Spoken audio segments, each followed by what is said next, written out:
and petroleum products continued to dominate with a share of more than 50% or almost 51% of the total final energy consumption, and of which 65% was used by the transport sector.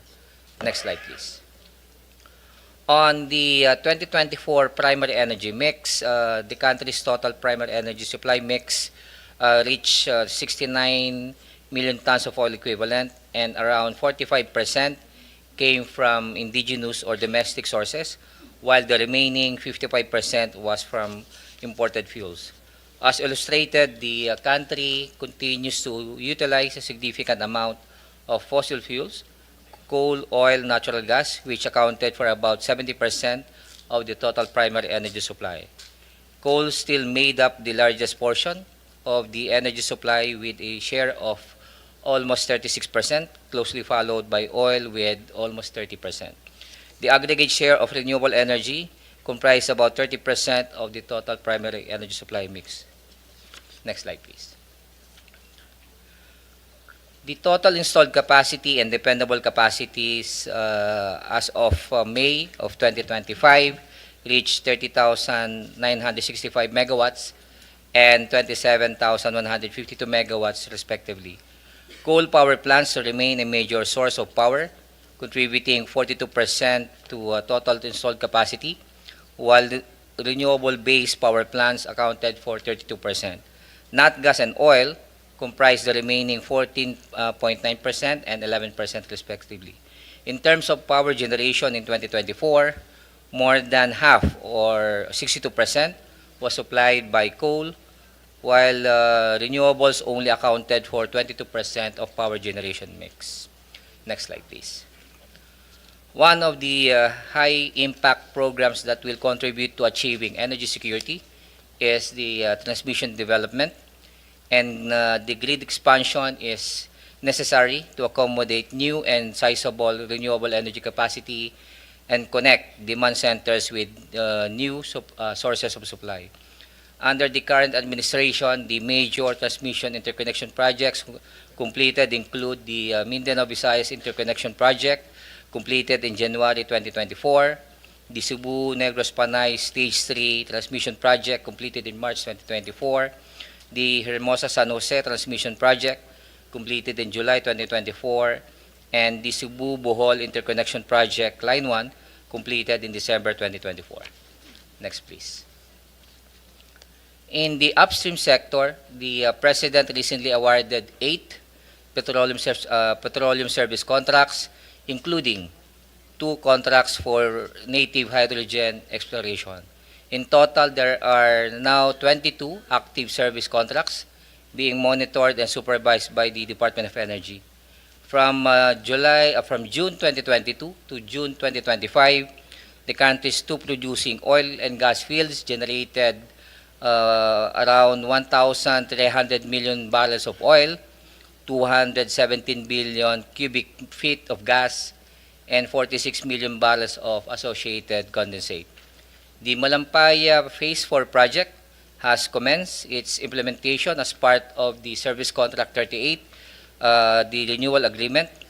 The project aims to undertake the drilling of Camago 3, Malampaya East 1, and the Bagong Pag-asa 1, which will extend the life of the gas field and to increase the country's indigenous energy supply. Next slide, please. Since the enactment of the RE law way back in 2008, the DOE has awarded a total of more than 1,000 or almost 1,400 RE projects with 7 gigawatts already installed and a potential capacity of around 150 gigawatts. So the DOE is also prioritizing offshore wind development, including the necessary port infrastructure to support it. Also, for the Chair's information, the Philippines rank as the second most attractive emerging market for RE investments based on the Bloomberg NEF Climate Scope 2024 report. So this is a testament of our efforts for clean and sustainable energy in the country. Next, please. when it comes to biofuels blending under Section 5 of the Biofuels Law, it mandates the use of locally sourced biofuels before importing that will be blended with the liquid fuels for motors and engines sold in the Philippines. So the current blend being implemented is the 3% or what we call the B3 with biodiesel, and the 10% or the E10 for bioethanol. The recent National Biofuels Board resolution issued this year suspended the implementation of the B4 and B5 mandated blend, citing the anticipated impact on pump prices and the potential inflationary effects to the country. Next slide, please. So the utilization of natural gas is a transition fuel is viewed to support and complement the variability of RE in the grid. So the passage of the Philippine Natural Gas Industry Development Act in January 2025 intends to increase the share of natural gas in the country's energy mix by promoting it as a safe, efficient, and cost-effective source of energy, as well as an indispensable contributor to energy security. So we even issued the corresponding implementing rules and regulation in April of this year. In addition, the DOE also issued another DC providing the guidelines for the prioritization in the procurement and utilization of indigenous natural gas. Next slide, please. So the DOE implements energy efficiency and conservation as a national way of life for the country, covering the following programs under the Government Energy Management Program, or what we call GEM. The cumulative savings reach 33.55 gigawatt hour and 0.61 million liters of fuel, equivalent to 422 million in savings. So this is enough to generate power to cover 2,000 homes for a year. The energy efficiency projects carried out by the Energy Service Company and the designated establishments yielded around 9 billion in investments equivalent to 778 gigawatt hour or 8.5 billion pesos in savings. So the savings generated would be enough to cover or to power 210,000 homes for a year. And through the Philippine Energy Labeling Program, the 15,673 energy labels were issued, covering television, refrigerators, aircon, lighting products, washing machines, and electric fan. And lastly, on the Vehicle Fuel Economy Labeling Program, now covered 63 land transportation vehicles. Next slide, please.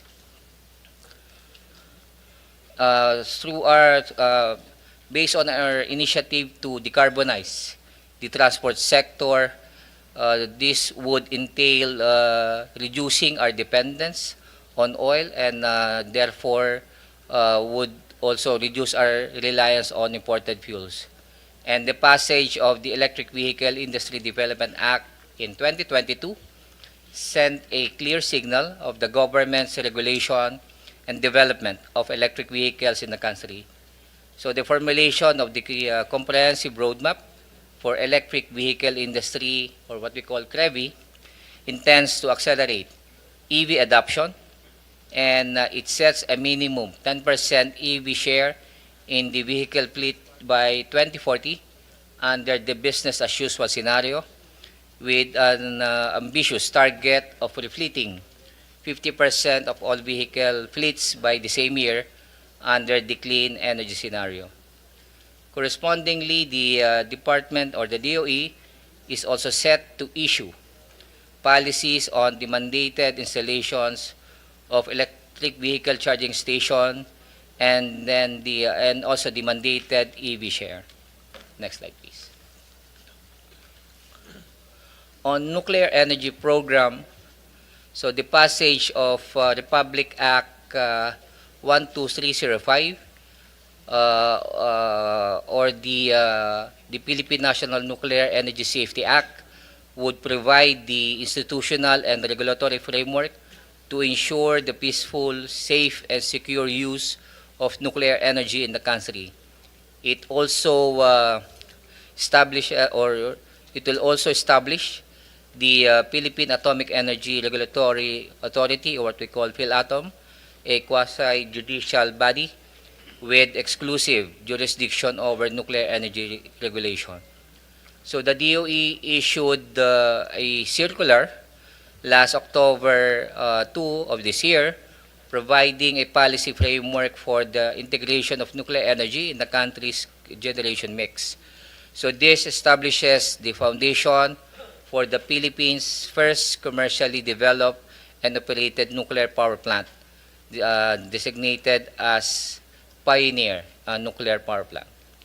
So the Philippine Energy Plan 2023 to 2050 also outlines a phase entry of nuclear power.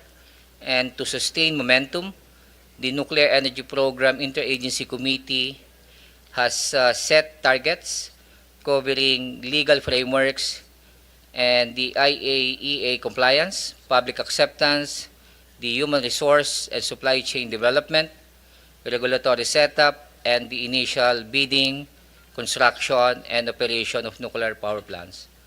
On the 123 agreement, the U.S. Secretary of Energy issued a secretarial determination last September of this year.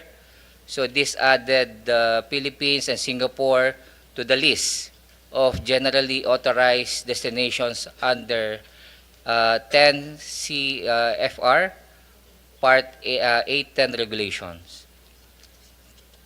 At this point, Mr. Chair, I'd like to pass the microphone to Assistant Secretary Navarro to present our proposed budget. Thank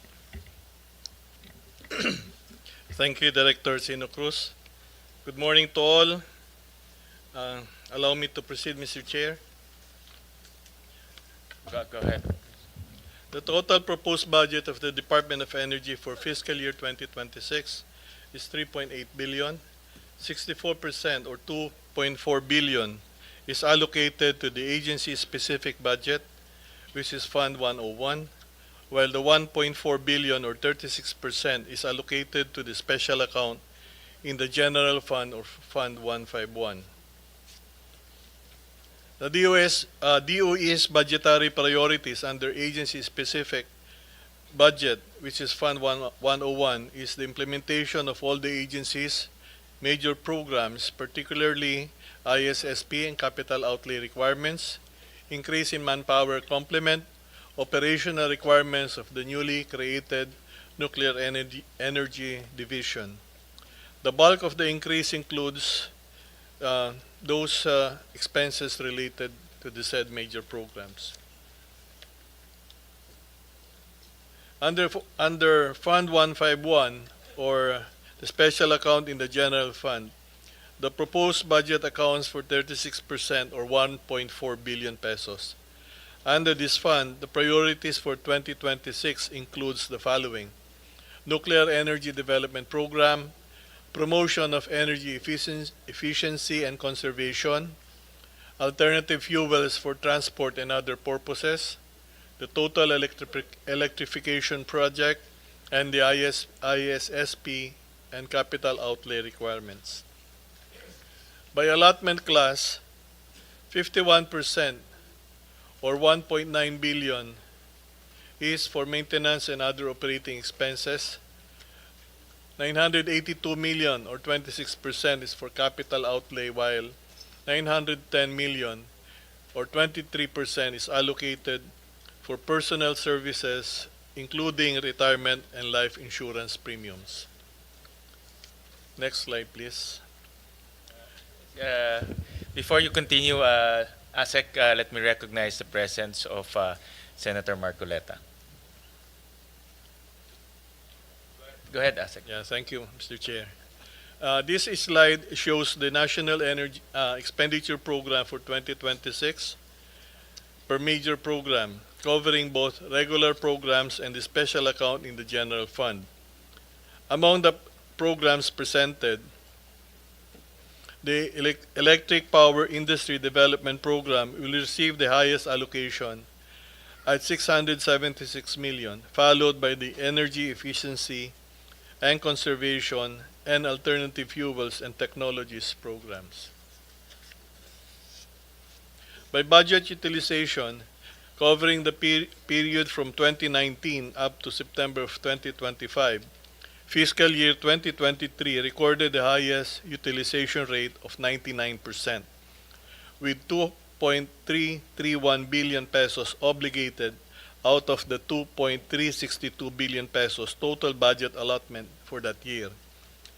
On the other hand, the highest disbursement rate was recorded in fiscal year 2024, with 85% or 2.251 billion pesos disbursed out of the 2.653 billion pesos obligated.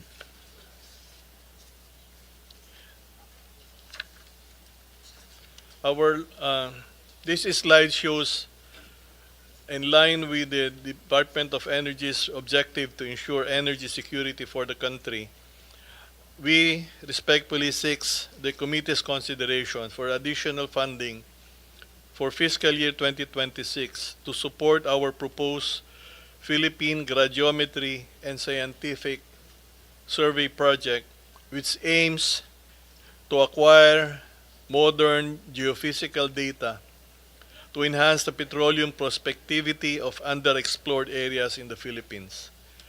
For fiscal year 2026, or in its first phase of implementation, the project has a proposed budget of 626 million pesos with a total project cost of 2.79 billion pesos over its 4-year implementation period.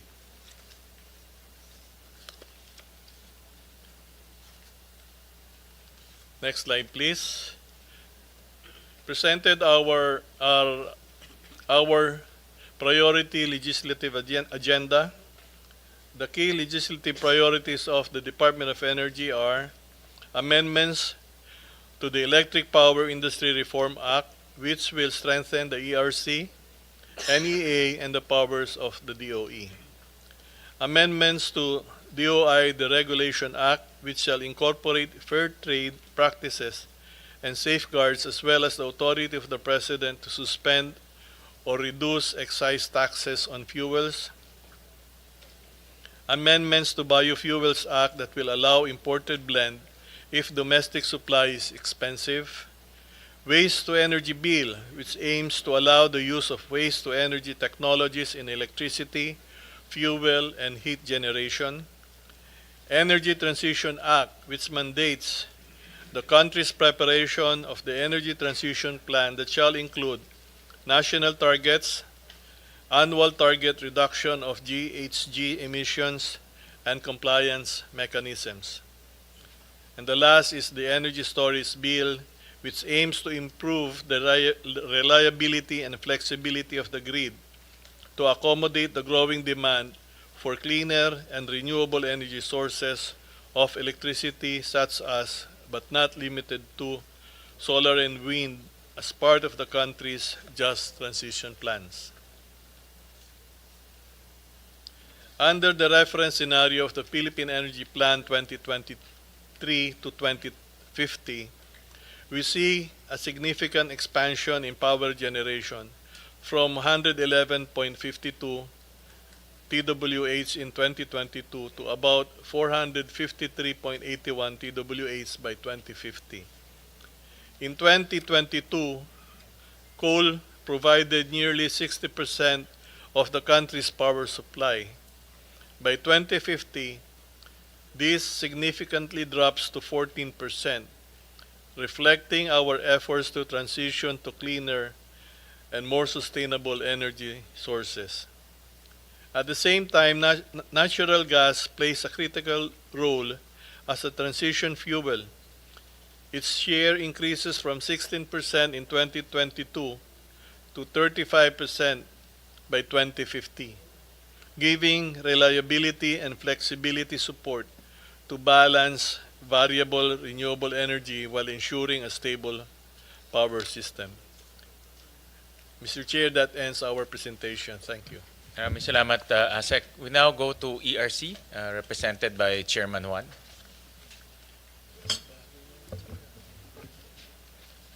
Good morning, Mr. Chair.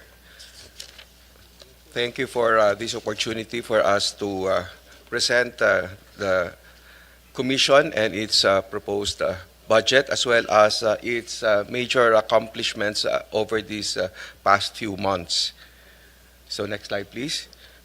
So the ERC is a quasi-judicial, quasi-legislative body that was created pursuant to EPIRA, and its fundamental mandates are among them would be to regulate the rates of the distribution and transmission sectors and promote competition, particularly in the generation and supply sectors, all with the purpose of promoting and protecting consumer welfare. Next slide, please. So these are our constituencies.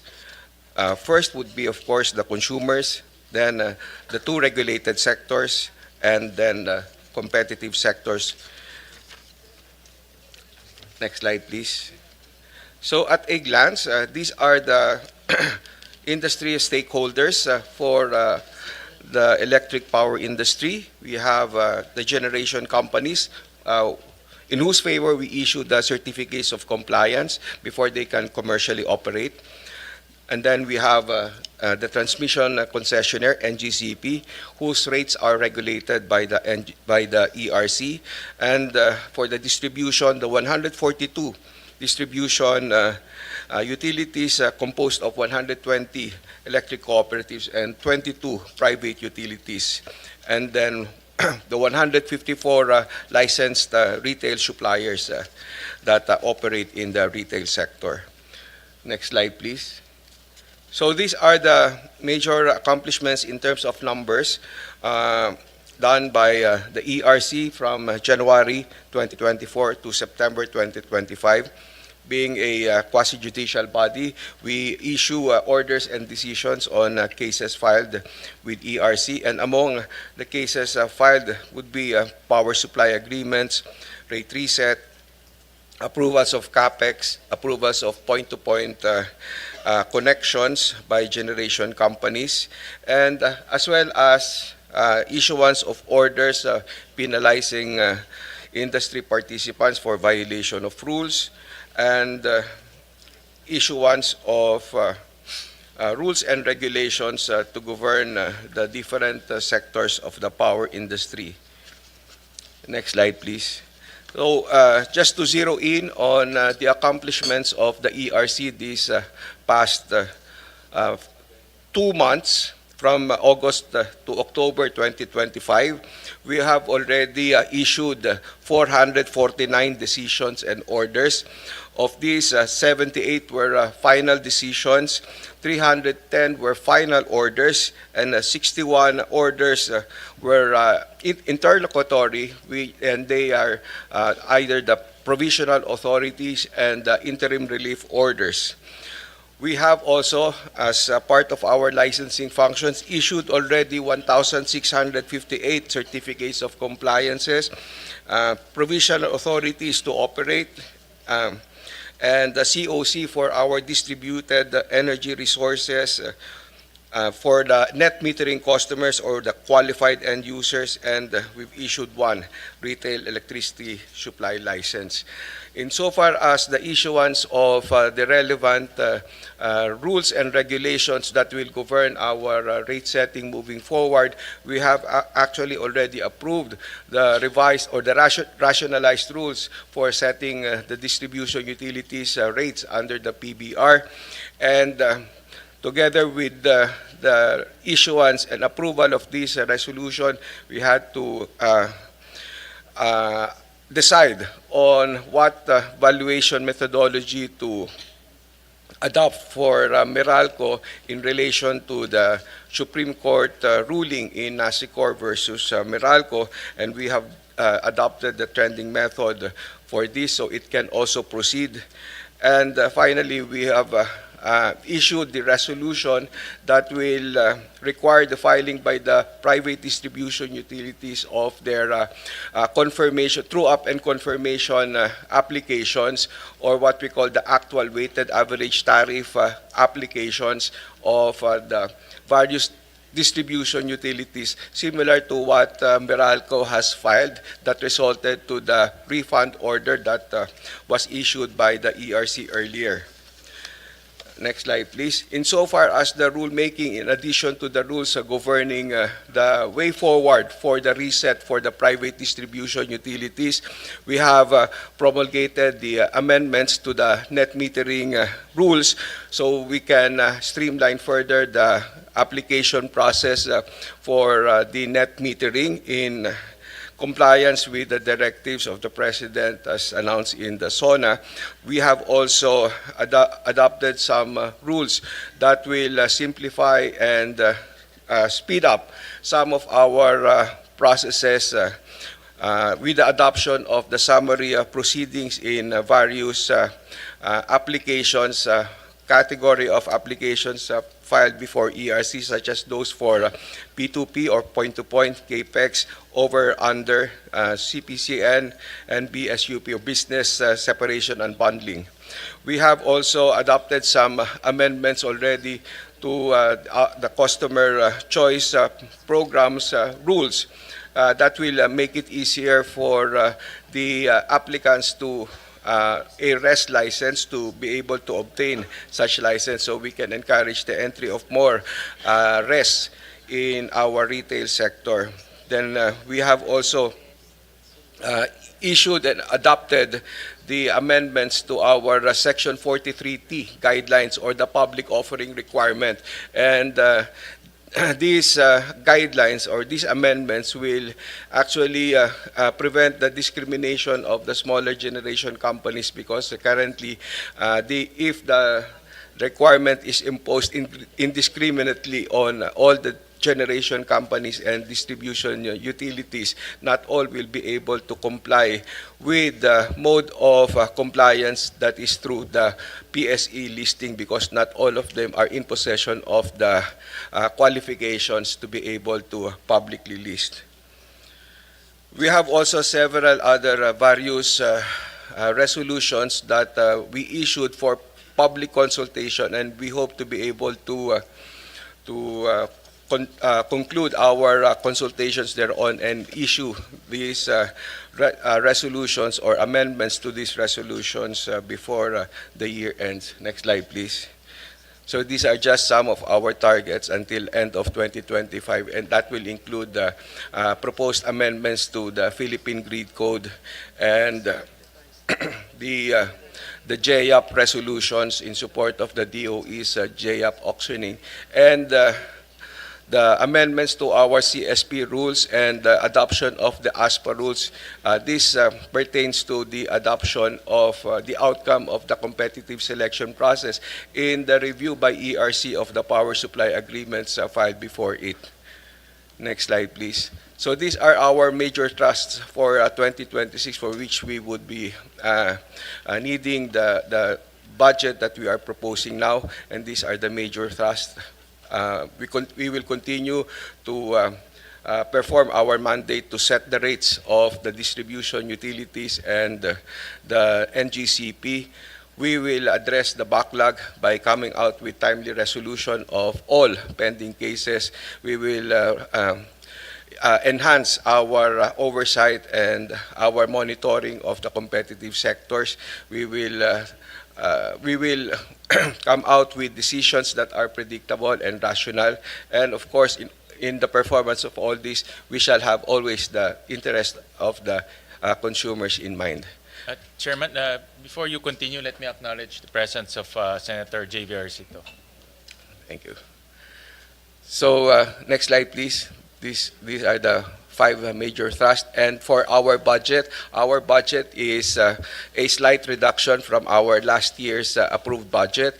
Our proposed was 906 million, but the NEP was slightly reduced to 905 million. Next slide, please. So that is a slight reduction owing to the reduction in PS budget. Next slide. So insofar as our utilization, we are trying to address this. Right now, we are already above 50% utilization, and this will further increase before the year ends because bulk of the unutilized budget right now of ERC is on consultancy. And with our recent adoption of the RRDWR to finally restart the reset process for the private distribution utilities, we shall be able to make good use of this remaining budget.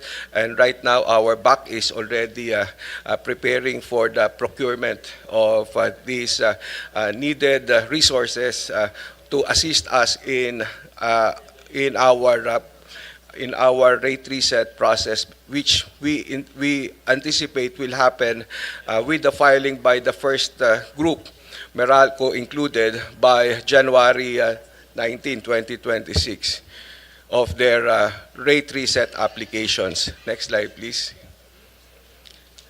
So again, that is the utilization rate over the years. Next slide.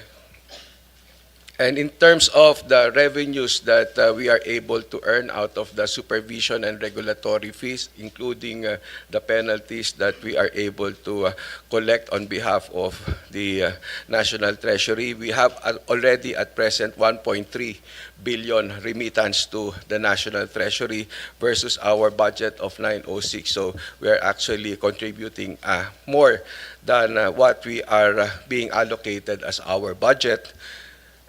Next slide, please. So that will be all, Mr. Chairman. Thank you, Chairman Juan. Next will be Administrator Almeda of the NEA. Thank you, Mr. Chair. Good morning.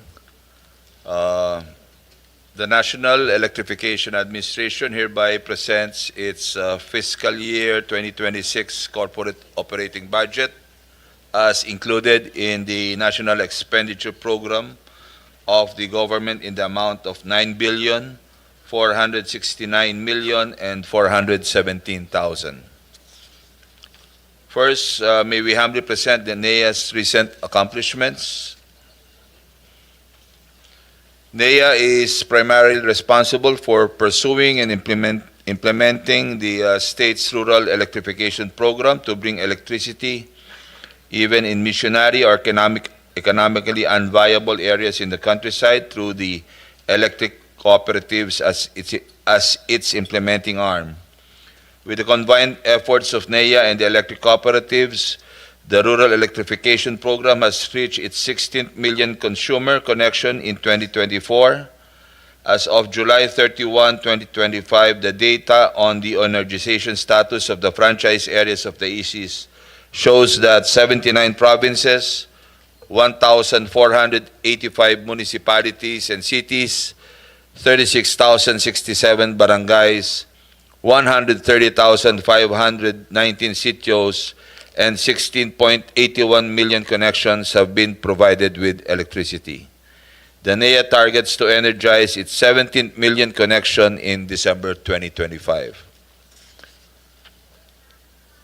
The NEA, currently in its Phase 2 in situ electrification program, has already energized 10,270 sitios, equivalent to 54% of the 19,087 target based on the master plan submitted by the EC's utilization rate for years 2020 and 2024 ranges. Utilization rate for years 2020 to 2024 ranges from 96 to 99%. Remaining balances of which consist of retention balances and savings which will be further used for priority projects. For 2025, GAA projects are either in the procurement or construction phase. Nonetheless, we were able to energize 805 sitios as of September 30, 2025. For barangay line enhancement projects, the NEA already enhanced 34 barangay lines, sourced from the savings from prior year subsidy. For 2025 BLEP, projects are either ongoing, bidding, or implementation. Next slide, please. The NEA's new flagship program, which utilizes renewable energy, is the photovoltaic mainstreaming project. This project aims to provide electricity service to dispersed households where distribution lines are either physically or technically unviable for extension through standalone solar home systems. As of September 2025, 40 ECs are implementing solar home systems project, while 7 ECs implement installation of solar facility in public school buildings. Relatively, the NEA and DepEd entered into a memorandum of agreement to energize far-off schools that remain without reliable access to electricity, commonly known as the last-mile schools. The first energization ceremony under the program was held at Datu Saldong Domino Elementary School. This is the first out of the 295 planned projects under the Last Mile School Electrification Program for the year 2025. The remaining projects are intended to be fully bidded out by the end of the year. In response to the clamor of member consumer owners, NEA promptly addressed the power crisis in Siquijor and Siargao. In compliance with the directive of President Marcos, NEA expedited repairs on power generation gensets and also facilitated the transport and installation of additional gensets from the Palawan Electric Cooperative to help secure electricity supply. Recently, the NEA, under the direction of DOE, facilitated the execution of an emergency supply agreement which will provide Siquijor with an installed capacity of 17 megawatts and a dependable capacity of 12.5 megawatts, well above the province peak demand. The NEA, in collaboration with Procelco and the new power producer, rapidly constructed, tested, and commissioned the new power plants to ensure reliable and sustainable power for the province.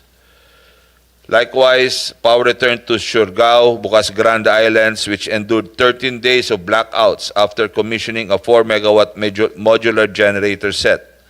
The generator set was part of the imported alternative sources of electricity delivered by the neighboring cooperatives to Siaralco. Currently, Siaralco secured approval from NEA for loan availment to finalize the construction of the new 69 kV submarine cable distribution line from Barangay Cagdianao to Barangay Doña Helen and Barangay Bagakay to Dapa in Surigao del Norte, and switching stations to address the overloading issue and accommodate the Siargao Islands' growing power demand. Masbate was among the areas placed under state of calamity after Typhoon Opong. Through the Task Force Kapatid, we were able to restore the down 1,200 distribution backbone poles. In less than 19 days, we were able to restore the distribution backbone. And at present, household restoration is now at 80%. So we expect full household restoration by the end of the month.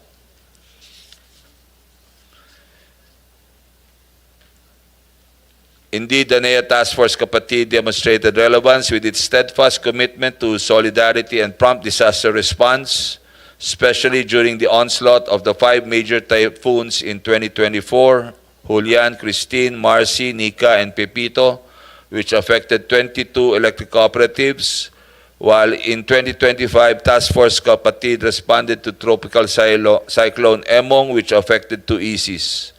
Tropical Cyclone Nando, which affected 1 EC, and Tropical Cyclone Opong, which impacted 4 ECs.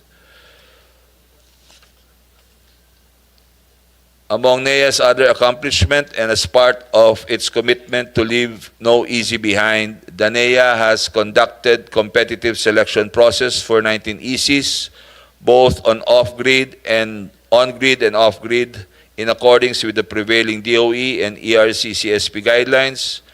Through these CSPs, the NEA has assisted cooperatives in securing stable and competitively priced electricity. It is also noteworthy that the Civil Service Commission recognized NEA for adopting its Prime HR and received the Prime HRM Bronze Award Maturity Level 2. Moreover, NEA was able to maintain its existing ISO 9001-2015 certification, adhering to the principle of good governance, and was awarded as a top 3 ranking GOCC in fiscal year 2023 Corporate Governance Scorecard for GOCC. Lastly, NEA attained an overall customer satisfaction score of 96.8%. In compliance with President Marcos Jr.'s Directive of Total Electrification by 2028, NEA holds steadfast its three-pronged strategy comprising of Sitio Electrification Program, Barangay Line Enhancement Program for grid extension, and PV mainstreaming as an off-grid solution or for those areas that are not reached by the grid. The table shows updated electrification plan, funding of which still requires subsidy appropriation of 61 billion to implement projects from 2026 to 2028.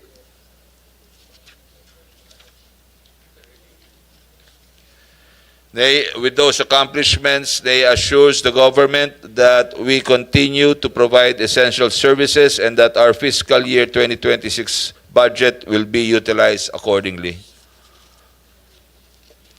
As presented in the slide, the NEA's budget as contained in the NEP and as categorized by expense class are as follows: 63% for maintenance and other operating expenses, which include subsidy from national government for rural electrification, in the amount of 5.6 billion for the connection of approximately 93,849 households through the implementation of the strategized rural electrification and operational reliability for ECs and ESSERF, and administrative and financial expenses of 314 million. 28% for capital outlay, which covers loans for EC's CAPEX and other financial requirements of 2.6 billion, and procurement of office equipment, ICT, technical equipment, and motor vehicles that needed for its operation in the amount of 48 million. The 9% is for personal services cost of 517 million for 348 plantilla positions and 337 million for the separation benefits of NEA employees who were legally separated in 2003 by virtue of RA 9136 or the EPIRA law. Next slide, please. As to fund source, 60% of the NEA's budget will be sourced from the national government for its electrification projects, 8% as equity contribution from the government, and 32% from NEA internally generated funds or corporate funds, which will cover its operational expenditures. Comparatively, our fiscal year 2026 is 12% higher than fiscal year 2025 GAA due to the increase in budgetary support from the government and our provision for loan releases to ECs.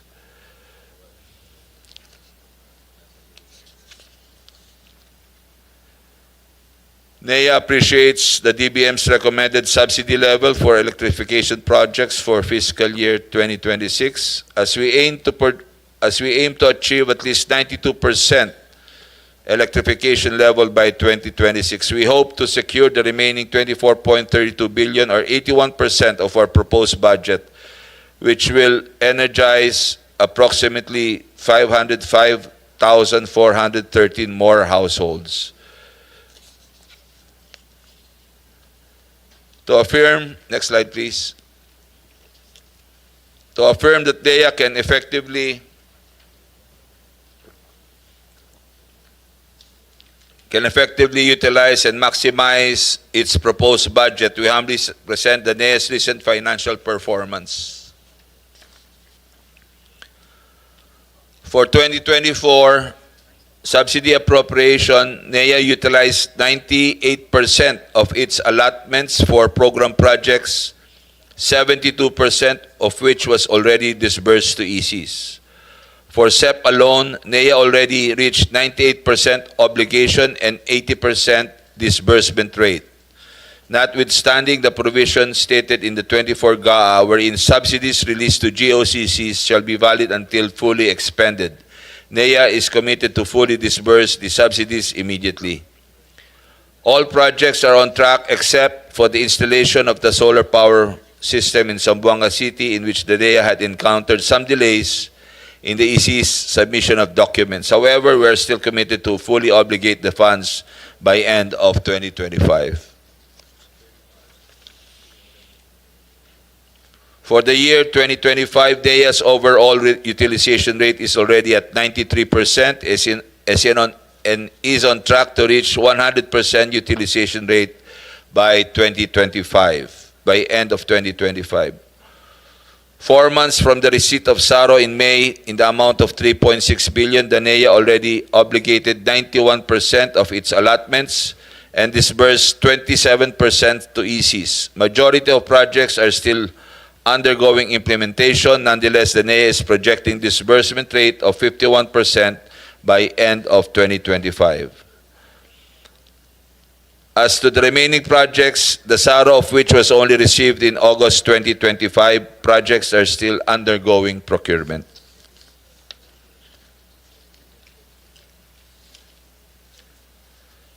To meet our expenditure targets in 2025, NEA will continue to adopt the following catch-up plans as indicated.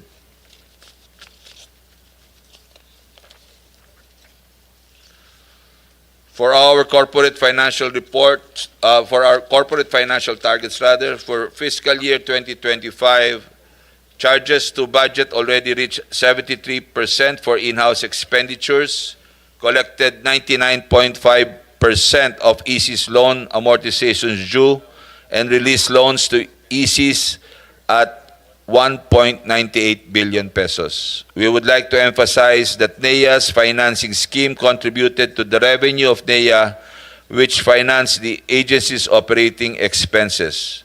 NEA as a GOCC primarily sources its revenues from the interest income earned in its lending function. For the status of COA audit in its examination of NEA's operations for the current year 2024, the Commission on Audit raised concerns regarding the agency's treatment of engineering, administrative, and overhead expenses, the EAO, from calendar year 2011 to 2024. Due to these concerns, COA issued a qualified audit opinion on the fairness of the presentations of NEA's financial statements as of December 31, 2024. Alongside, COA issued 127 audit observation memoranda, 100 of which were fully implemented, complied with, while 22 AOMs are still under monitoring as to the management full compliance of the 102 audit recommendations as embodied in the issued 2024 annual audit report. Out of the 102 audit recommendations, 53 were fully implemented, while 49 are either ongoing or partially implemented as of September 2025. To provide flexibility and to fast-track implementation of projects, we appeal for modification in the special provisions set forth in the NEP. In this slide, we appeal that the engineering and administrative overhead be treated as operational revenues in NEA's books. This is to cover funding requirement for all operational expenses of organic positions dedicated to the monitoring, supervision, evaluation, and liquidation of government subsidy projects, considering that NEA is facing a lot of government subsidy projects compared to prior years. NEA is wholly dependent on its operational and service income in funding its mandate. The exclusion of EAW in NEA's income will greatly hamper its capacity to properly and timely implement the rural electrification program. In fact, the NEA has been forced to stop the hiring of additional personnel, adversely affecting the timely implementation of the government projects. NEA submitted its letter requesting consideration for the modification of special provision to House of Representatives and the Senate of the Philippines on September 2, 2025. Also, we request to include the provision that the NEA can release calamity funds to ECs even with unliquidated subsidies from regular electrification projects. Further, we appeal to add that in justifiable cases, NEA may conduct the bidding and or release the funds to the project implementer other than the subject ECs. Lastly, we appealed for the retention of the special provision on augmentation beyond the approved COB to provide NEA more flexibility in the use of available funds. That's all, Mr. Chair. Thank you. Thank you. We recognize the chairperson of the Committee on Energy, Senator Pia Cayetano. Next will be NPC. And it's good to see you, Jericho. Kala ko sa tobacco ka lang ngayon. Diesel na linalanghap mo. Buti naman, lumipat na. Diesel engines na ngayon ang naaamoy mo ngayon. Missionary electricity.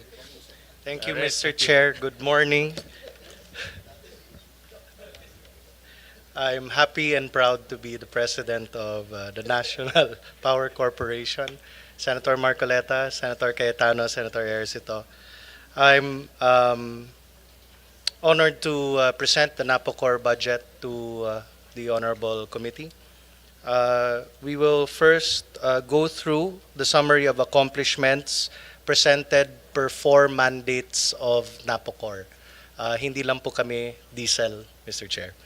So our first mandate is to provide power where no one else will go. We operate in 168 islands. That's 181 power plants serving 5.3 million Filipinos and giving a dependable capacity of 193 megawatts. We have 14 substations with a total substation capacity of 225 MVA, and we provide 1,173.92 circuit kilometers for Filipino users free of charge. On our second mandate, protecting nature's battery, this is our watershed management. We have 11 watershed areas, and for this year, 2025 alone, we have rehabilitated 550 hectares, which added amount to a total coverage of 147,434 hectares of our watersheds that total 485,000 hectares. This 2025 addition of 550 hectares added 3,850 tons of carbon sequestration.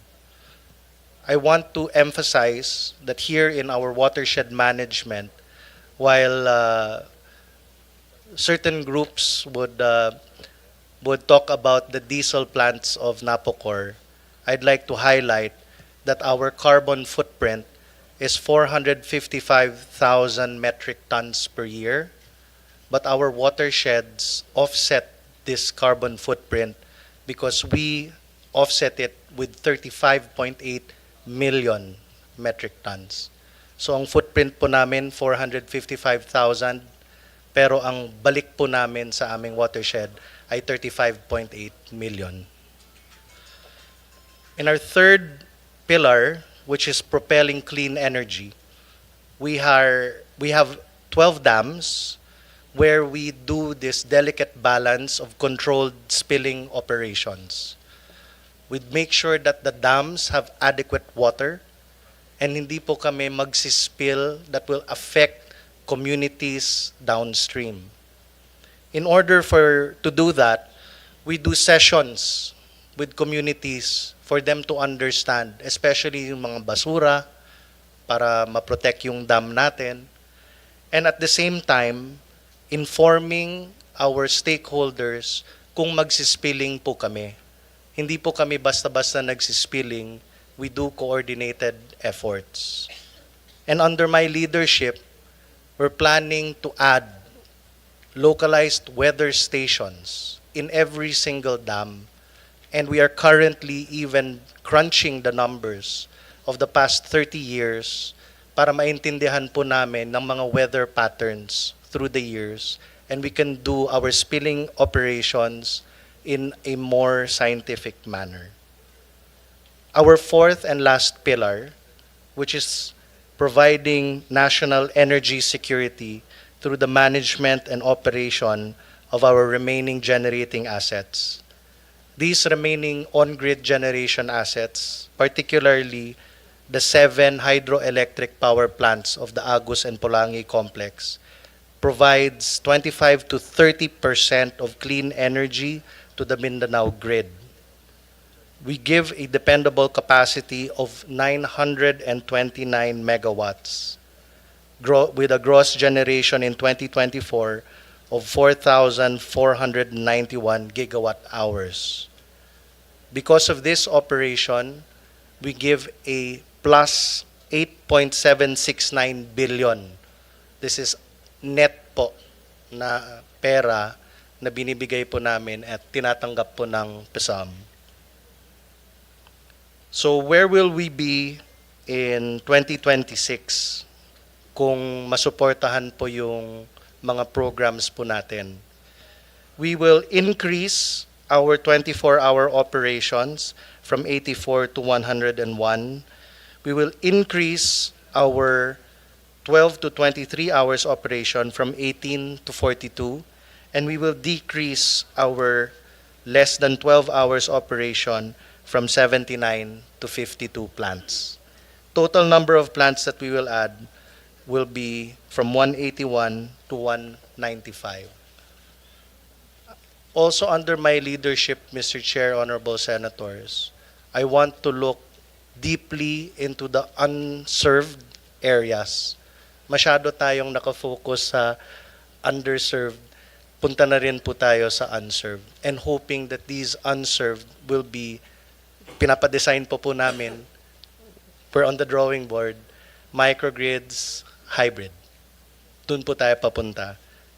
Personally, bumababa po ako sa mga design engineers, mga bata and ambitious, and I'm challenging them to create green energy solutions for our future. Now, on to the budget. Our corporate operating budget is 42.5 billion pesos for 2026. This corporate operating budget is majority for our MOOEs, where we have a fuel cost of 13 billion pesos. This 13 billion fuel cost, personally, I am reviewing this for its inefficiencies, especially in the deliveries, because I want to bring it down. So we're still asking this by default because it's just my 31st workday. Inaaral ko pa po paano gawin itong efficient para hindi masyado malaki. Dahil isa po yung challenge ng ating Energy Secretary. Sinabi po niya sa akin, kailangan babaan ang diesel dependence po ng Napocor, and we are up for the challenge. We are also subsidizing about 16 billion for our NPPs and QTPs and other contracted services, rent, debt service, repairs and maintenance, and other expenses. For personal services, we have 3.1 billion and our capital outlays of 3.5 billion pesos. On to the national government subsidy, ito po yung topic natin na hinihingi po namin sa Kongreso. Ang hinihingi lang po namin ay 1.5 billion. hindi po yung buong 42. So 1.5 billion po yung hinihingi namin, and we're hoping that you can support it. This 1.5 billion will go to clean and affordable energy, access to electricity, and power system reliability and resilience. So on clean and affordable energy, these are our solar and BESS. For access to electricity, this is for our transmission lines, distribution lines, substations, and switching stations. And for power system reliability and resilience, ito po yung aming rehabilitation ng ating power facilities, and ang karamihan dyan is the Mindoro grid upgrading. On budget utilization, you could see here 2022, 2023, 2024, and the first 8 months of 2025.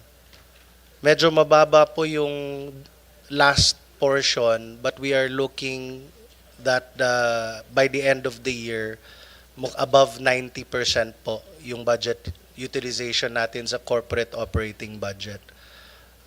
Ever since I assumed the presidency, hindi po tayo basta-basta pumipirma. Tinitingnan ko po lahat ng mga kontrata, at marami po yung mga kontrata na marami akong tanong. So that might be a little bit of a delay, pero ayaw ko po kasing pumirma na hindi ko naintindihan kung tama ba talaga yung pupuntahan ng pera. And on the budget utilization for our national government subsidy, which is the one that we are asking for congressional support, as you can see, 75.64% na po tayo as of August, pero aakyat din po yan towards the end of the year. That's all, Mr. Chair. Thank you, President Pres Jericho. We'll go to PNOC, and we'll just combine the presentation of your subsidies, since PNOC is the mother company. So we'll call on PNOC's presentation. Then after that, finally, we'll call on PSAM. Good morning, Mr. Chair, members of the Senate Committee. This is the presentation of the Philippine National Oil Company. Next slide, please. This is the mandate to authorize exploration, exploitation, development, and utilization of all forms of energy resources. Our vision is to be a strategic niche player, and our mission is to complement the efforts of the private sector. Next slide, please. These are major accomplishment in terms of remittances to national government over 3 years. We have remitted 1.6 in 2022, 2023 2.6 billion, and 2024 2.46 billion.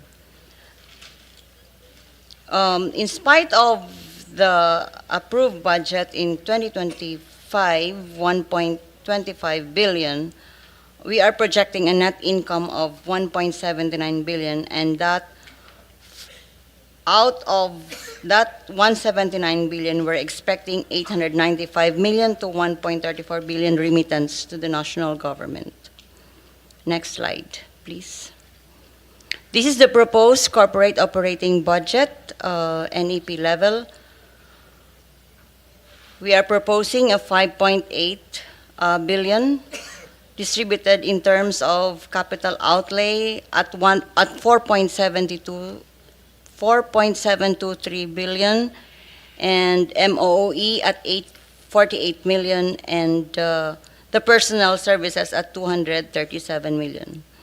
The biggest chunk of the COB is on the capital outlay at 81%, followed by MOOE at 14 and 4.0% for personnel services. Next slide. This was the proposed COB and was presented.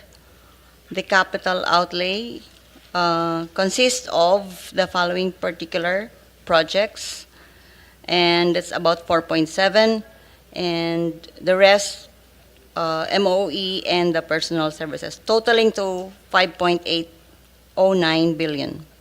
Comparatively, 2025 versus 2026, as shown in the right side of the slide, the increase in the capital outlay from 0.17 last year to 4.72. That is the major variance in the budget. Next slide. Recap of our prior year's performance in terms of the GAA versus the actual.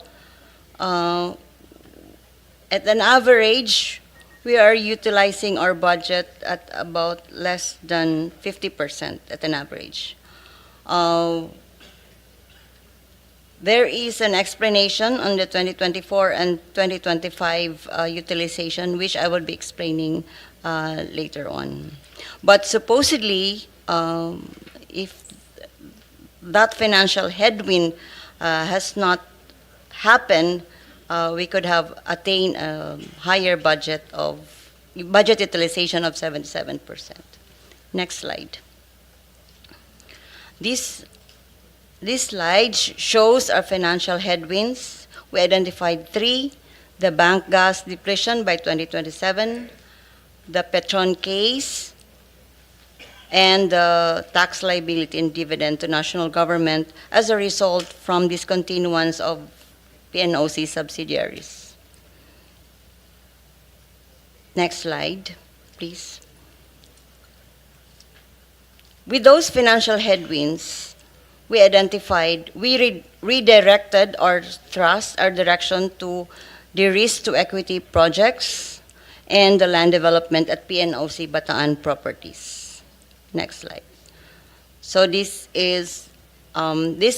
slide explains one of the major trusts, which is really the business model on de-risk to equity projects. In short, as a catalyst to energy investment, we will de-risk projects to crowd in equity and receive subsequent dividends. The slide there represents where we come in project development, in energy project development. Next slide. So the shift is actually from competing with the private sector to enabling it through a de-risk to equity strategy. From builder, operator, we want to be a market enabler. We want to crowd in private capital, not crowding out. And we only target budget only for the risk levers. What PNOC will not do, will not build, operate assets in mature bankable segments where private developers are active. We will not be duplicating projects without system value or public interest justification. Our budget allocations will be explicit to de-risk outcomes and counterpart private participation. Next slide. So from hodgepodge to portfolio logic. We were perceived as competing with the private sector. Now we will focus on programs to specific system risk. Next slide.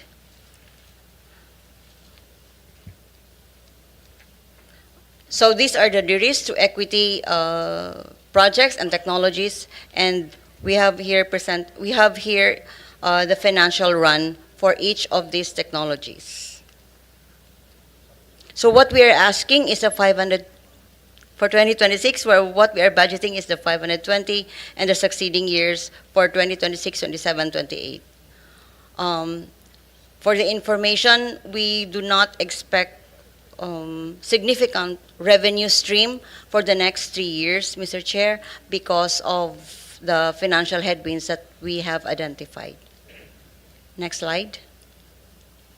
Okay, so this is also a simulation run for the equity returns that we hope to achieve when we now de-risk, when we now develop the de-risk to equity model. Next slide. So as one of the major trusts of PNOC is the development of our Bataan properties. We have about 520 hectares of property in Bataan, and we want to optimize its utilization. Next slide. Oh, thank you, Mr. Chair. Thank you. Thank you. Press Kabaraban. Iba ba yung presentation ng EC and RC, or is that incorporated in your? It's Question. different. It's They have different? their own, Mr. Chair. Okay. Kasi mother company kayo, so I was hoping that package na sila, no? But yes, so let's have a quick presentation for EC and then RC, no? Thank you, Mr. Chair. We'll try to make it as brief as possible. Okay. So good morning, Mr. Chair. Good morning to our honorable senators, to Secretary Garin, and to undersecretaries, as well as my colleagues in the energy sector. Okay. So I'm presenting for PNOC Exploration Corporation. So just to refresh, the corporation is the petroleum and coal arm of the Philippine National Oil Company. We are engaged in the exploration, development, and production of oil, gas, and coal resources. PNOCEC operates without national government subsidy and relies mainly on internal generated funds for its activities. Next slide, please. So PNOCEC currently holds interests in 6 active petroleum service contracts, namely SC57 Calamian, SC59 West Balabac, and SC79 Araceli, which PNOC operates, and SC38 Malampaya, SC58 West Calamian, and SC75 Northwest Palawan in joint venture with private companies. PNOCEC likewise holds 2 coal operating contracts, COC 41 already in development and production, and COC 204 under exploration, both in Zamboanga, Sibugay. Next slide, please. For SC57, PNOCEC completed the processing of 1,519 square kilometers of 3D seismic data acquired last year and continued technical interpretation to firm up drilling prospects. PNOCEC likewise initiated preparatory farm-out activities. For SC59 West Balabac, PNOCEC undertook preparatory technical work for drilling identified prospects. Next slide, please. For SC79 Araceli, PNOCEC completed seismic interpretation and evaluated options for geochemical survey. The corporation also evaluated and continues to evaluate new domestic petroleum blocks for possible application, nomination, or farm-in, including newly awarded areas. Under COC 204, PNOCEC completed regional exploration, drilling, and geophysical logging, and continued evaluation of potential reserves. Next slide, please. As of end of September 2025, our net income is at almost 1 billion pesos. Earlier this year, PNOCEC remitted 347.75 million in dividends to the national government from the prior year's income. PNOCEC also continues to conduct CSR activities in our host communities. Next slide, please. For SC38 Malampaya, production and sales of natural gas and condensate continued under the consortium led by Prime Energy. 3 new wells were spudded, namely Malampaya East, Camago, and Pag-asa. In the Cagayan Basin, PNOCEC continued site preparation and procurement for exploration and drilling, both for Chico 1 and Mangosteen 1 workover.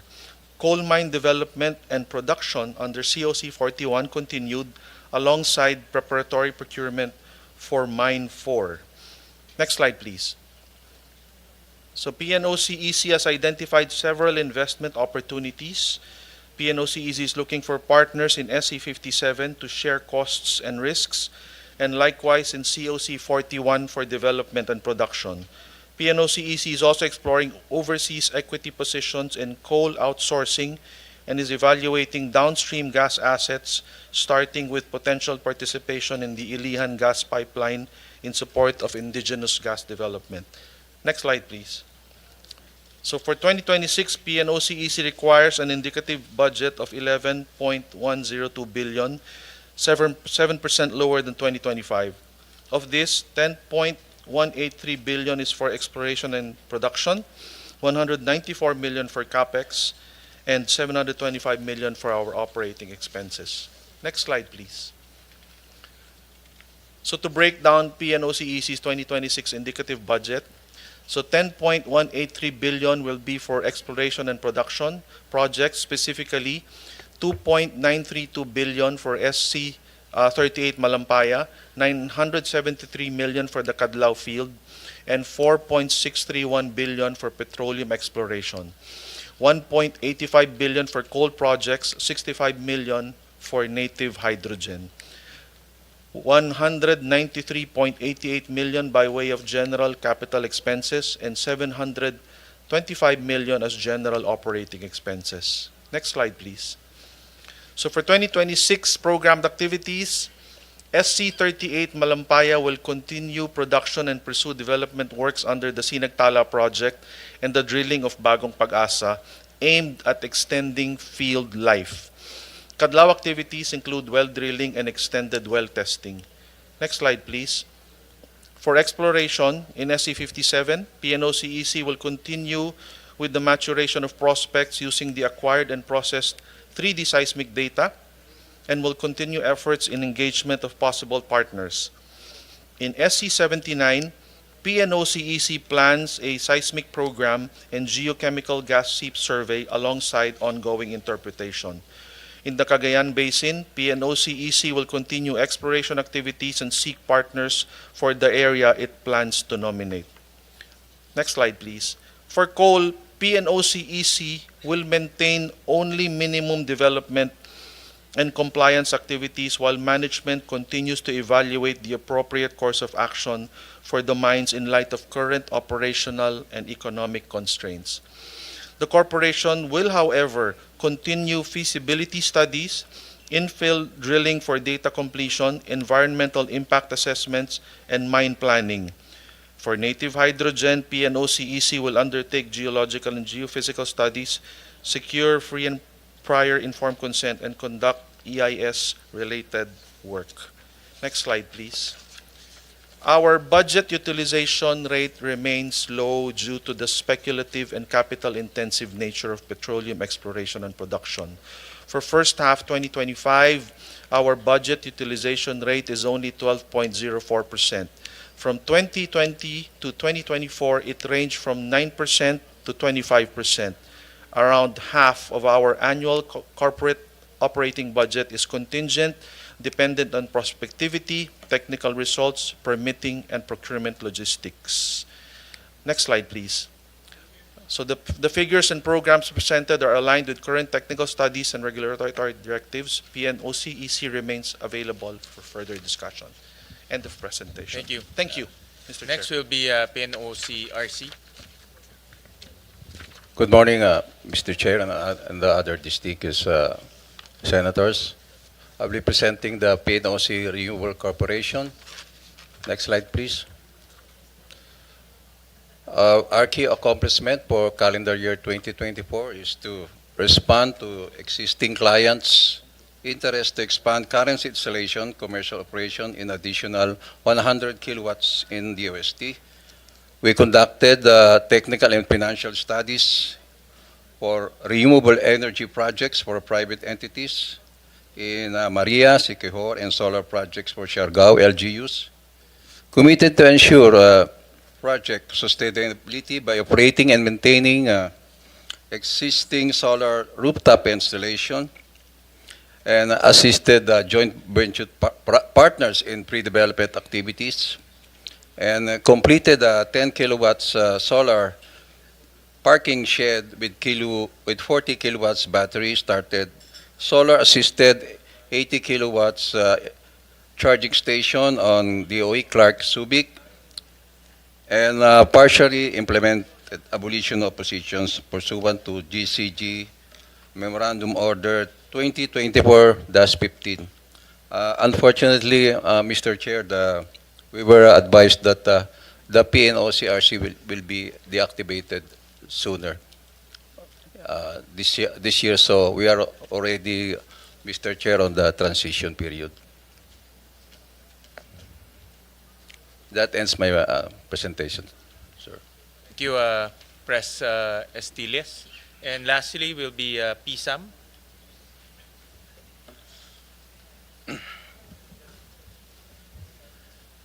Good morning, Mr. Chair, honorable senators. I'm here to present the accomplishments and budget of PSAM for 2026.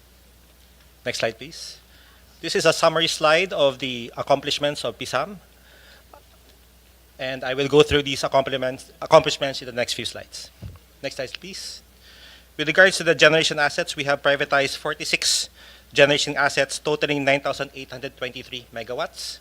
We have privatized the transmission business via a concession agreement, and we have disposed of 1,487 hectares of real estate. Next slide, please. We have a total financial bid of 917 billion pesos, of which we have collected 837 billion pesos. Next slide, please. The remaining power plants of PSAM are in Mindanao, mainly Agus and Pulangi Complex. We have the IPP contract CBK, which we have successfully bidded out, and we hope to turn over to the winning bidder or consortium in Feb of 2026.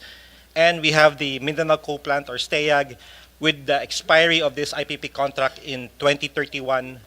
And hopefully the plan of PSAM here is also a retirement of this particular coal plant. Next slide, please. With regards to liability management, the highest level of total debt and IPP lease obligations occurred for PSAM in 2003 of about 1.2 trillion pesos.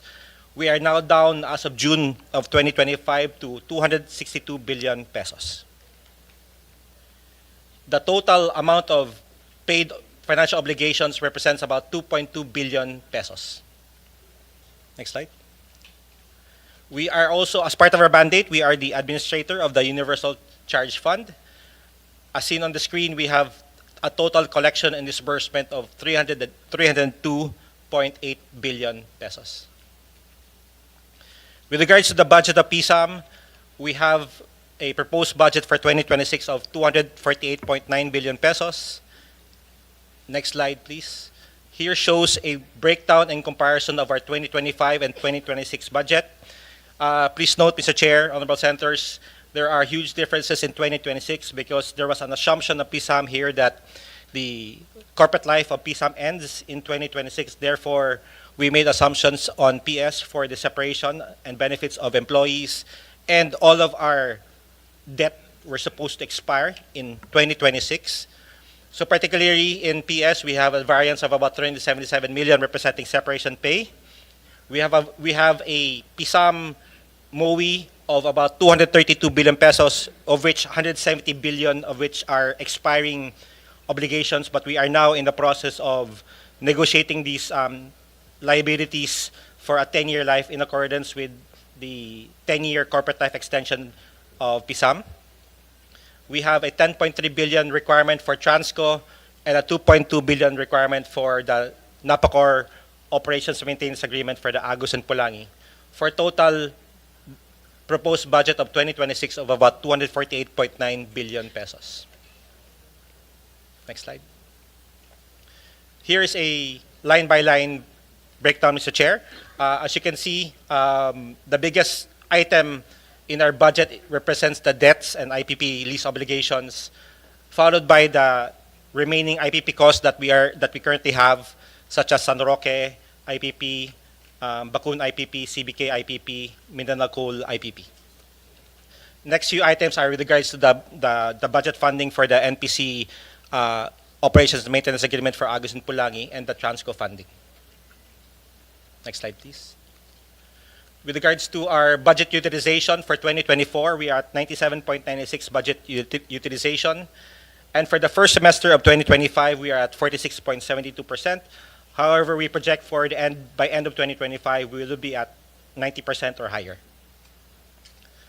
Next slide.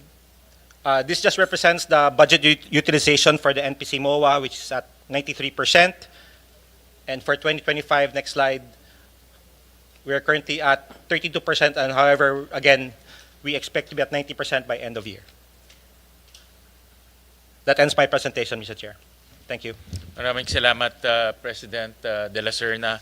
As a matter of tradition, we always give priority to the chairperson of the standing committee. And so we recognize Senator Pia Cayetano for her question, to propound her questions. Thank you. Mr. Chairman, I probably have just 2 or 3 questions. I just met with them, I think, 2 weeks ago, and I have a few other hearings coming up. So just a statement, and then after that, no, just very few questions. So I always start my interventions with a reminder, well, by stating that I'm also the chairman of the Committee on Sustainable Development Goals, Innovation and Futures Thinking. And so as we listen to your budget, obviously we're concerned about energy security, the effect on the economy, and our commitments to the UN Sustainable Development Goals. But these commitments we have go directly to the lives of our people. So SDG 7, which is of course affordable and clean energy, that is exactly your mandate. SDG 9, innovations, industry and infrastructure. I'll go into my first question very quickly. No? Well, observation and then maybe a quick reply from the Secretary, ERC. So for industries, no, for us to build industries. In 2019, I sponsored the CREATE Law. And even while I was sponsoring it, and then 6 years later in 2025, now chairperson of the Committee on Finance, was the chairperson of the Committee on Ways and Means, and sponsored the second CREATE Law, Create More. But during my time in 2019 and during his time in 2025, the feedback and the reports from the World Bank and the World Economic Forum state that the cost of power is one of the biggest concerns of the industries. So kahit ano pang mga initiative, ano pang mga diskwento na ibibigay natin sa mga businesses, it's the cost of energy that is the most important. And this has not changed. So I'm only speaking between 2019 and 2025, and it has not changed. No? So 2023 pala when he chaired, kasi 2025 ngayon, finance na siya. It has not changed. And then if we look at our SMSEs, and I'll nudge my seatmate over here, Senator JV. We both bike around the country. Makipagkwentuhan ka sa kahit sinong small business in the provinces, kuryente yung ikikwento sa'yo. Walang patid na brown out. I'm an entrepreneur. And with all the problems you face as an entrepreneur, I can't even imagine, nakasama pa doon sa problema na tatakbo ba yung printing press ko mamaya? Tatakbo ba yung maliit kong makina na gumagawa ng kung ano man yung ginagawa nila? Can you imagine that life? And that is what our businesses are faced with every day, no? So, that's where we are. So, I don't know if there are projections on how we can see these prices go down kasi it's affordability. So, marami ng usapan about accessibility, NPC, President Nograles, no, yung mandate nyo. Pero siguro ako na magtatanong nung common concern natin, no, na kailan tayo mag-shift dun sa hybrid and renewables. You mentioned something that it's in the works, but it has to happen soon kasi in the meantime, napakamahal. So doon ako sa affordability ulit. Napakamahal ng diesel, napakadumi pa. And then the gap, the difference is subsidy by government, no? So everybody is paying for this. And then ulitin ko lang yung nakwento ko naman sa inyong lahat during our last hearing, hindi nakwento, just a statement. Example lang naman yung mga taga El Nido, Palawan, very similar dun sa ibang sitwasyon ng mga kababayan natin na nasa island, off the grid. Ayun, it's not reliable and it's so expensive. So siguro medyo projections lang, Secretary, how do we see this being addressed para kung sabi mong in 3 years, di wag na muna natin pag-usapan in 2 years. Sa third year na lang natin pag-usapan. Update nyo na lang kami. Yes, thank you, Chair. Basically, comparatively to the other countries, ang cost ng production natin, whether it's transmission, generation, Okay. distribution, is competitive. Okay. What makes us different is we don't have subsidy and taxes. So if unahan ko na si Senator Marcoleta, if we do remove the VAT, which is 12%, and it's not just 12% of the electricity that's being paid by the consumers, it's 12% from the start as fuel, generation, transmission, even our platforms, no, sa WSM or our supply. And then distribution. I'm not sure of the amount, but for the very least, it's 20% less, Mr. Chair. So, if Yes, you, I'll interject, Yes, no? Sa dami ng mga think tanks, no? International, local, we have our own, of course, that's the job of DepDev. Has anyone looked at the numbers, no? Like, what is the difference between the revenue generated by the tax and the income generation created, organically created by the businesses and all the after effect, no, on how it flows to the entire community.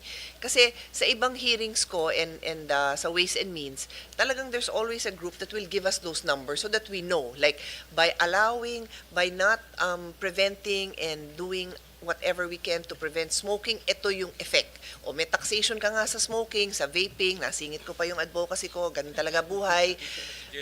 Exactly. My trigger. May taxes ka nga doon, pero yung pag-o-hospital, yung loss of job, loss of income, so ganun din. May ganun kaya tayo, Secretary? to our limited capacity in doing economic and financial calculations, no, our planning does have some assessment of what is the impact of the industry as far as job generation and other businesses that thrive around this industry. We can give that to you. Or do you have the Somebody data have now? it already? You have a data now? Or we can submit? We will just If you submit can find Yeah, it yes, now ma'am. within the hearing, that We'll would be submit great. to you, ma'am. Yeah. Kung kayang mahanap ngayon habang nag-uusap sana tayo, that would be the best, di ba? Para we can already discuss. Kasi ito na yun eh, you have 4 senators here. You know, if we need to make big changes, maybe we can.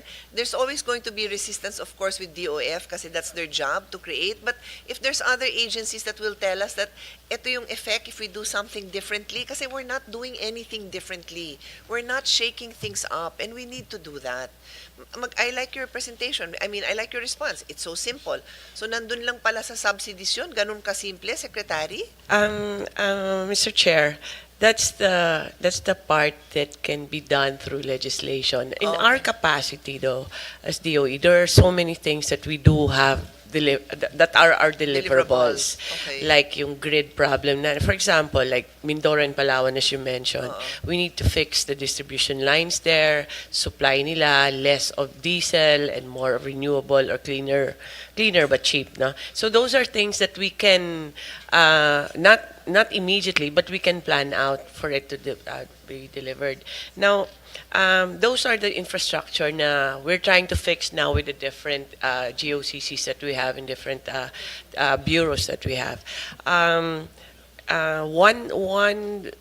that is very impactful, kahit mabagaling impact niya, is the shift towards cleaner energy. Because the more cleaner energy, according to the simulations, if we do reach the targets that we are targeting by 2030, mga 2 pesos, 1.3 to 2 pesos ang reduction. So, meron talaga, things are working, but it's not instant kasi every pieces of the puzzle have to be in place. No? Pero if we want really immediate impact, and I think it's a right call, kung wala lang tax sana, that will significantly lower kaagad. The rest are our responsibilities, Mr. Chair. No? you mentioned renewable energy, and as I said, SDG 7 is affordable and clean energy. In a previous hearing, Madam Chair, one of your, in your team, you were, I don't know if you were secretary yet during that hearing, so it might have been a previous one. It was reported to us that there were 105 renewable energy projects that risk termination due to non-compliance to project timelines. And then, idagdag ko na doon yung nabanggit ko, I think, in that same hearing, that similarly, meron tong mga, and help me out with the correct terminologies, no? Doon naman sa exploration, di ba parang ang nangyayari, nagpa-park sila, yung they get the permits to explore, and then they don't explore, and they just park. So, yeah, the service contract. So, can you just report on those two things? Kasi nabanggit mo renewable, it's so important. We get so excited about it, you know, and I even mentioned that if before I became chairman of the Committee on Energy, with my limited knowledge, which is still limited, you know, you don't hear, unless you attend a forum where the details get this technical, the average person doesn't know na one of the big problems with renewables is the storage, di ba? Wala pang i-invent na technology na mas store yan. So kung madilim na, ang gagawin mo dun sa nakuha mong energy, and then it's the connection to the grid. Yung mga ganun ba? Anyway, I'm just saying na maraming nagmamarunong and they want to improve our situation, but they don't understand these things. So let's elaborate a little bit, no, on these issues you have with renewable and then yung sa service contracts. Yes, the current supervising undersecretary is Undersecretary Guevara Okay. on renewable. But true enough, we are purging many of these contracts with the proper procedure, no? course. My due notice and all that. But I'll give it, if Mr. Chair, if Yusek Guevara can answer. Oo. Go ahead, Yusek. Thank you very much, Mr. Chair. You pointed out the 105 service contracts that we terminated last year. And we could, may mga nag-MR, some of them we Risk, consider. kasi yung infos nyo sa akin at that time, at least that's in my notes, was at risk of termination. So na-terminate na. Majority, ma'am. Okay. And then we continue to terminate projects na malayo na sila dun sa work plan. Oo. Kunyari, dapat na-achieve na nila to, mga 3 years ago na dapat, hindi pa. Kasi, So we terminate. sorry to interject, no, but the reason that's so important, and I'm not excited that you have to terminate, I'm not, but I believe that you include these projections in your official projections because they have these contracts, they commit that by this date, so syempre sasama nyo yun, di ba? Tapos malaman mo a year, 2, 3, 4, 5 years later, walang nangyari. The nature of these projects, matagal mabuo. So if they're not moving along, then you might as well find people who can move these projects along, correct? So that's why lang I want to put that on record, that it matters because our goal to be, is it 50% renewable by 2040? Tama? 50% renewable by 20, is now affected. Imagine if you relied on that, and sino bang may ayaw na less government intervention? Bahala kayo, sige, private, go ahead, do as much as you can. Then gugising ka na lang, walang nangyari, that's sa 10-year timeline. Anyway, what's the timeline for these renewables ba? Solar, and maybe quickly inform all of us. Solar, geothermal, wind, water. Ano bang timeline yan? From the moment that, I don't know, I don't know, yeah. From the, Peg it to whatever is a reasonable time to consider na seryoso na to. so when we award a service contract, Okay, that's the awarding. beginning. No? Okay. Solar can be built in 1.5 to 2 years. Okay. Geothermal, that will take 5 to 10 years. So yun po yung dulo-dulo ng minimum so for example, at saka max. sa solar, no, from the moment you awarded the service contract, and it can be built in 1.5 to 2 years, just to be clear, one of the issues you brought to my attention was that yung pala, pag-apply nila, wala pa silang right to the land. So, and sadly, and the chairman, like me, was also chairman of the Committee on Energy Education. Ganun din. Nakalista na lahat ng papatayo ng eskwelahan. Tapos, wala pa silang right pala dun sa magpatayo, dun sa lugar na yun. So, same thing. So, you said that one quick solution there is they have to have a clear right, whether it's a lease or ownership, right? they're not able to show the possessory rights within so Possessory many rights, days okay. after the award of service contract, Oh, automatically unlike dati, invalid you're na siya. waiting. A year Wala na later, po. wala pa rin. 2 years later, wala pa rin. O ngayon, hindi na mangyayari yun. Okay. So 1.5 years. So, without that problem, pag that problem is addressed, meaning they already have to show that possessory rights within a few days, wala nang ibang major hindrance? One of the major hindrance would be yung grid connection. The grid connection, Yeah, correct. but then we make sure na kaya nilang, meron naman pong transmission development plan. If they make sure na mauuna yung transmission matayo bago mag-connect, then they should not have a problem.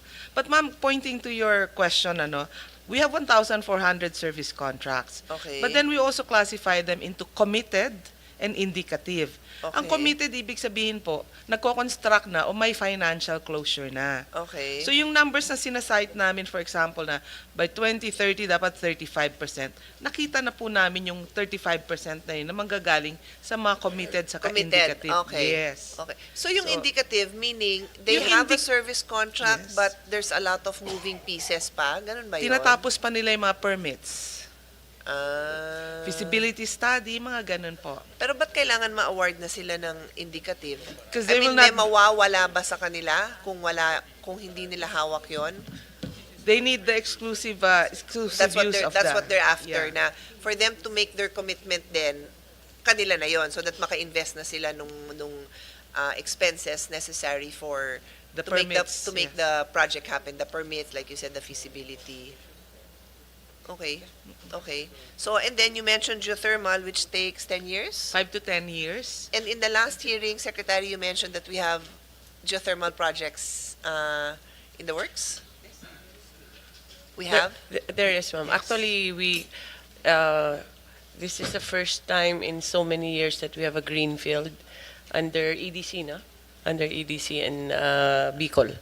Yeah, first But time. there's also some that are closing. So it's So it's another- really necessary. So But- it but- won't but- even increase our ratio. It's just going to maybe ang tawag doon, make up for the closures. Tama ba? Mr. Chair, although we are currently in talks and almost finished na yung talks on the de-risking facility for geothermal kasi para mabawasan din yung risk on the investor.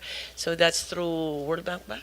Or, ADB through and then conduit yung land bank so that we can have more investments in geothermal. So because really geothermal is one of our low-lying fruits sana. Yes, ma'am.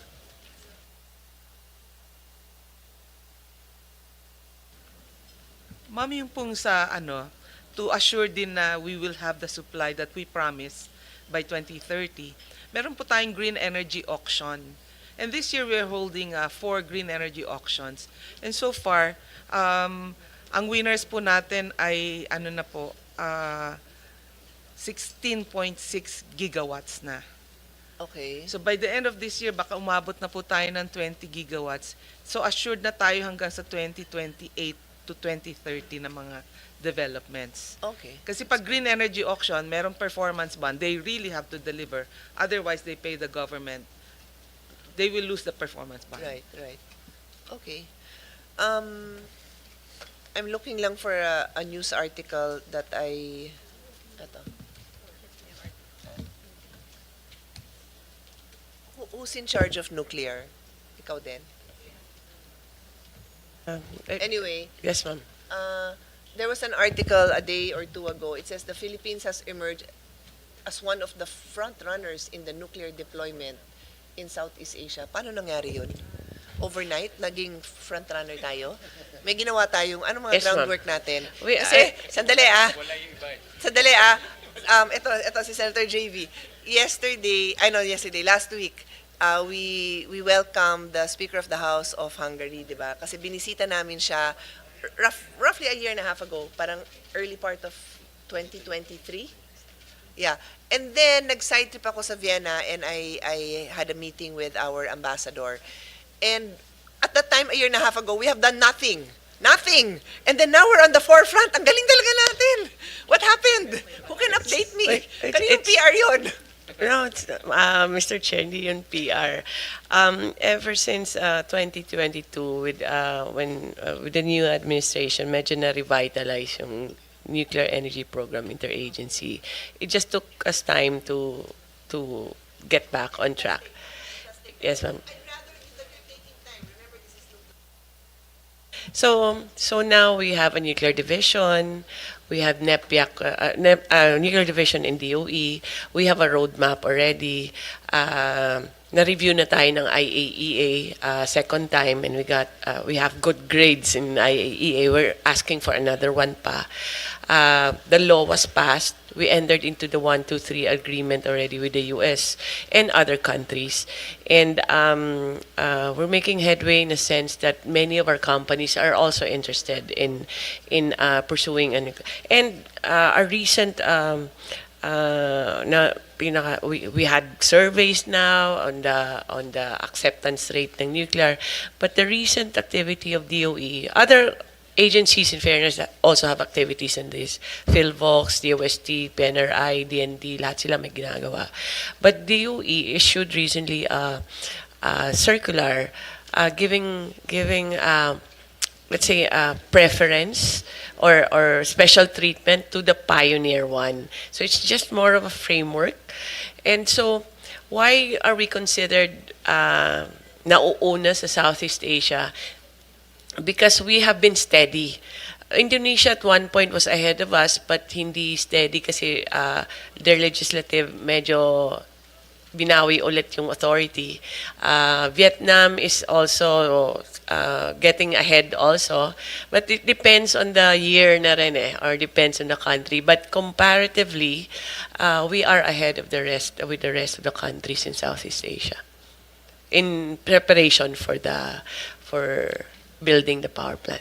Hindi po yan PR, ma'am. Totoo yan. Tamo, ang ganda pa nung opportunity mo magpaliwanag kasi I don't think I asked you for that update in our hearing, no? So I meant it na parang akala ko talaga PR, but with very straight to the point responses. I'm happy to note na you seem to have made a lot of progress. Kasi sometimes it's all talk, di ba? So it's good to see. And ang pinaka-importante ko na narinig ko doon is high grades. Kasi ayoko nung puro talk lang. Did you want to add something? I wanted to add lang, I would like to thank the good chairman of this committee kasi he supported NEPIAC for on the budget side for a few years. Kasi with that, we were able to do our public communications, the mga contracts, surveys, and really beefed up the activities of capacity building of NEPIAC, of all agencies actually. Si Chairman, on that topic, nasa Board of Governors tayo ng IAEA for 2025-2027. Philippines, medyo impressive yun, ha? Kahit na nasa board tayo ng International Atomic Energy Agency. Although it's, my staff just told me, DOST ang nakaupo. Yeah, but still, no, as a country, that's quite an honor to be part of the Board of Governors. So siguro ito na yung last comment, observation ko, no? I think everyone supports renewables. I don't think there's anyone who would say offhand na that's not the right direction to go. It's a UN mandate, our commitment, and it's what we want, clean energy. But I think what has to be clear, and it's embedded, I think, in the energy sector nga na someone's always paying for something. So we are paying for the development and promotion of renewable energy. And the ERC has raised the feed-in tariff allowance from 0.1189 to 0.2073 per kilowatt hour, which would lead to higher power bills next month. Tama ba? Is that accurate? Yeah, ERC. Yes, Mr. Chair. We just recently approved the increase for the feed-in tariff allowance. So kaya nga mindful tayo dyan kasi 0.1189 to 0.2073. I don't know how much this comes up to an average person's bill. I don't know. Do we know how much? So magkano? Ikaw naman compute, Chairman. Utusan pa. 0.20 or 21 na, 207 eh. So 0.21. So 42 pesos. So isang kainan din 'yon, 'di ba? Isang kain din 'yun sa karinderya. So sa akin, so everyone is paying for us to promote renewables, to promote and develop. So sa'yo din to, babalik din to kay NPC President, no? And everyone else who I know, I trust the default should be that our government is working hard. That is my default. Pero work harder tayo kasi every day, an average family is paying 42 pesos per month. Per month, no? Per month yan kasi monthly billing yan eh. 42 pesos per month for us to promote and develop renewables. So we have to do our best to expedite it, lahat ng renewables natin. Yes, Secretary. Yes, Madam Chair. It's always a dilemma, no? Going green kasi it will cost us also. Yes, of so we're trying to course. balance naman. Exactly. Like the feed-in tariffs, mostly hydro, which is basically should be the cheaper generation that we have. So, pero yun nga, may epekto siya sa feed-in tariff subsidy. But eventually, it will balance off, hopefully. Mr. Yes, Mr. Chair. We can only see the feed-in tariff allowance because it is a separate charge. But what we cannot see is actually the reduction in the overall generation charge in WESM, for example, because these renewable energy technologies that are on mass dispatch, they would not offer any price in WESM, and they would actually reduce the quantities that will have to be traded in the spot market. Correct. And with the reduction in the quantity, there can be downward adjustment to the overall clearing prices at WESM. So with those that are exposed to WESM, to these spot prices, then they would benefit also from reduced WESM prices, although, of course, there is that feed-in tariff allowance that is imposed on them. Yeah, thank you for that clarification. So in the bigger picture, itong pag-push itong feed-in tariff, which is yun nga, meant to pay for the promotions and development of renewables, is offset by, well, the mere fact that it exists will now bring down the prices. But so that your explanation is very much welcome. But yung point ko naman was to push all of us, di ba? To act fast, to act efficiently, kasi binabayaran nga natin yon. But yeah, thank you for clarifying that on WESM kasi malaking factor din yun dahil maraming napapabili ng medyo mahal doon eh pagka walang mga ganitong intervention. So, Mr. Chairman, I can end for now. I will just listen. Ultimately, I think our goal is very clear. We need to build a power sector that is affordable, that is sustainable, and that is resilient.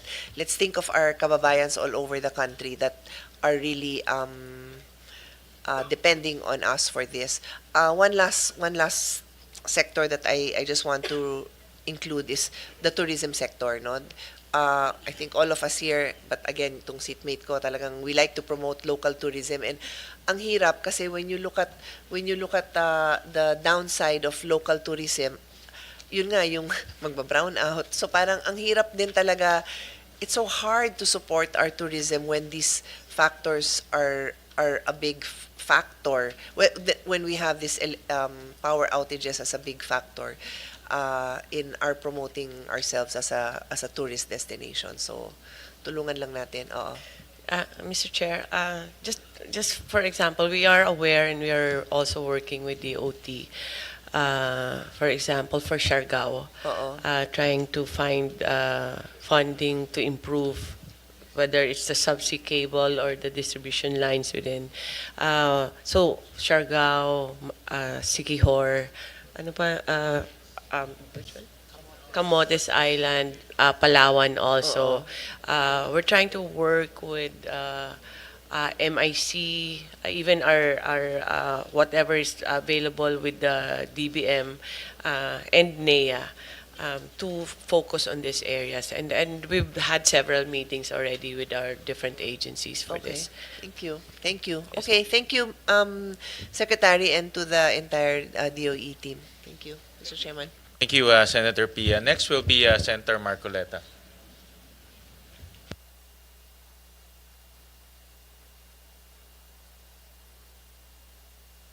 Salamat, Mr. Chair. Gusto ko pong malaman uli, Madam Secretary, yung installed capacity natin.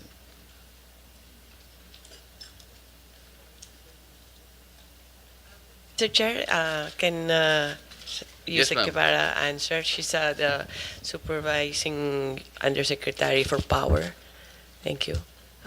Mr. Chair, 30,000 megawatts po yung ating installed. Yung dependable po, okay po. Megawatts. And then Yung you're ating saying dependable dependable is is 27,000 megawatts. yung consumption po natin.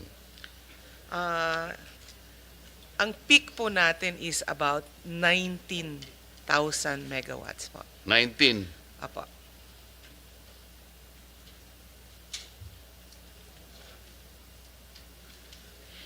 So, Mr. Chair, kung ang dependable natin is 27,000 megawatts, ang consumption lang naman natin is 19, edi sobra-sobra ang ating capacity, di ba? Mr. Chair, palagi po tayong, hindi po natin pwedeng tawaging sobra-sobra kasi po nakikita namin yung... Hindi, mathematically, sobra-sobra Mathematically, talaga. opo. Okay. Yes. So, anong problema? Ang problema po natin, ang ating mga planta, pagka they go on So, forced they are not outage. dependable. Kasi sinasabi mo, dependable. Something that you can depend on. Yes. Tapos sasabihin mo sa akin, may problema yung mga planta natin. So, hindi sila dependable. Ano talaga yung dependable?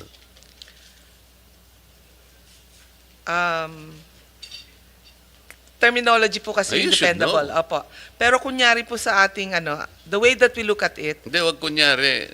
if you look at the outage Real rates, tayo eh. Oo. opo, yung pong ating 19 gigawatts na need, nasusupplyan po yan ng ating mga supply, Hindi, ng mga teka muna. generators. Nasaan yung hindi dependable? Yun ang kasi yun ang problema eh. So we should at least produce 19 gigawatts, di ba? Kasi yun ang demand eh. Yes.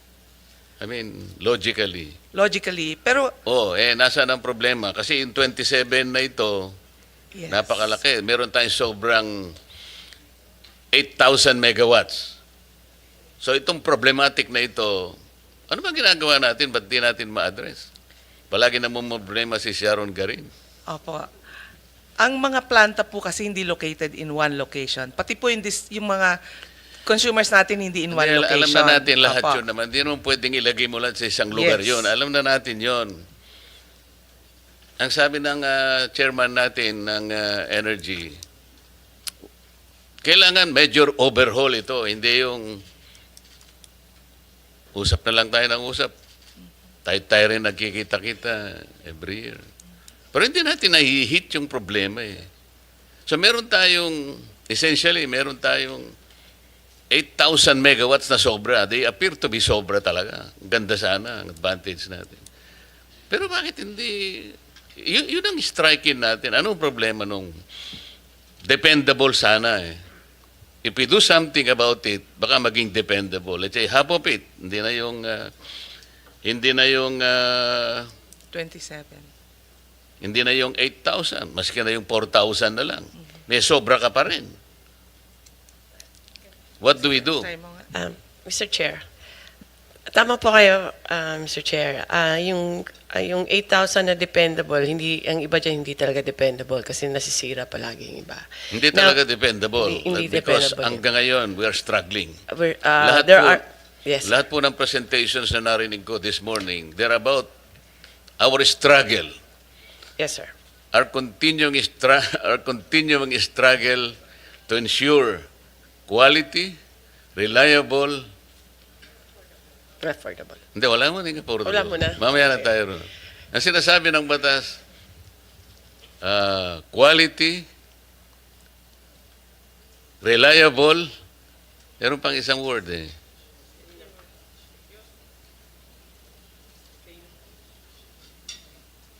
O, paano gagawin natin? Puro struggle na lang po eh. Mr. Chair, for example, sa Luzon ang dami-dami nating planta. Secure pala. Okay. Secure. Quality, reliable, and secure. Isipin mo, the law is sufficient in itself eh. Talagang sinabi niya sa atin, these are the things that we must do in order to secure our requirements for electricity. For example, Mr. Chair, sa Luzon, daming planta natin from Bataan to Batangas, no? Pero ang Visayas, iba rin yung characteristic ng Visayas. Kahit marami sa Luzon, limited laman ang linya. So, pag in-assess mo yung Panay, kulang talaga doon. Kailangan iikot pa siya. So, today, I understand may problema talaga. Today, we are assessing every region sa Visayas, Mindanao, and Luzon. Saan ba yung kulang na ano? Kasi hindi tama yung sinabi ni Yusek Keb, hindi kasi nakaspread out ng maayos yung mga power plant natin. So now, pinapa-review ko ulit ang energy plan para tignan saan ba yung mga regions na kailangan may base load pa tayo or saan kulang yung mga transmission natin. Those are things na kaya kahit mathematics siya, na tama naman, sobra-sobra tayo, pero actually yung design may kulang pa talaga, Mr. Chair. So we're working on that. Mga 2 buwan na namin ina-assess, nagra-run kami ng mga simulations, and we'll have it ready hopefully by the end of the year, Mr. Chair. Kasi, Mr. Chair, talagang napakahirap intindihin.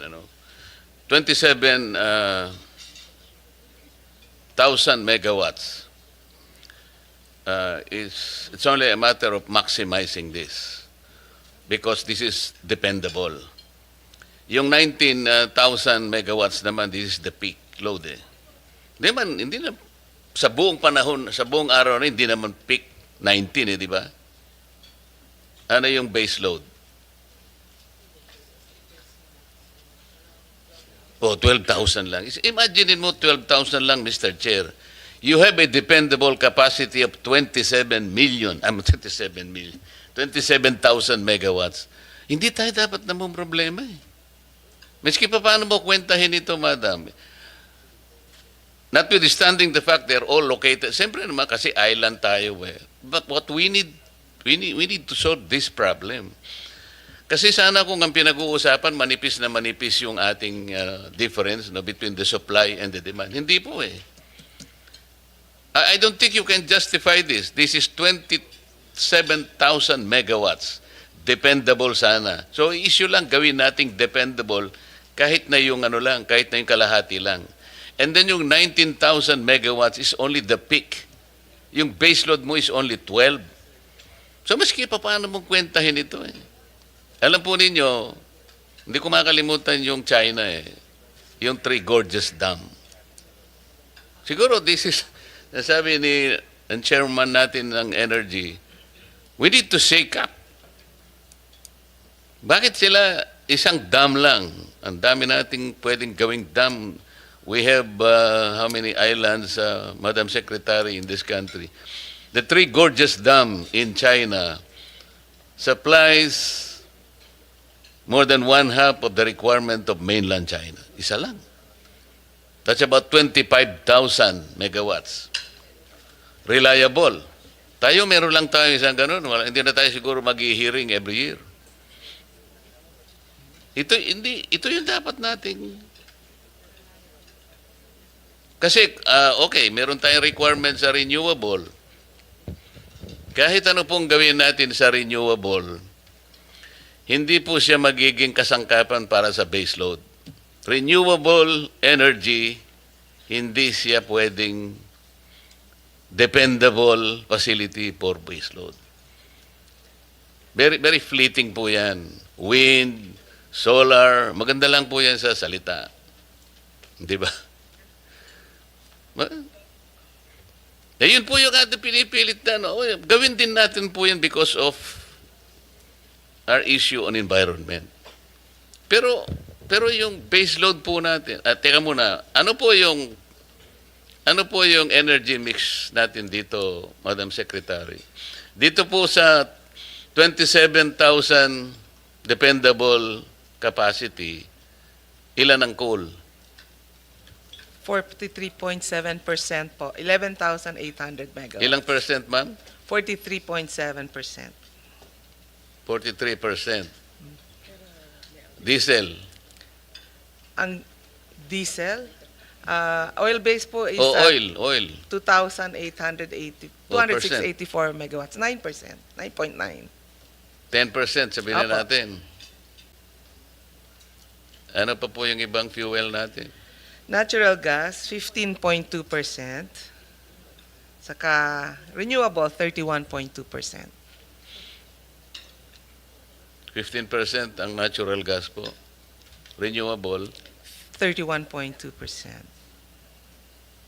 so that makes up 100% already. Yes.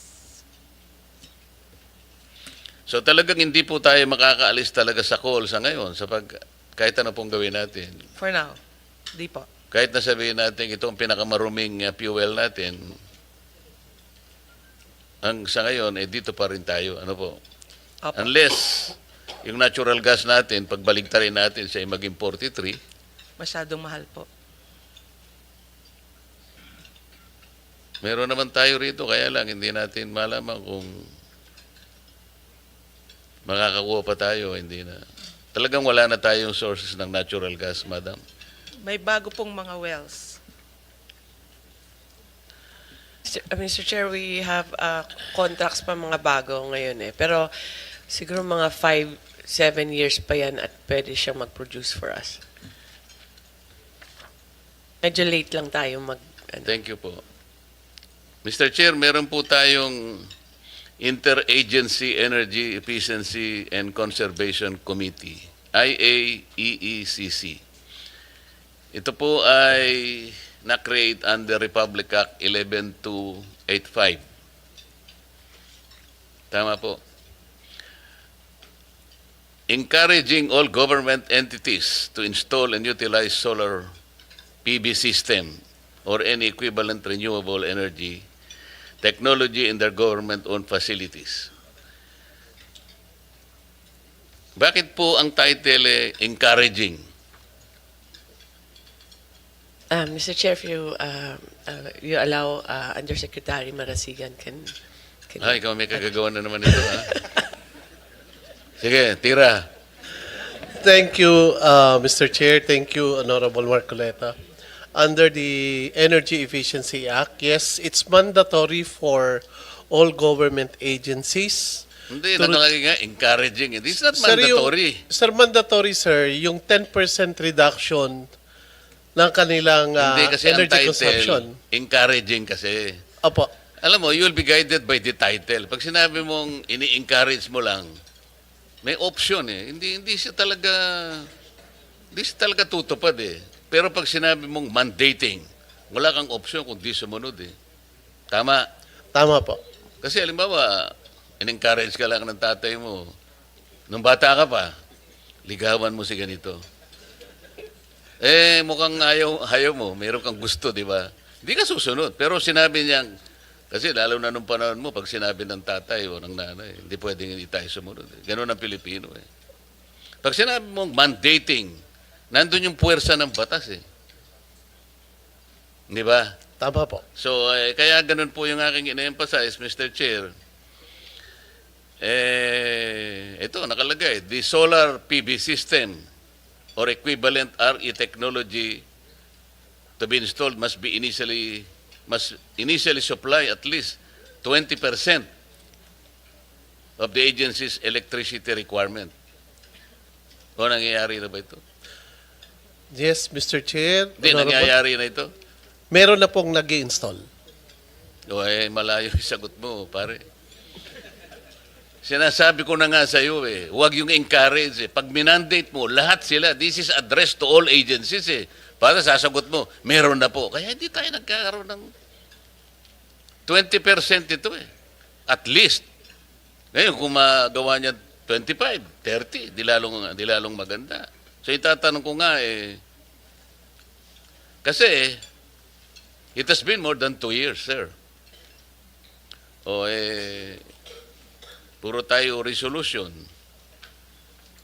So ilang ahensya na ang napakabit ng solar panel o katumbas na renewable?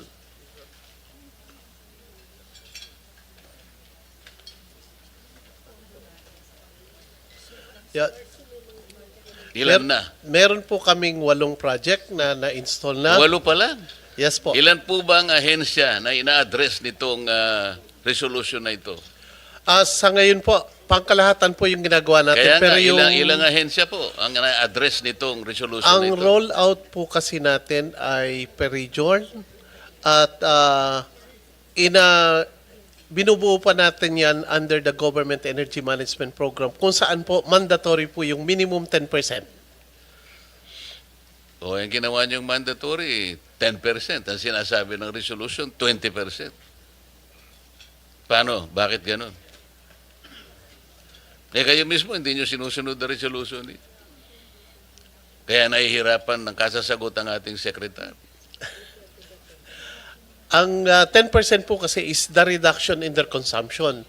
So isang tool po yung pagtatayo ng mga renewable energy like solar rooftop installation para matulungan sila sa reduction.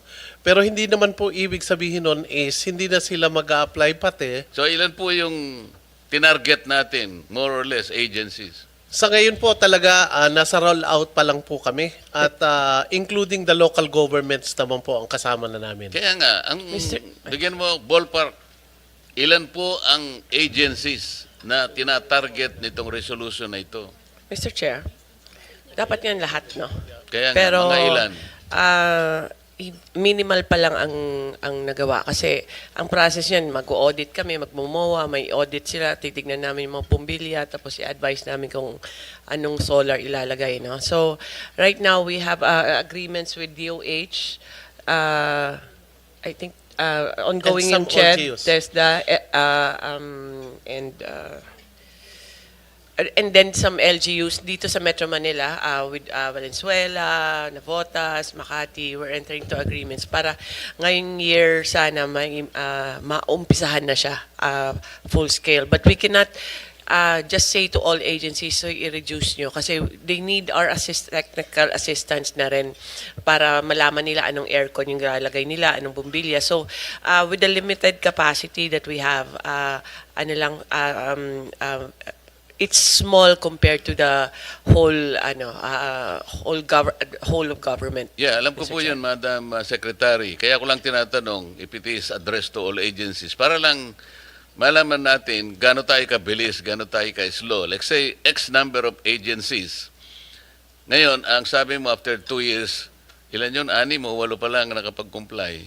So you have, let's say, 1,000 agencies as the targeted universe.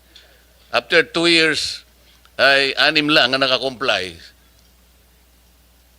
So you have baka 28 years ang abutin natin bago natin ma-cover. Yan sinasabi ko, ganun tayo kabagal. Kaya hindi rin natin mafe-feel pagka ganun eh.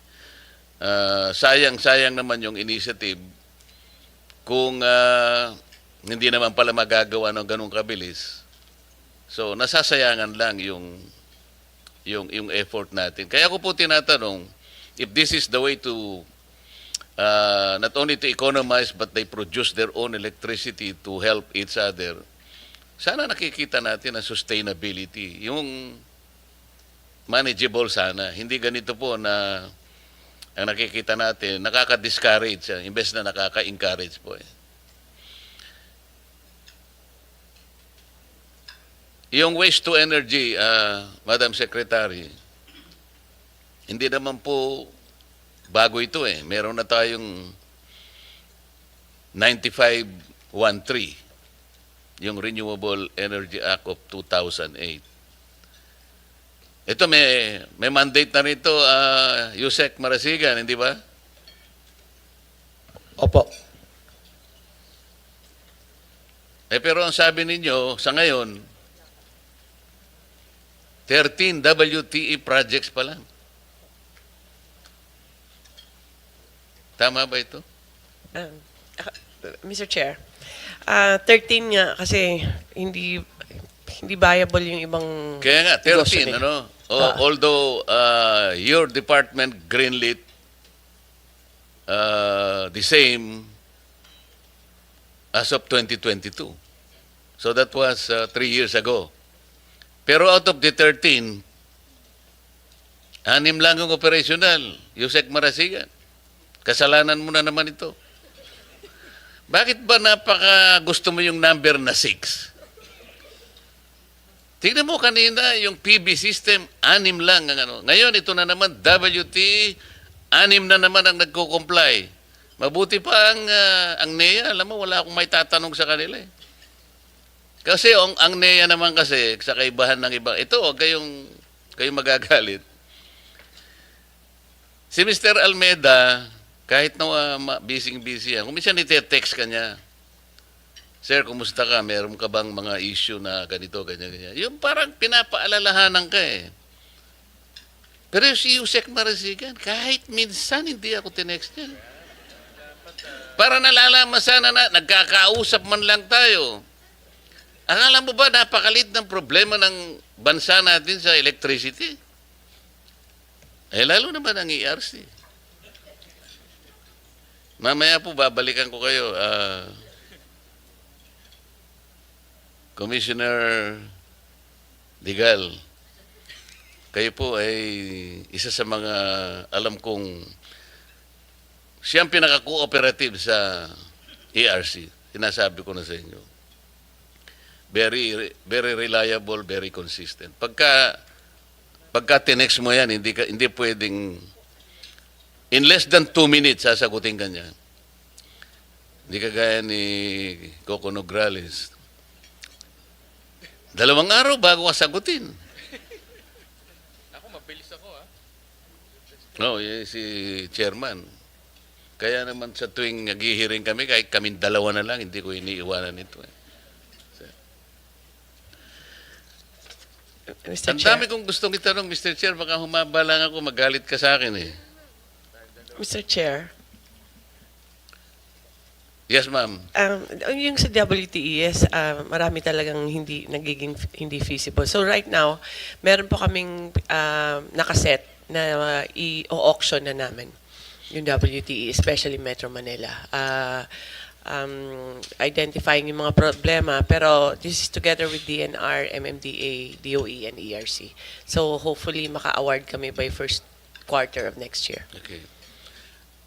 And Mr. Chair, dadako ako ngayon dun sa affordable. Kanina pinag-uusapan natin yung quality, reliable, and secure supply of electric power. Pero yung affordable, nandun din po yun.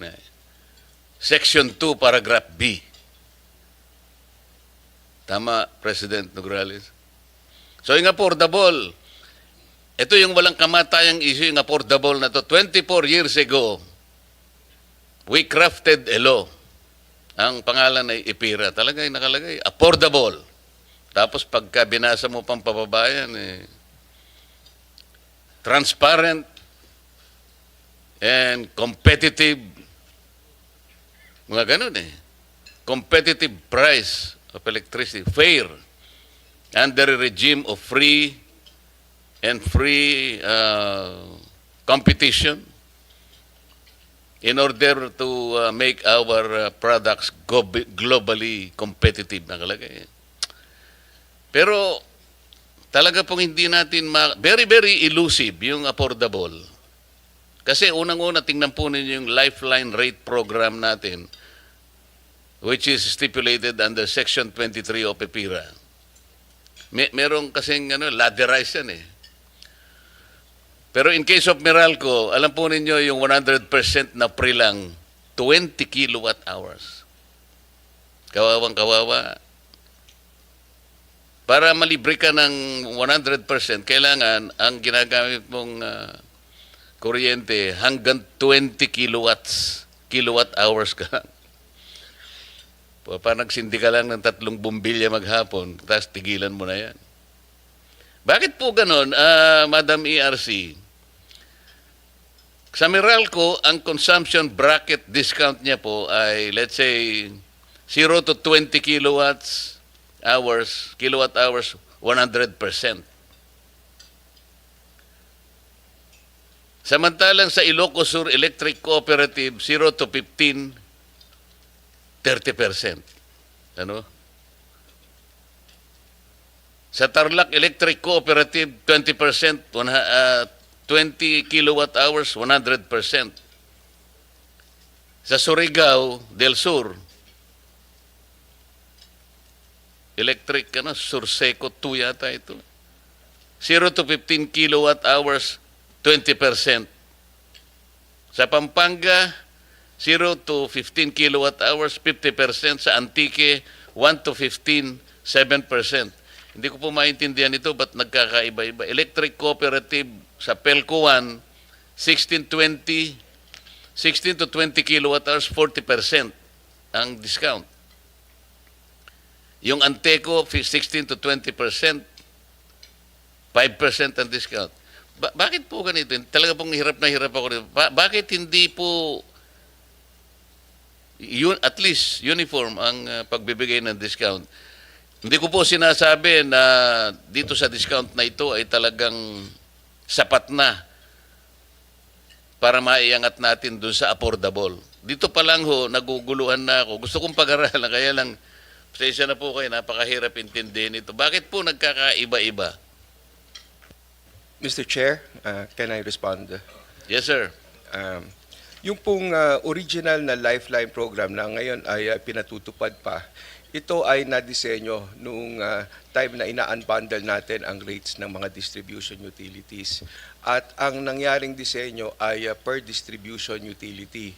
Dahil ang Lifeline program ay isang paraan ng pagsusubsidiya ng mga marginalized consumers, nung nadisenyo ito, ang subsidy ay manggagaling doon sa subsidizing class within the same distribution utility. At yung isa-subsidize niya ay yung mga marginalized doon din sa same na distribution utility. May mga distribution utility na malalaki tulad ng Meralco na kung saan marami ang pwedeng panggalingan ng subsidy. Kaya nung dinisenyo siya, ang isang pamantayan naman na ginawa ay dapat yung subsidy charge o yung Lifeline subsidy charge will not exceed 10 centavos. At nung dinisenyo, tiningnan kung magkano ang malilikom kung ito ang limit. Nakita na sa halagang 10 sentimo na i-charge mo dun sa subsidizing class ng Meralco customers, maaari ka pong makapag-extend ng discount up to 100 kilowatt hours na konsumo ng mga marginalized or yung low consuming. Pero dun sa iba tulad ng electric cooperatives na maliliit lang, predominantly maliliit lang din ang konsumo at yung subsidizing class ay maliit lang din, para ka makapag-extend doon sa marginalized customers na hindi naman mag-exceed sa 10 centavos yung Lifeline subsidy charge, kinailangan ibaba mo yung threshold. Kaya meron doon na ang kanilang diskwento ay kung meron lang silang konsumo na hindi lalampas ng 20 kilowatt hours. Naintindihan ko po yun, Mr. Chair. Ang hindi ko po makuhang mabuti ay yung pinag-uusapan natin na lifeline rate. Lifeline kasi, ibig sabihin talaga pantulong eh. Bakit ang Tarlac Electric Cooperative sa Limbawa nakakapagbigay, nasusundan niya yung sa Meralco na yung 20 kilowatt hours, 100% na ililibre niya. Katulad ng Meralco, bakit lahat na ay walang nakagawa ng ganon? Isip-sipin po ninyo, yung Pampanga, mas malaki ito kaysa sa Tarlac. Hanggang 15 kilowatt hours lang ang 50% niya. Yun ang hindi ko makuha. Paano, pag sinabi po ninyong, halimbawa, yung 15 kilowatt hours na consumption ng isang household, yun lang ang bibigyan niya ng kalahati, 50%. Gaano po ba yun? Hindi po pang buhay yun eh. Hindi lifeline yun eh. Lalong-lalo naman yung iba, walang nakaano kahit isa. Ito, Cooperative Inc., Anteco, 16 to 20 kilowatt hours, 5%. Eh siguro po kung langgam lang ang pinag-uusapan natin, sa langgam pwede na po ito. Pero tao po itong mga ito eh. So paano po nakalampas sa inyong radar ito? Paano po natin masasabi na lifeline rate? Yun nga po, yun yung original na design ng Lifeline program na nakabase doon sa individual distribution Yun po utilities. yung original design. Ngayon nga po, mayroon na tayong ipapalit na kung saan ang diskwento ay ibibigay across the country regardless of the distribution utility at ang Lifeline subsidy charge ay pare-pareho din na i-impose. Ganito na lang.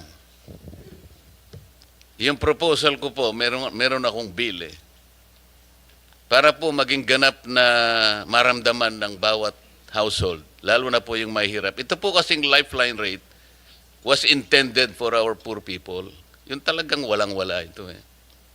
Ngayon, ito pong ladderized na ito na hindi pare-pareho talaga. Naintindihan ko naman sapagkat hindi naman pare-pareho po yung pinanggagalingan ng mga electric cooperatives, halimbawa, o lahat ng distribution utilities.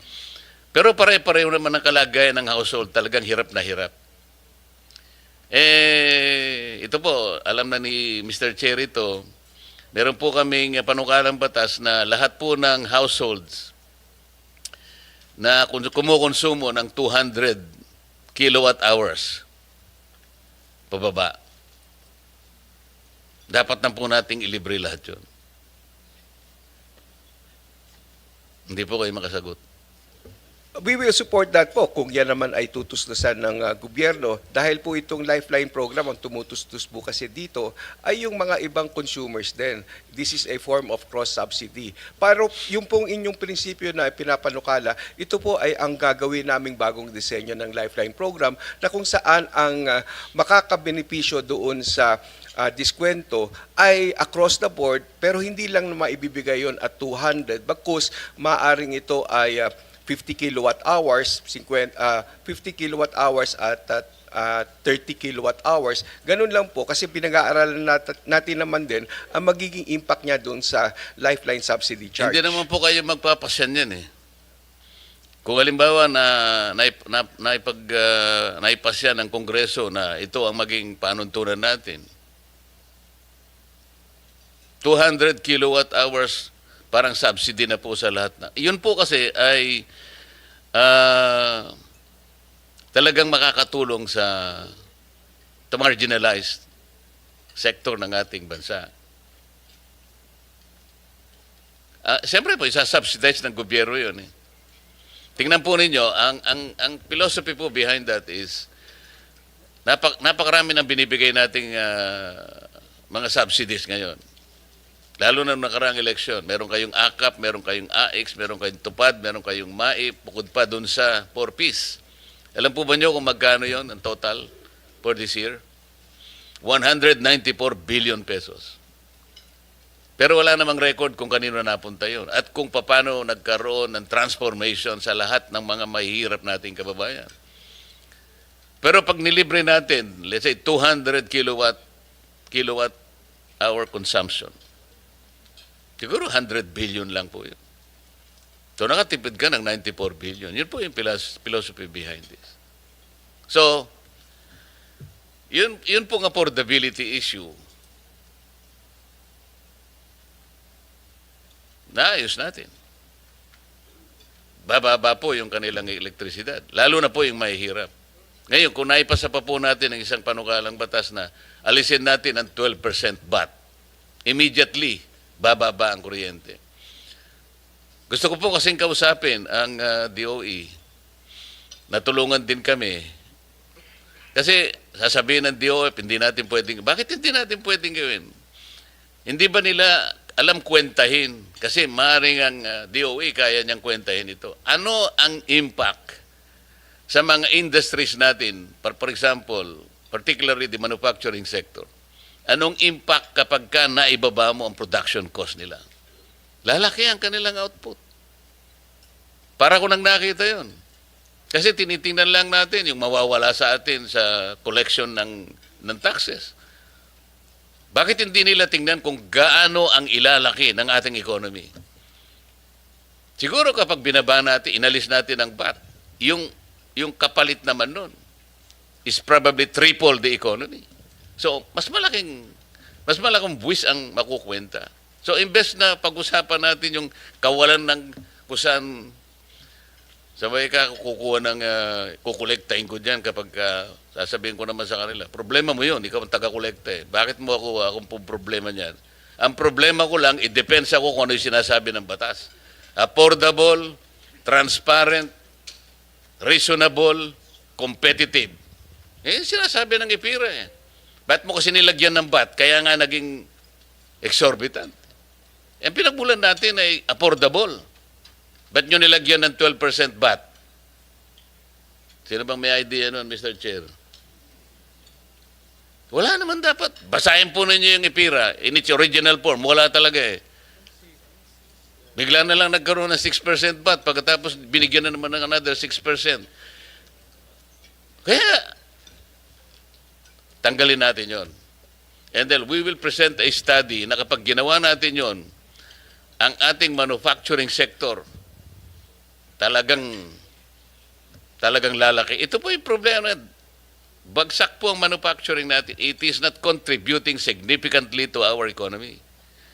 Ang ating pong GDP is consumption-driven. Dapat production-driven. Imagine po nyo yung ating cement industry, Mr. Marasigan, Yusek Marasigan. 70% ng production cost is electricity, power. Kaya po hindi sila gumiginhawa. Ang nakikinabang po ang Vietnam. Ayun pong mga cold storage natin, kaya hindi tayo makaimbak ng pagkain natin. 60% is electricity. Subukan ninyong ibaba ang production cost by way of reducing the rates of electricity. Para ko nang nakita kung gaano ang threefold, maybe fivefold giginhawa ang ating economy. Then, from there, we can collect more taxes. Yun ang gusto naming i-present na alternative. O di, bumaba ang kuryente, tumaas ang economy. Dapat yun ang aralin natin.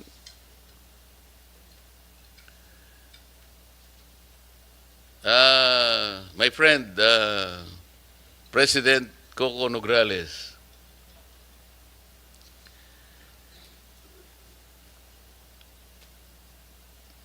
paano yung ano ba yung gusto kong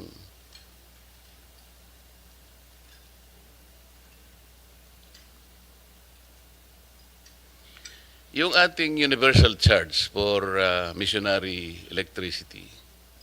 This is your jurisdiction.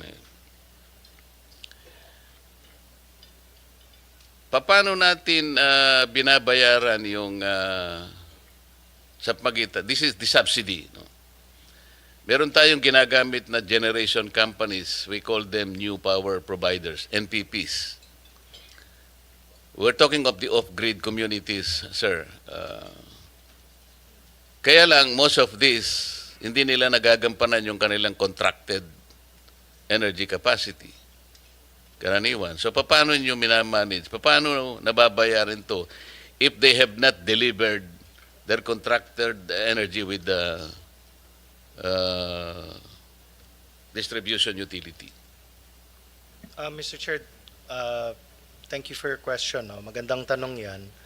Unang-una, yung mga ina-apply po na mga UCMEs at binabayaran itong mga new power providers or qualified third parties, depends po dun sa approval din yan sa ERC. So yung nababayaran lang po natin doon ay yung mga karapat-dapat na mabayaran. So kung may shortfall sila, hindi sila mababayaran dun sa kanilang shortfall. Yun ang ginagawa po natin. We'll go to that. Pero in principle, how do you manage the subsidy payments to the NPPs? Pass-through po yun. So yung nakokolekta lang namin dun sa mga ECs, yung mga SAGAR. Tapos yung merong pinapass-through na mga UCMEs sa kanila, from the UCMEs, binibigay lang namin pag na-approve na ng ERC. Hindi, yung NPC is overseeing the SPAG areas. Let's say Mindoro, Palawan, Masbate, Catanduanes, Yes, etc. yes. So meron kayong missionary electrification development plan. 'Di ba? In order to project the power requirements in each of these SPAG areas. Ngayon, paano ninyo ma-allocate yung payment of subsidies per each of these SPAG areas? Ito yung gusto nating malaman. Because you continue to collect itong subsidy na to na kung tawagin natin ay universal charge. Ito nga yung nagpapahirap din sa ating mga consumers. Kasama ito sa binabayaran nila.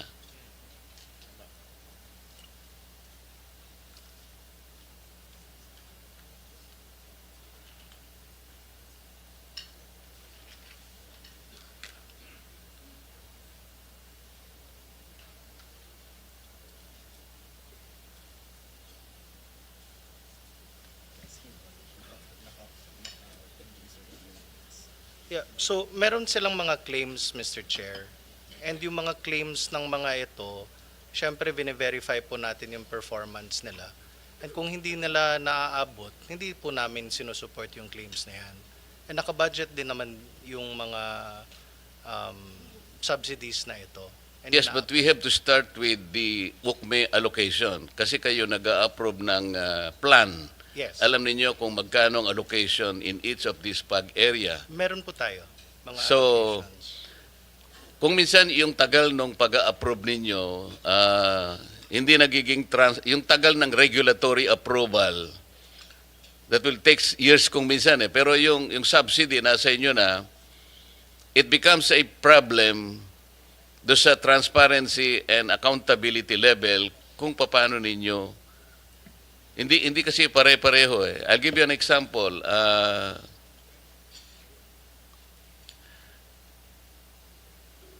Yung what do you call this?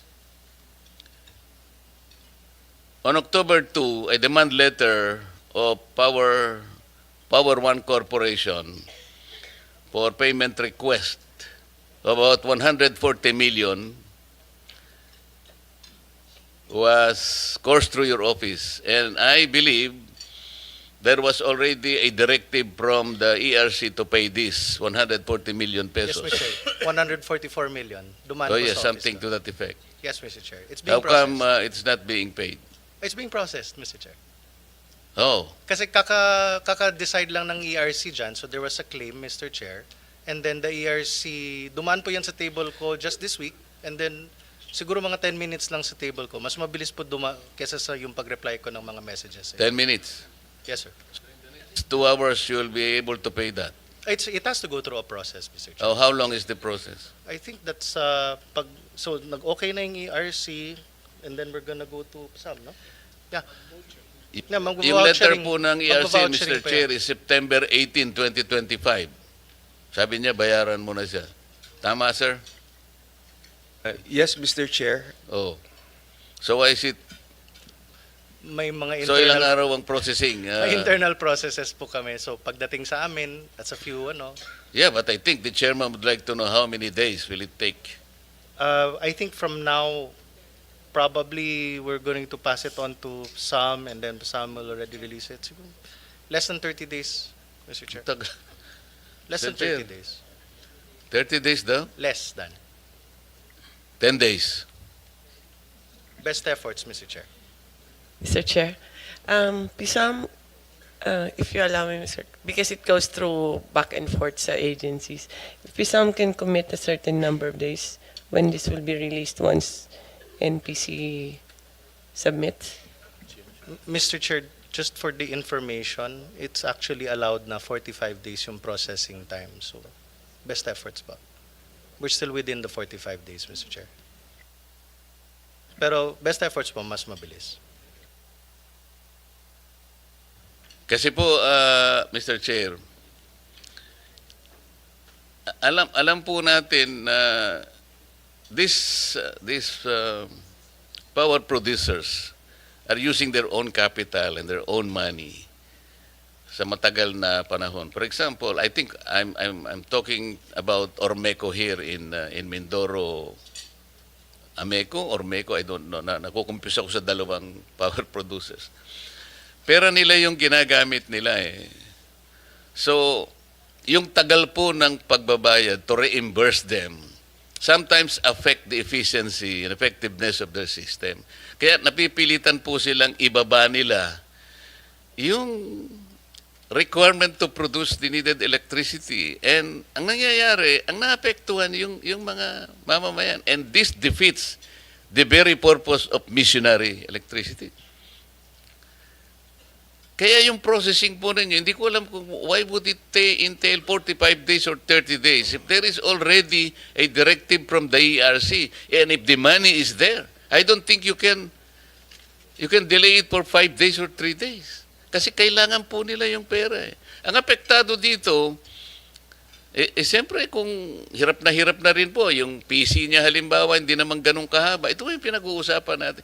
We're talking of missionary electrification program here. And they are SPAG areas and they are your own responsibility.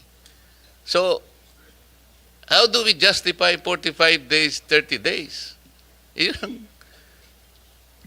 Well noted, Mr. Chair. ERC, what is the reasonable period in this instance? It depends on their internal process, but of course, around the 15 days would seem already to be reasonable. I heard 5 days.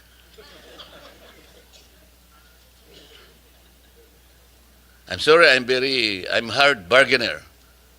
Oh, 10 days. Since dumaan na po sa table ko at in-okay ko na po. Yes, sir.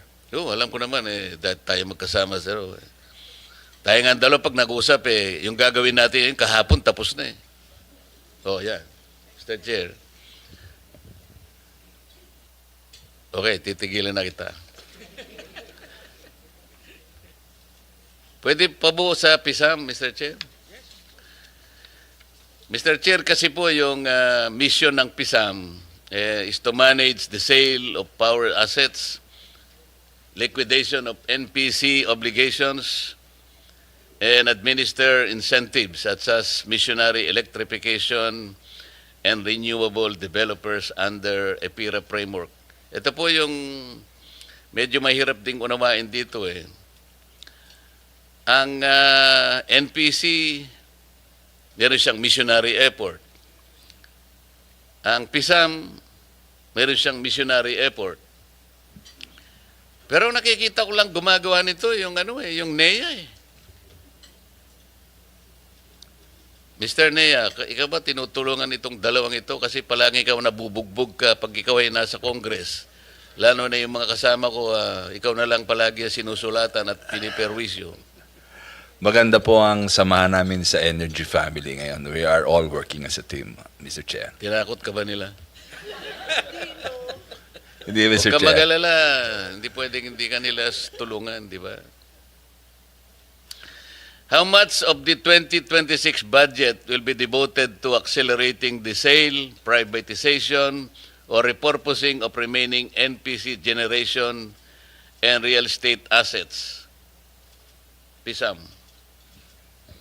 Good afternoon, Mr. Chair, Senator Marcoleta.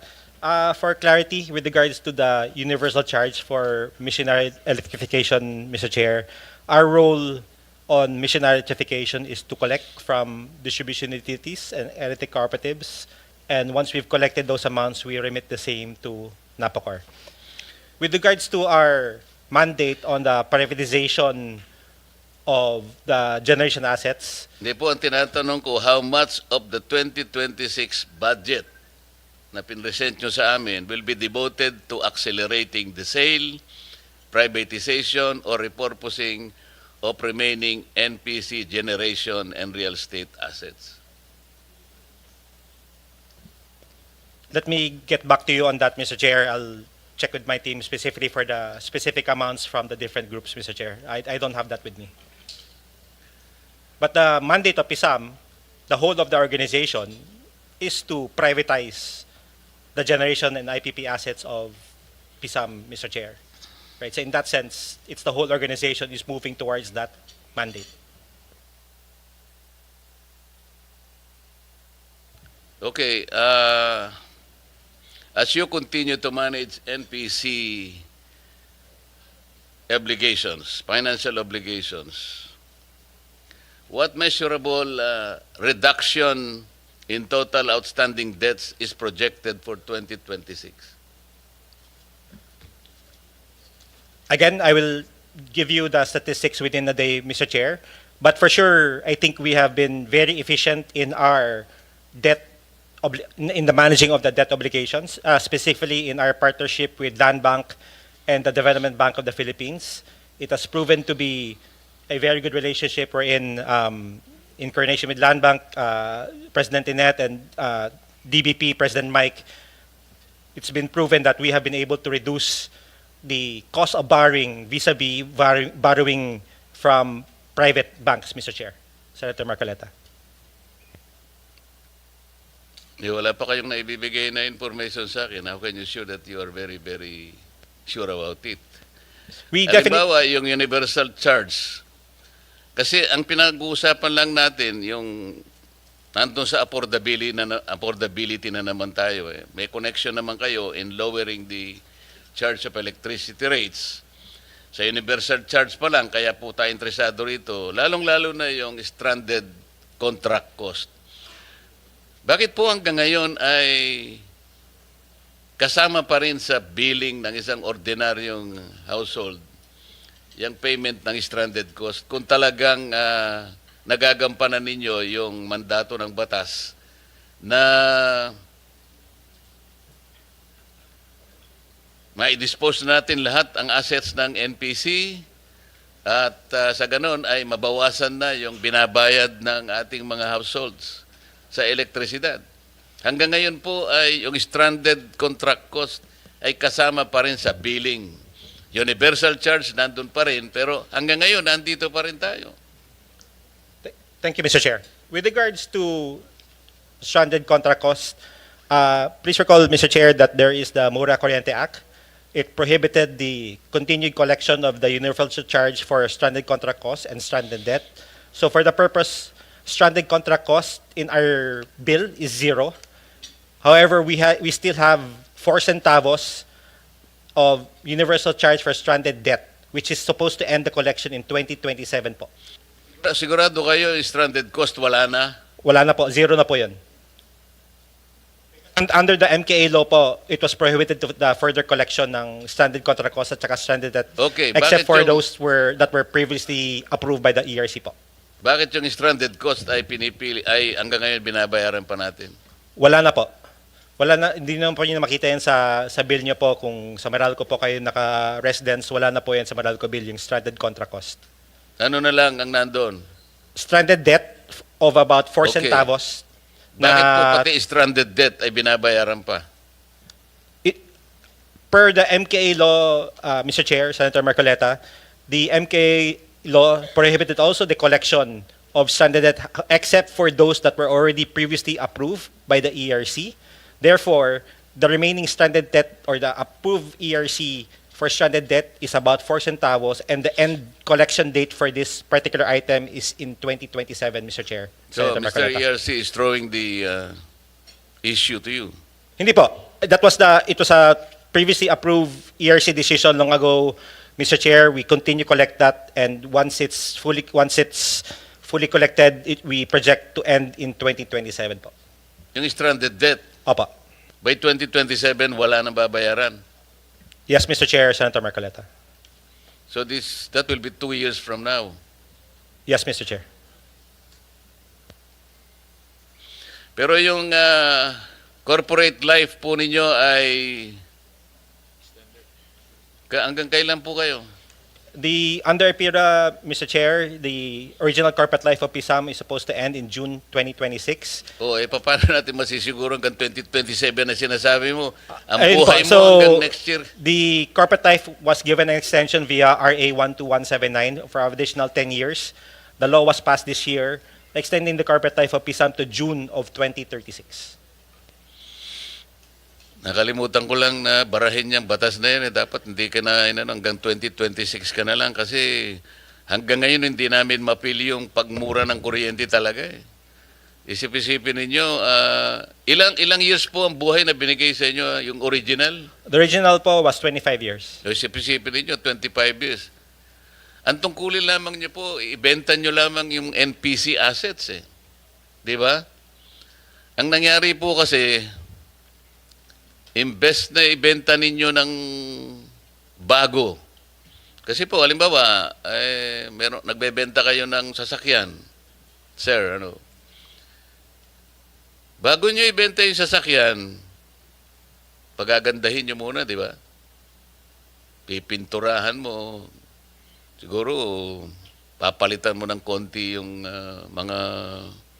Ibig sabihin, lalagyan mo ng burloloy para sa ganun, maging marketable. Tama po.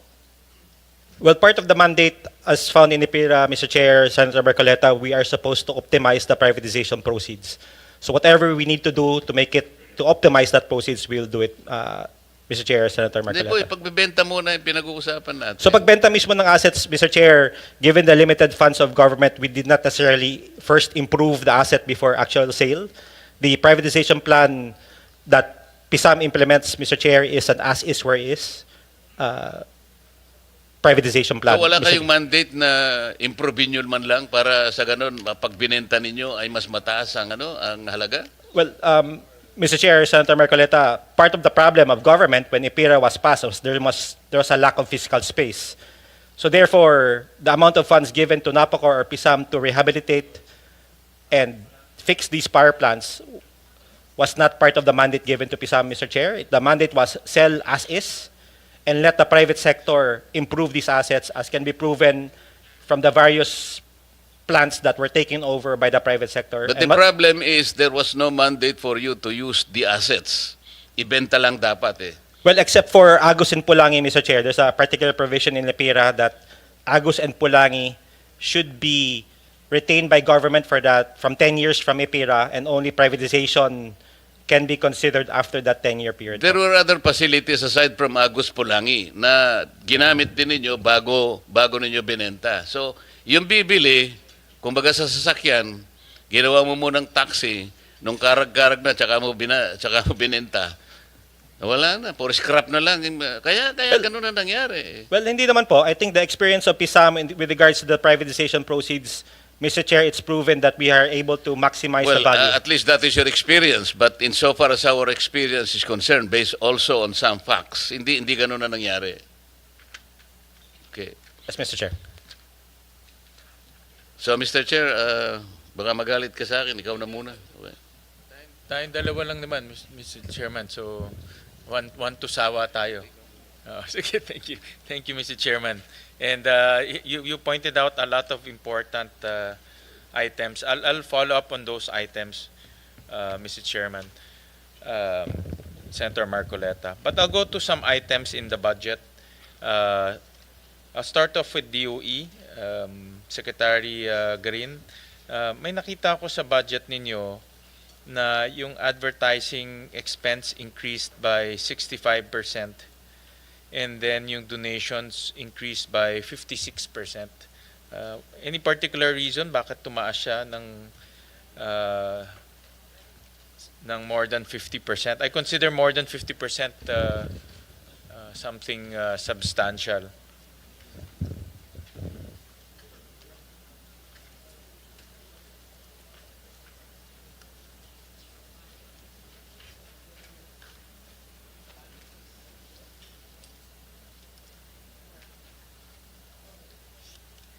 And donation, but meron ba tayong particular activity why we need donations?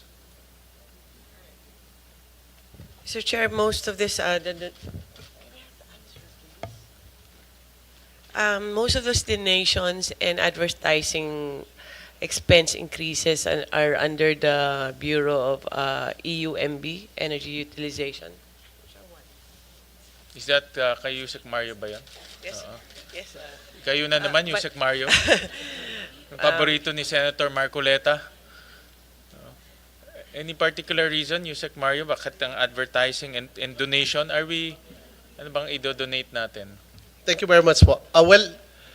Primarily we are the Energy Utilization Management Bureau. related po ito dun sa question kanina ni Senator Marcoleta. We have programs in identifying sino yung lalagyan natin ng unang mga solar rooftop installations as donation.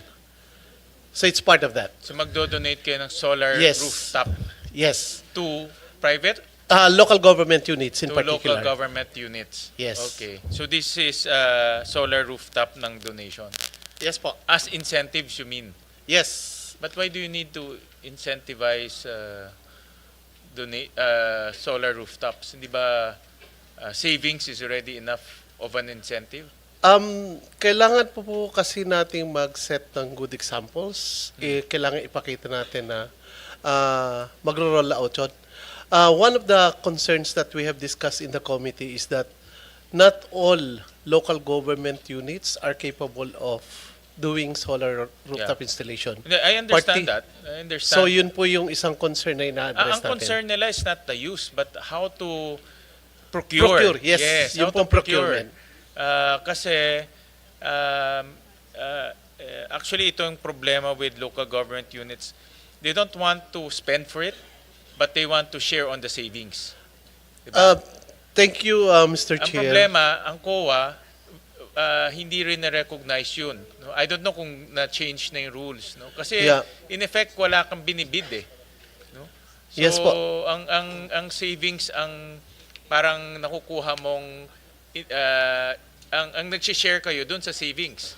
Diba? So, but how do you value that, no? Yung savings? Yun ang hindi clear under the rules. Well, actually, under the energy service contract concept, any improvements that will produce energy savings will be shared between the third-party participant, the ESCO, Yes. and the owner. Correct. But is that recognized by COA? Yes. Diba? Yan ang problema eh. That concept sa private, matagal na yan eh. Nung mayor pa ako, actually, andyan na yan. Ang problema, yung mga LGUs, hindi nila magamit yung concept because may COA issue. I'm not saying ayaw ng COA. Hindi lang nare-recognize ng COA. The rules for that type of savings sharing mechanism is not so clear. Yun ang kailangan yung i-clear up. Yes po, including Tulungan ng mga LGUs. Yes po, including po yung procurement procedures Yes. under yung Correct. ating existing procurement law. Yes. Even with amendments, hindi pa po siya specified. Pero ang tinitingnan natin is this should fall under specific specialized procurement. Correct. So correct. yun po yung tinitingnan natin na avenue on how we can really explain that, not only with our recipient beneficiaries. So it's only ang sa mga LGUs, ang only way nila is outright purchase. Yes. Bibili sila ng solar rooftops. Yeah. No, pero hindi naman lahat ng LGU Pero, kaya, 'di ba? sir, based on our experience, meron naman mga local government units na willing. Like for example, outright purchase. hindi po outright purchase. Even if meron silang problema or hindi pa klaro yung rules. Like for example, in Siquijor, ang una naging problema natin doon is power supply. But nung i-introduce natin yung energy efficiency and conservation concept, including solar rooftop installation, inaccept at inacknowledge kagad ng provincial government. So nakipagmawa kagad ang Department of Energy. Baka kasi to effect. G2G yun. Hindi po G2G yon, kundi ang sinetup natin doon is for a third-party energy service company. And wala silang problema sa COA. So far, wala pa po kasi, Kasi no cash out sila Yan eh. ang naririnig ko with LGUs Yeah. eh. No cash out po yung naging arrangement nila. Correct. Mr. Chair, Yeah. Go ahead. we're actually exploring, tama pa kayo, there might be problems with the audit, pero there are other models eh. Palis mo lang yung rooftop mo sa developer. That's a possible without any That's another, problems. yes. No? So, we're actually trying to develop these models para mas madali sa LGU din and no cash out sa kanila. Yeah, ang suggestion ko is to mediate between COA and LGUs kasi yan maraming LGUs natatakot eh baka ma-disallow. Then kawawa naman yung mayor, no? So I think it's DOE can mediate between COA and alam ko COA ang hindrance eh. doon sila natatakot eh. No? Yeah. Yes, Mr. Chair, we will coordinate and we will make it part of our yung promotion sa local governments, particularly to include yung Commission and Audit. Yes. Yung Commission and Audit on the local side. Yes, yes. Thank And you po. also, itong advertising, how come it increased by 65%? Sir, that pertains po dun sa publication ng mga new policies natin. Okay, alright. So, yun lang po yung major expenses natin sa advertisement. Thank you. And then meron akong nakita rin additional 281 secretary on capital 281 million on capital outlay. Again, Mr. Chair, this is under EUMV. Okay. But Kay Mario this ulit. is more of meron silang mga testing facility for the EVs. I will give you the more specific details through Yusek Marasigan, Mr. Chair. Yes, just to some clarification, additional 281 million, Yusek. Partly po kasi is we are putting up an alternative fuel testing center for transportation. And yung capital outlay, a capital outlay includes the construction of the building for this testing facility. Ito kasing testing facility na to will help us determine na magkaroon tayo ng state-of-the-art testing center for vehicle fuel efficiency and emissions. This will also help us in our initiative to put an energy-efficient labels for all makes of cars and vehicles, particularly with the introduction of the electric vehicles. So itong 281 is testing facility. The building part of the testing facility. The building part of the testing, but leading to that. No? Yes po. Leading to the testing. When you say alternative fuels, ano ito? Hydrogen Primarily or po sa ngayon, biofuels? primarily po sa ngayon, ang ano natin is electric. Electric. Okay. Yes. All right. Okay. So this is for electric vehicles. Yes po. Okay. And then I'll go to that kasi nabuksan na itong, I also saw in the budget, yung Alternative Fuels and Technologies Program, nag-increase siya by 281%. And then may nakita rin akong Alternative Fuel Program for Transportation and Other Purpose, locally funded, nag-increase siya from 64 million to 341 million. Yeah. Any particular reason for that? And I support this, no? Kasi nakikita naman natin nagiging uso na ngayon yung electric vehicles, and I thank the Secretary for clarifying yung license. I think kasi maraming bumibili ng electric vehicle dahil sa exempted sa coding. No? Pero natakot sila nung magre-register pa sa DOE, so that's another layer. But the Secretary clarified na hindi na. No? Thank you very much, Mr. Chair. Just to further clarify, yung total increase natin from 64 to 341 includes na po rito yung kabuuan ng ating vehicle testing facilities. And that ang kalakihan nito ay yung building pa lang, the 281. Okay. Tapos to follow yung procurement ng ating testing facility equipment itself in the succeeding years. Okay. So meron na naman tayong proposed location, meron na tayong initial location. This will be in Cavite State University in Rosario, Cavite. Testing facility to. Yes. Training or testing? Testing. Testing. Po, testing. So, And ang kabuuan niyo po niyan, pag nakompleto, hindi siya malilimit sa electric vehicles. Kasama na rin po dyan yung development natin ng concept ng next generation vehicles to include yung hydrogen and yung ating SAF or yung substitute aviation fuel. Okay. So in other words, pero itong investment natin next year, kasi lumaki yung basically among the programs yung Alternative Fuels and Technology Program ang lumaki. So meaning we're focusing on electric vehicles next year. Yeah, on the testing facility. On the testing facility. Opo. But as a program, yun ang ating fino-focus. It's part po nung ating overall CREVI, yung ating electric vehicle roadmap. What are we testing sa electric vehicle? The quality? Why do we need a testing facility? Right now, Mr. Chair, ang ating primary testing na ginagawa is for recognition, labeling, nung mga models and makes na dumarating dito sa atin. So it's ginagawa po natin yan for appropriate registration. So naka-post sa website natin yung lahat na na-acknowledge, na levelize natin ng mga makes and models ng mga electric vehicles. Yung testing facility natin, once it's done, then dito na po yung actual standards development natin. Okay. So itong mga electric vehicle, ang dami na kasi pumapasok. In fact, na-take note yan ni Senator JV. So lahat ito magkakaroon ng standards and labeling. Yes po. And to keep it simple, malalaman ngayon ng consumer alin dito ang mas energy efficient. Tama po. Okay, so mayroon silang comparison in other Yes words. po. Hindi naman po bago sa Department of Energy yan kasi even before, meron po tayong ginagawang mga EcoRun to identify yung fuel consumption rating naman ng mga combustion engines. So yun po yung katumbas nun sa mga electric vehicles. Okay, alright. I'll go to yung, ito nabuksan ni Senator Marcoleta, yung energy efficiency.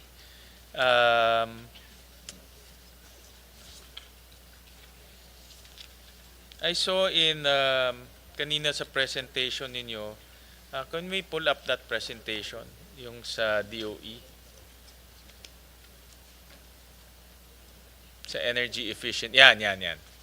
So, pag itong kinocompute ko, for example, sa designated establishment, sa energy service companies, and pag binangga to sa total energy consumption of 126,000 gigawatts, ang energy efficiency natin is only 0.73% ang natipid natin.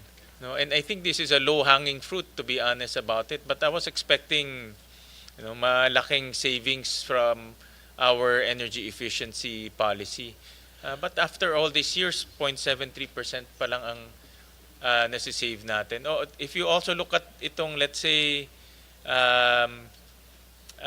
yung energy service companies, less than 1 billion yung investment, yung total investment in designated establishment, maybe respectable at 8 billion. But if you look at the total na save, due to energy efficiency and conservation, it's only 0.73%. Mr. Chair. Yes. Yes, we do understand. There's still a information campaign and education campaign na talagang kailangan dito kasi Filipino by culture is not used to energy conservation.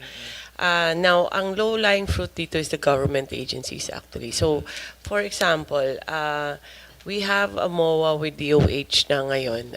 Recent lang to, mga 3 or 4 months ago, to audit all the hospitals and hopefully to put as much solar as we could in the hospitals. Now we have as a pilot here in Metro Manila, may isang hospital na, and we'll try to duplicate that with the 87 hospitals of DOH. Same way with TESTA and CHED, and hopefully with other agencies. Ang rollout lang medyo mabagal nga kasi limited ang capacity ng DOE. No? But I think starting with all this na government agencies lang, which is the major consumer of electricity in the country, pag nakuha na namin yung tamang model with our MOAs, with all these agencies, TESDA, CHED, and DOH, I think it will be faster by next year, Mr. Chair. So, umpisan lang namin ito and see kung anong mas attractive sa mga agencies because, as you said, there's COA issue and procurement issue also. Yeah. Pero I will work on this yun na yung may target na yun si Mario actually and what his target for 2026 and 2027. I think ang low-hanging fruit dyan is government. No? Kagaya itong mga ito. Actually, hindi pa kami LED yata eh. No? So, I mean, mga ganitong facilities, kasi under the law, dapat ang mga government should be energy efficient, should use energy efficient technologies. Diba? But government itself, hindi pa tayo umabot sa ganun eh. That's the low-hanging fruit. And then the second would be the designated establishment. Kasi mandated sila talagang magkaroon ng mga officers for energy efficiency. No? So, lahat ba ng designated establishment, lahat ba ng mga dapat maging designated establishment, are they already in the system? Yes, we don't know yet to affirm that all are covered, Oh, but all- we have registered. Nag-start po tayo ng 4,700 establishments in 2022. And in 2024, we are already at 9,278. So nag-i-increase tayo, but of course, the total population ng ating mga registered designated establishment, kailangan pa natin makalap kasi normally sa mga urban centers tayo nakafocus. And yet, we understand naman na meron ding mga qualified or pwedeng maging registered participants doon sa mga probinsya na may mga, particularly may mga SMEs. Yes. Well, malayo pa tayo kung 9,000, no? We're Yes talking po. about, I think, Yes. ang large taxpayer natin is about 150,000. Yes. No? So, We recognize po, but it's really difficult. Kulang talaga tayo sa resources. But the campaign is there.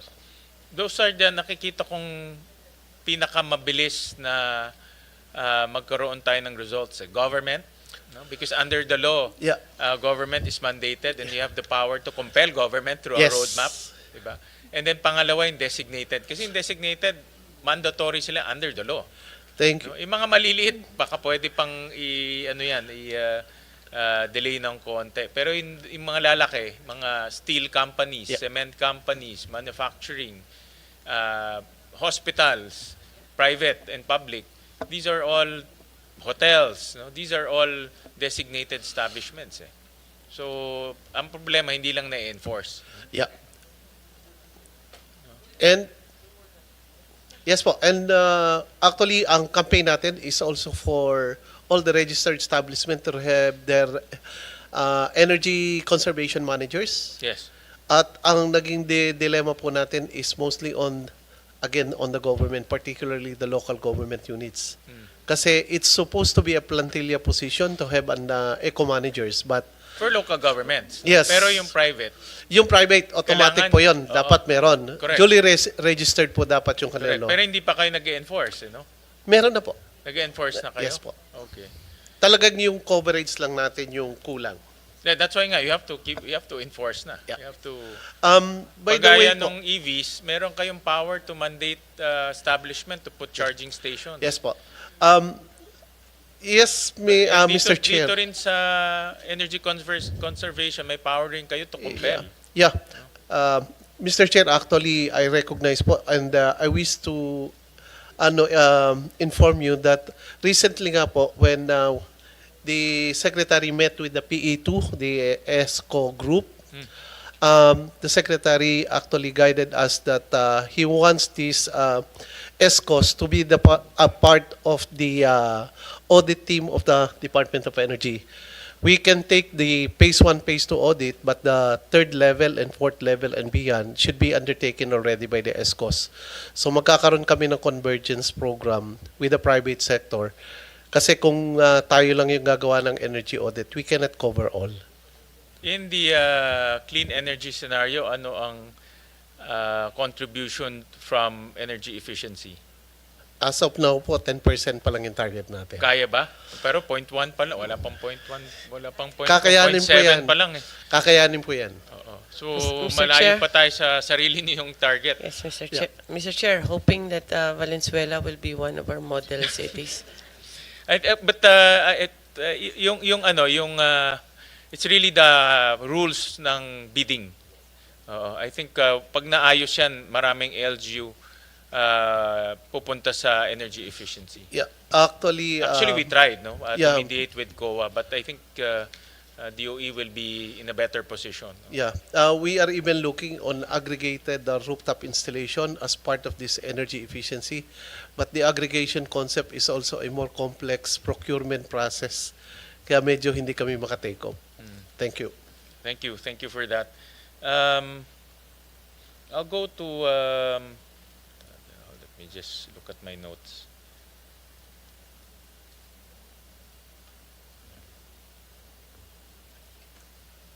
Ako muna, Mr. Chair. Yes, Senator Marcoleta, go ahead. Hindi talaga ako makaalis-alis sa affordability. Pasensya na kayo. Madam Secretary, this very nagging problem about system loss kasi. Kasi nasa batas kasi ito RA, nakalimutan ko na, ano ito, 1078 ba to? Kung nandun pa tayo. Nandun naman kasi Pwede ba natin talagang tanggalin na yung system loss kung hindi naman masyadong malaking problema sa DOE ito?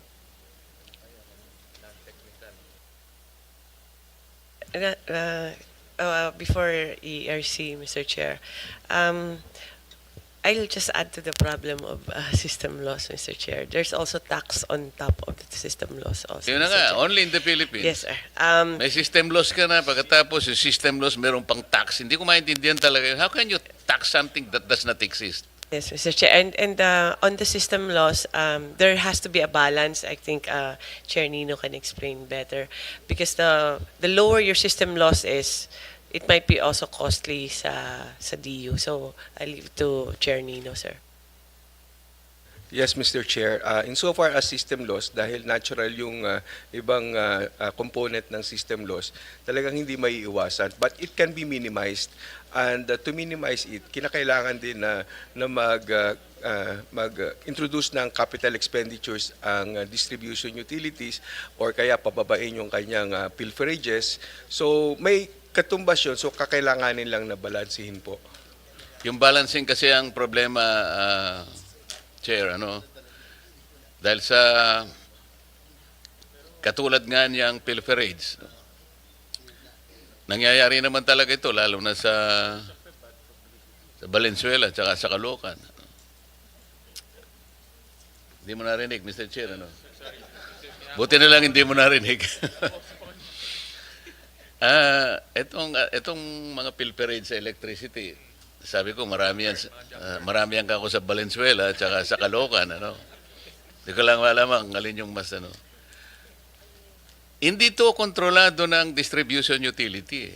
Talagang maraming nagnanakaw ng kuryente. Kaya lang, para ipasa natin doon sa pangkalahatang consumers naman, wala namang kinalaman sa... Siguro, kung ipasa mo doon sa nagnakaw, okay lang yon. Pero yung wala namang kinalaman sa pagnanakaw, pero nakasama sa pagbabayad niya ng kuryente, yung ninakaw ng kapitbahay niya. This is something that is very, very inequitable. Kaya, sa pagbabalanse natin, sino ba yung pinoproteksyonan natin? Yung gumagawa ng kuryente o yung gumagamit ng kuryente? That's the balancing factor, Sabi kasi ng Supreme Court decision dito, any expense charged to a consumer by a distribution utility that did not relate to his benefit is inequitable and unjustified. So pilferage, ninakaw ng kapitbahay niya, it did not inure to his benefit. Bakit niya babayaran? Ito yung pinaka-problema Now, let's talk about, mag-umpisa tayo para maunawaan nating lahat. Kayo po, ERC and NEA, interested kayo doon sa mga electric cooperatives, doon sa Uniform Reportorial Requirements or URR.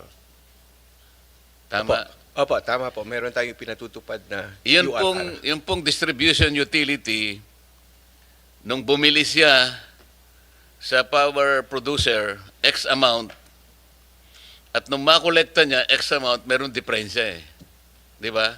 Tama po yun. So bumili siya sa supplier, nung singilin niya yung binenta niya, hindi niya ma-maximize yung... Yun ang...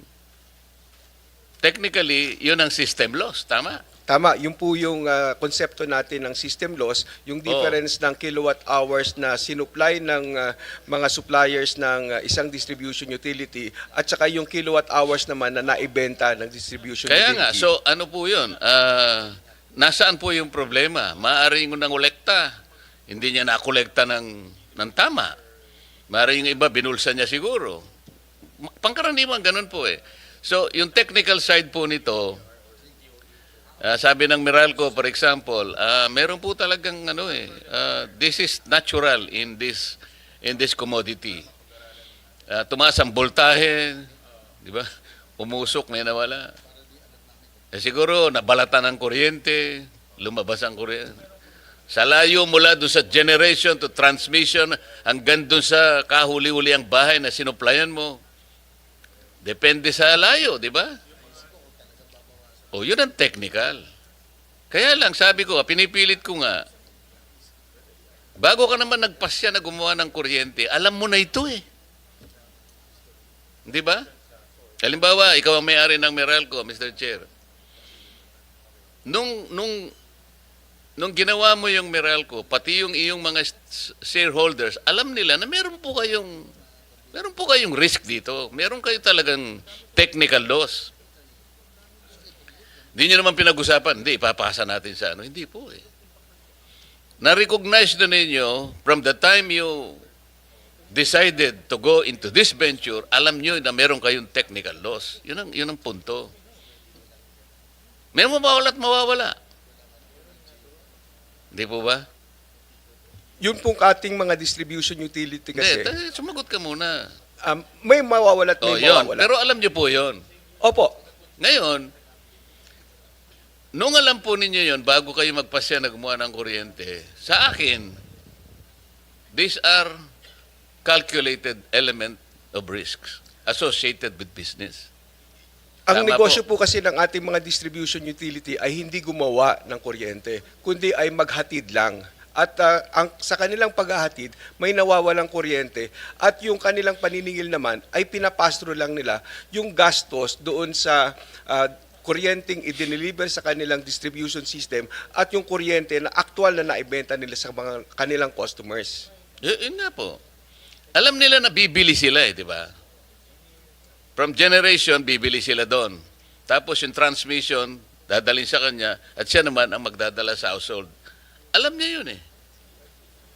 May mawawala from generation, from transmission, doon sa distribution utility at papunta sa household. Sa lahat ng dinaanan po ng kuryente na yon, alam niya na may mawawala. Opo, kaya nga po't binabawi yun doon sa power cost niya. Dahil nga yung nawawalang yun ay may katumbas na halaga. At yun ay kasama doon sa kanyang gastos na maaaring mabawi as a pass-through cost sa kanyang mga customer subject to the cap that was... So, punta tayo ngayon doon sa pagbabawi.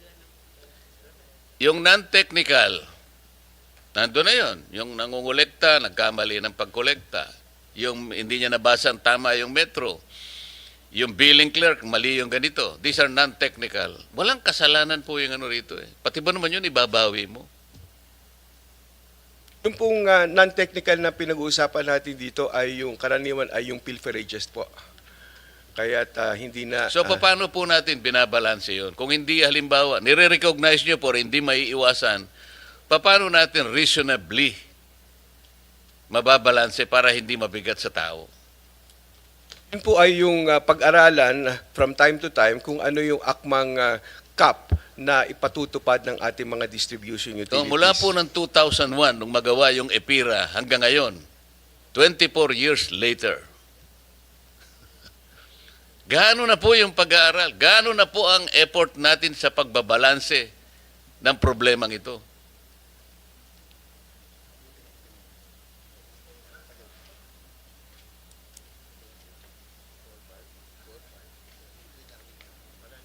Simula po tayo sa mas matataas na cap at nitong 2018 po ay nagkaroon nga ng pagtatakda ng bagong mga caps, mas mababa na, nasa 8% na. Nagsimula tayo sa private distribution utilities na mga nasa 12%. Ngayon po ay nasa 8 na. Pero ang actual nila ay mas mababa pa ngayon kahit hindi naman... Hindi po, ang pag-aralan siguro natin, hindi yung pagbabalanse. Tingnan natin, alin po ba ang ating binibigyan ng emphasis? Yun pong gumagawa ng kuryente o yung gumagamit ng kuryente? Kasi kung titingnan po ninyo yung mga financials ng mga gumagawa ng kuryente, mapa generation, mapa transmission, mapa distribution, hindi naman po sila nalulugi sa totoo lang. siguro kayo, dahil kayo ERC, karaniwan na sa inyo, makita nyo yung financials nila eh. Di ba ba? Sa isa sa mga resolution pa nga ninyo, naglagay pa kayo ng cap eh. For example, meron kayong cap doon sa kanilang yung equity whatever. Meron kayong nakalimutan ko yung term eh. Nag-set pa kayo ng parang should be only 36 point something o 13.65% yung cap sa isang distribution utility. Meron po akong nakitang resolution ninyo eh. Pero pag tinignan nyo, hindi po 13.65%. Doon sa particular instance na yun, 22%. Sa mga kapatid, hindi po ninyo, hindi napapanagot eh. Kaya, saan po kayo na nakakita na distribution utility na nalugi? Hindi ba natin pwedeng pag-aralan? Halimbawa, Meralco. Nakita niyo na po ba yung return to equity ng Meralco kung gaano po yung percent? Sa ngayon po, magsisimula na kami ng rate reset. Kaya't matitingnan ulit kung ano yung nararapat na ipasingil sa kanila as part ng kanilang rates na weighted average cost of capital. Di po, sinasabi ko, kung halimbawa tinanggal natin ang system loss, kunwari lang, pumayag na silang lahat at napag-aralan natin dapat nang tanggalan ng system loss kahit na private distribution, kahit na electric cooperatives o kahit na pa yung off-grid areas, blah, blah, blah. Di ba natin masusuri kung ganong impact, kung malulugi ba sila o hindi, gaano ay kalulugi nila? Palagi ko, hindi sila malulugi. Yun lang po yung gusto kong makita. Let's say 20 billion peso per year na income nila. Lugi ba yun? May halaga po kasi may gastos itong nakatumbas itong system loss associated sa generation at saka sa transmission. Naintindihan ko. Ang sinasabi ko po, yung kinikita po ng distribution utilities, kung aalisin natin yung malaking bagay po ba, ma-improvise ba sila kung talagang alisin na natin? Yun ang gusto kong makita po. Ngayon po kasi pass-through purely pass-through ang kanilang pangungulekta ng generation at transmission. Wala silang kita doon. So kung ano lang yung kanilang aktual na ginastos na inaalaw ng ERC, yun lang ang Hindi, kanilang yung pass-through po, yung silang nangungulekta sa generation and transmission. Kaya lang yung sa kanila, meron din silang cost na, ito po yung sinasabi natin. Ang ano po kasi, ang system loss, transmission lang at saka distribution utility, pinag-uusapan natin. Opo, pero ang sinisingil natin sa pamamagitan ng system loss charge ay yung halaga ng generation at transmission na katumbas ng nawawalang kilowatt hours po. Kaya't ito ay pinapass through din, subject to the cap. Kung ang Walang system loss sa distribution? Halimbawa, Meralco? Yun nga po yung nire-representa ng system loss na sinisingil ng ating mga distribution utilities. Ito ay yung para sa mga kilowatt hours na napapabilang dun sa system loss nila. At yung system loss na ito, ang component naman niya ay mayroong generation at mayroong transmission po. O palagay na natin gano'n ang pagkakaintindi po ninyo dyan. Generation, transmission, and distribution. Di ba sila pwedeng mag-usap-usap? Prorata natin yung loss na yan. Ikaw 20% ka, ikaw 25%, ikaw ganito. Para sa gano'n, mawala na lang sa tao. Para lang maipababa natin ang kuryente. Gano'n po sana yung philosophy na gusto kong mangyari. Pwede po kasi na itulak natin, i-push natin yung cost na yan sa mga generators, but eventually kung ang mga generators naman ang shoulder niyan, ipapasa din nila sa kanilang mga customers. So pero mas akma na ito ay mapabilang doon sa parte ng retail right ng ating mga distribution utility kasi ito ay yung nangyayari ng cost within their franchise area at sa kanilang pagsusupply sa kanilang mga customer po. Kasi po, Mr. Chair, kapag ganun yung pinakapupuntahan ng ating pag-uusap, talagang mahihirapan talaga. Mahihirapan. Pag hindi natin binuksan yung isip natin, hanapan po natin ang lunas. Dahil hindi po masusunod yung sinasabi ng Korte Suprema.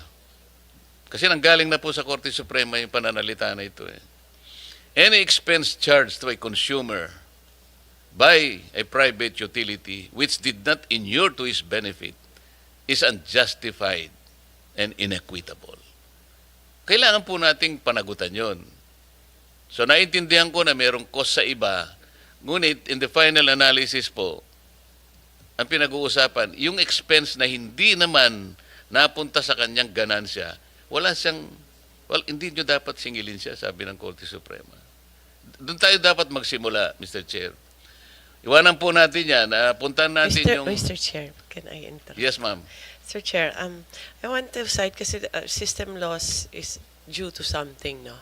I guess that's because may losses sa distribution utility sa EC. So, kinakalculate yan tapos binabalik. But another way, not just by capping it, but another way of addressing the problem is fixing the efficiency of the utility, yung EC, for example. As a model, as an example, NIA, with the leadership of Admin Nani, has shown that to be effective in Zamboanga ba? Tama ba? In Zamboanga. Inayos nila yung metering nila, dinagdagan. I think Admin Nani can explain it better. It will cost us a few millions na rin just to ensure na tama yung mga metro nila, kumpleto siya. But it can be done also on the other end, Mr. Chair. Yes, I recognize that, Madam Secretary, kaya nga yung URR ay mandatory sa lahat ng mga electric cooperatives. Mandatory yung uniform repertory requirements that dito nyo makikita kung ailing sila or underperforming electric cooperatives. Naintindihan ko yun, Madam. Kagaya po nitong feed-in tariff allowance, no? Nag-increase na po ngayon from 0.1189 per kilowatt hour to 0.2773 effective November 2025. Tama, Mr. Chair? Tama po, Mr. Chair. Or 74% increase that will be passed on to the consumers again. So, ito po, pinag-uusapan natin ang affordability. Imbes na naipababa pa natin, lalo papataas po eh. Ngayon, to make matters worse, ito, yung green energy auction natin, prices have not been reflected yet in the billing cycle, pero consumers will soon be charged. So dalawa pong renewable energy subsidies na po ang rito, yung FIT and the GEA. So ano pong gagawin ng DOE rito? To manage the overlap in renewable energy incentives para maiwasan natin ang overlap or double charging sa mga consumers natin. So, again, the question, is DOE focus limited to supply of generation without assessing the impact to the end users? Mr. Chair, ang GEA kasi, it will be subsidized and it will be reflected eventually nga sa bill natin at it will increase, no? But as on an overall, because of GEA also, we are also in our energy mix will be included cheaper renewable energy. So may balancing din na rin yan. Kung bumibili ka ng ang generation mo, may epekto din dyan, nabababa din siya, pero umaakyat din yung subsidy mo. But I think overall, it will be more of a reduction rather than increase, Mr. Chair.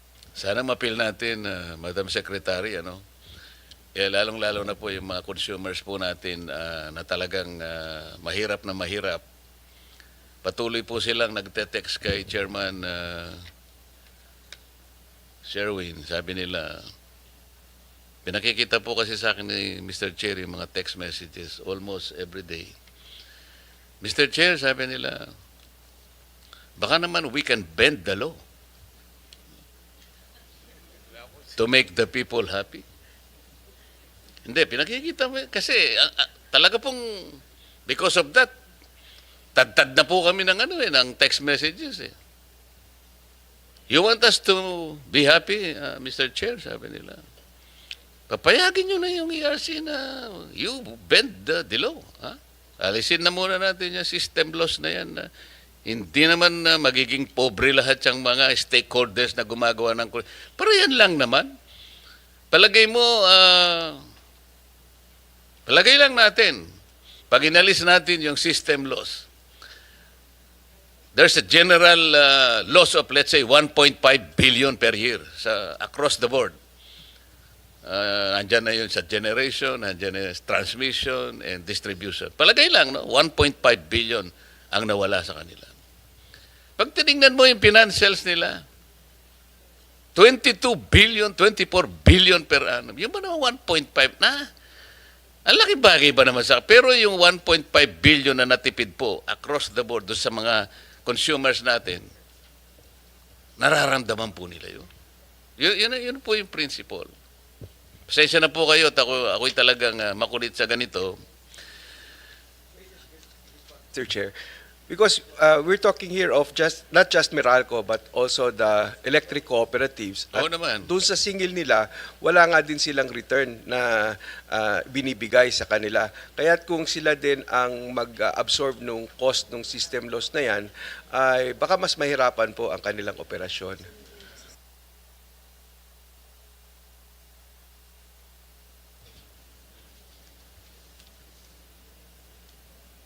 Baka mas mahirapan, ha? Pero hindi pa natin alam na mahirapan talaga. Baka lang, ano? Yung energy plan po natin, Madam Secretary, 2023 to 2050, yung renewable energy is targeted to supply 35% ng ating power generation mix by 2030. Palagi po nating nasasabi ito. And to increase to 50% by 2040 and become the dominant source of electricity by 2050. Napakaganda pong projection, Yusek, hindi ba? Pero narinig ko po si Undersecretary Kapongkol. Kala mo siguro hindi kita... Kala mo nilalampasan kita, hindi. Pero ang sabi mo kasi, we are now at 24% RE share in the energy mix, sabi mo. Eh sabi naman kanina ni Yusek Guevara, 31%. Parang magkaiba kayo. Ikaw 24%, ikaw naman 31%. Ano man totoo rito? Yung pong megawatts ay 32. 30%. Yung pong megawatt hours, yung po yung 22. Hindi po. Apa. Share po eh. 20 sa energy mix po yung pinag-uusapan natin. Sabi po ni Yusek Kapongkol, nasa 24% na po yung renewable energy sa energy mix. Kanina naman tinatanong ko kayo sa energy mix, ilang percent na ba yung renew? Sabi nyo naman 31. So sa percent po kayo nagkakaiba. So alin po, 24 o 31? Pareho pong tama. Yung pong 31 kasi in megawatts, yung installed, yung capacity po in megawatts. Naku. Yung pong 24 in megawatt hours. Ewan ko Energy po yon. Baka si Administrator Almeda lang makakaintindi sa inyo dyan. Nagkaroon po ng SIP ngayon sa US. Yung pagtulong nila sa kanilang mga kaalyadong bansa, di ba? Ayaw na ni Donald Trump. Wala na sa akin yan, kanya.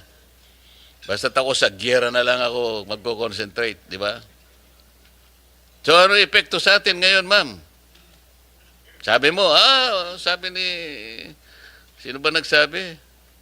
Nakita ko rito eh. Ikaw pala nagsabi. Chairperson sa Turnino 1, wala kang epekto sa akin yan. Sige nga, paano natin... Hindi, sinabi mo. It was supported by ERC Chairperson Francis Wan. Kasi dito ang state, the DOE said the SIP in U.S. renewable energy policy under President Donald Trump will have minimal effect to the Philippines. Oh, you supported it.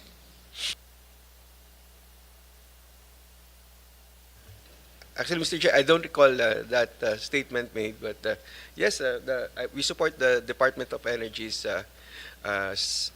stated position regarding the impact of the shift in the policy in the United States po.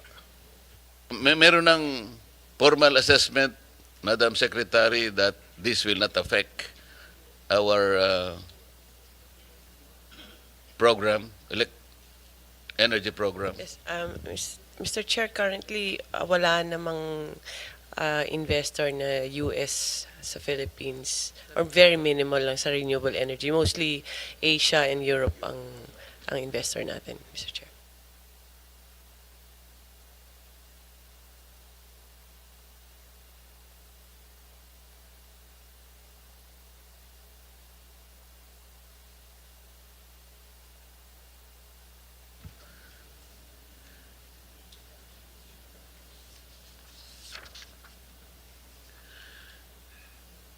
Last June 13, 2025, yung ERC nagkaroon po ng public consultation.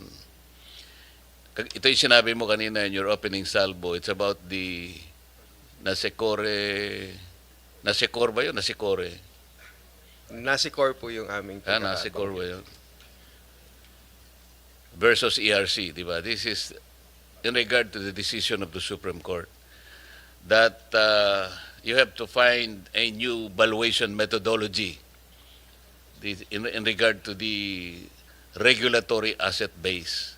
Ang laking bagay po kasi nito, sapagkat karaniwan dito nagmumula po yung kung saan nyo kinakalculate yung rate po ng electricity, di ba? Ako po ay nagpunta ron.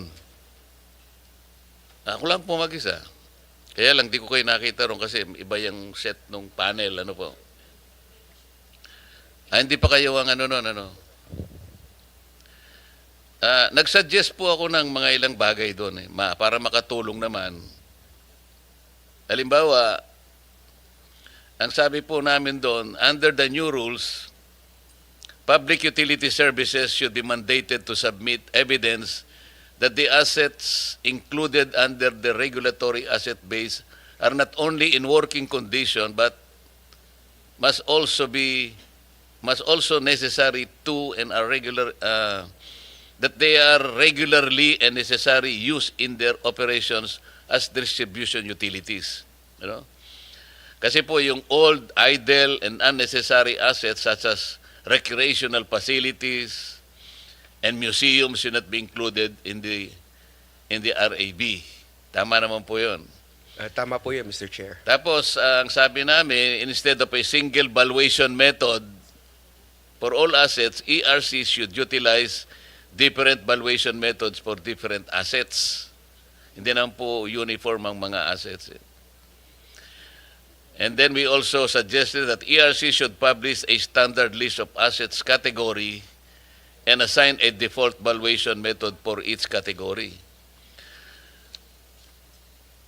At saka iba po, marami pa po yun na mahaba lang ito at hindi ko na sasabihin. Meron kaming kinonsider kasi ron. ERC may consider a reasonable and transparent risk premium, example 2 to 3%, to account for sector-specific risks and to encourage ongoing investment in infrastructure. The rate of return should also be reviewed, updated periodically to ensure it remains aligned with the current economic and financial climate. ERC should likewise publish a standard ROR formula or guideline to promote consistency and practicability. I believe I submitted this position statements on June 18, 2025. So, July, August, September, October. 4 months later, wala naman po akong na-receive na anything from you. Kahit na po hindi nyo ako pinasalamatan, okay lang po sa akin yun. Ang gusto ko lang malaman kung ito pong mga suggestions namin makakatulong po sa inyo at sa ating mga mamamayan. Mr. Chair, dito ko lang po kasi gusto na gawin yon, yung pagpapasalamat kay Senator Marcoleta O, ikaw naman. doon sa oh, kanilang participation. Niloloko mo na ako niyan. Hindi po, ipapaliwanag ko po kung ano yung inaprubahan naming trending method na kanina naman ay sinabi ko. Personal po namin gusto kayong pasalamatan dahil doon sa inyo pong mga inputs, yun po ang aming naging gabay doon sa pagdidesisyon namin to adopt the trending method for determining the valuation of Meralco's RAB. Ano pa po itong trending method? Dito po ay, kaya po ng nasabi ng ating budihing senador, yung pong assets ay titingnan natin depende sa kanyang klase. So may iba't ibang gagamiting factor upang value yung particular asset na yan. So consistent po doon sa nasabi ni Senator Marcoleta. So ito na po ang gagamitin natin for Meralco to comply with its directive in the NASICOR versus Meralco case that we adopt a different valuation methodology, kaya po't niremand sa amin. At ito na nga po, ito ay na-adapt lang kamakailan lang at pa-issue pa lang yung aming resolution at kasama doon yung aming magiging liham ng pasasalamat po kay Senator Marcoleta doon sa kanyang partisipasyon po sa aming public consultation on this matter. Pwedeng maging congressman ito, Mr. Chair. Salamat po, Mr. Chair. Magaling mambola ba? Senator, thank you for that. Maraming salamat, Senator Marcoleta, for those interventions.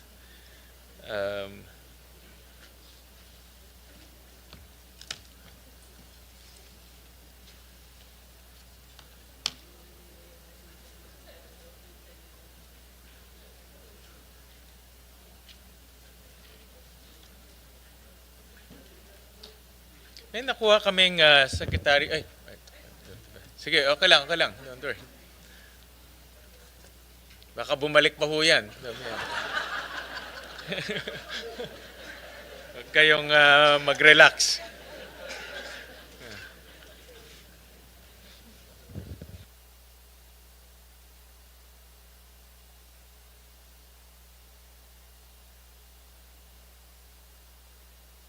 Right, thank you, Secretary. May nakuha kaming letter about additional funding support for the development in Mercedes, Camarines Norte, in Curimao, Ilocos Norte, and for offshore wind projects. It's a request for an amount of 4.6 billion. Can you explain itong project na ito and also the request? Mr. Chair, this is for the development of the offshore wind. We're hoping to be offshore wind to be one of the flagship projects for this administration. And can I ask Yusek Bacordo to further explain? Go ahead. Yes, sir, Mr. Chair. Through the Philippine Ports Authority, the Philippine Ports Authority has committed to for three marshalling ports by 2027-2028 period. One of this is the port of Pambuhan, which is actually a greenfield port. This is going to be a 15-hectare port in Pambuhan, and close to Pambuhan there are about 8 offshore wind energy service contracts within 50 nautical miles of that future port of Pambuhan. With this port in place, Mr. Chair, that will be on track with our target to have the first kilowatt hour delivered by 2028 from offshore wind. Is the assurance that this offshore wind, they have my service contract doon, no? Yes, Mr. Chair. So the request is to build ports so Yes, that Mr. we can deploy the offshore wind projects, no? And these are privately led developers. Yes, Mr. Chair. And then, but how sure are we that these developers are going to invest? No? Because I remember during the budget hearing, we also asked PNOC about this. I think PNOC had a project before. Ganun din, offshore wind rin. In fact, we requested, how much is it? Magkano yung total? Hold on, let me just look for my notes. Ito. Meron ng 88 million na nagastos, no, for that offshore wind. This is PNOC side, hindi naman connected to sa inyo. But I'm just saying na kasi naglalagay, based on your request, naglalagay ng pondo, gumagastos ng pondo, pero kagaya nito, hindi naman natuloy. No? But I'll ask that later on sa PNOC. Mr. Chair. So how sure are we that these projects will be realized? Kasi the amounts are not small. No? We're talking about 4 billion pesos in terms of infrastructure projects. Mr. Chair, I have to clarify lang. These are ports that have big potential because there are areas nearer to the current service contracts. Currently, however, we have under PPA, we're trying to develop Camarines, and there's a possible port also in Batangas under PPA also, and the others also would cater to a different set of developers. When we are scheduled to have an auction by next year, by this year, for offshore wind for 3,300 megawatts, 3.3 gigawatts. Per megawatt in offshore wind is about $5 million. You convert that, that runs in billions ang investment.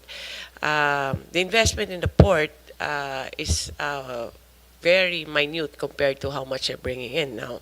How are we assured that they will bring in those investments?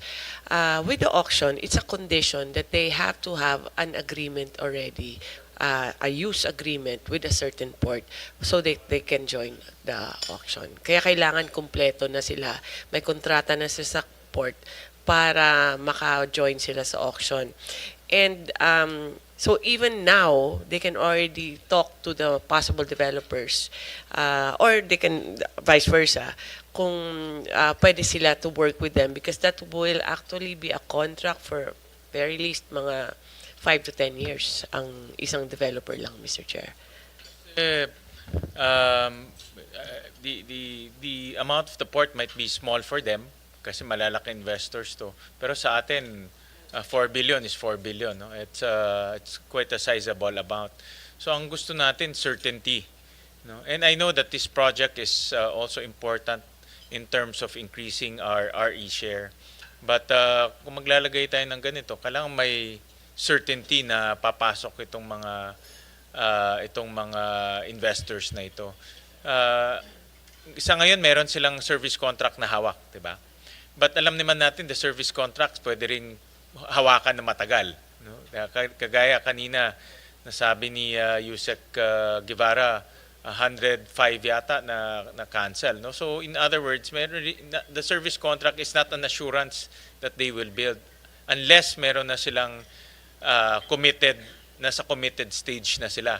May funders na sila, meron na silang kausap na mga EPC contractors, then pwede pa yon. Pero kung ganito lang, baka will invest 4 billion and then walang mangyari, uurong rin sila. No? So, it's a chicken or the egg, I know. But you have to give us some comfort level to see whether this is a worthwhile investment. No? And we support the offshore wind. In fact, I want the Philippines to be the first one in Southeast Asia to have offshore wind investments. Malaking bagay yan para sa atin. No? Kung kaya nga, first nuclear, first offshore wind, then that will be a feat and bragging rights for us, no? For our country. But we need to have certain level of comfort before we pump in 4 billion pesos for a port project. So what is that comfort? What is that? Anong level ang pwedeng ibigay ng developer at ng DOE so that the country will be investing in this 4.4 billion? And how come, the next question connected, bakit hindi ito isinali sa sa inyong request sa NEP? Mr. Chair, on the NEP question, Yusek Kev can explain what are the requirements and what's the assurance that the ports will be used. Ano? But on the NEP, because it's not under DOE, Mr. Chair, It's under PPA. PPA or Yeah, DOTR. but even yes, PPA Mr. did Chair. not request for this.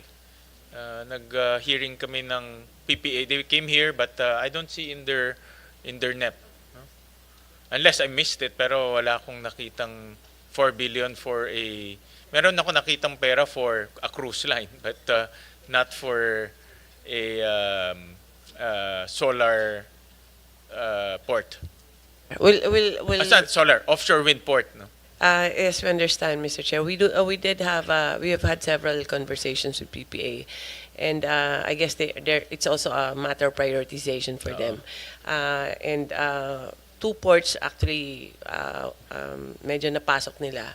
These are the extra ports that we do think that are necessary for the program. Okay. So inuna na nila yung dalawa, tapos meron pang iba na iniwan sila. Yusek Guevara can continue. Regarding the level of comfort, we have seen the developers for offshore wind invest in several things. So the studies, the feasibility studies, the geotechnical, the designs that they have come up with, they have already spent millions of dollars on this.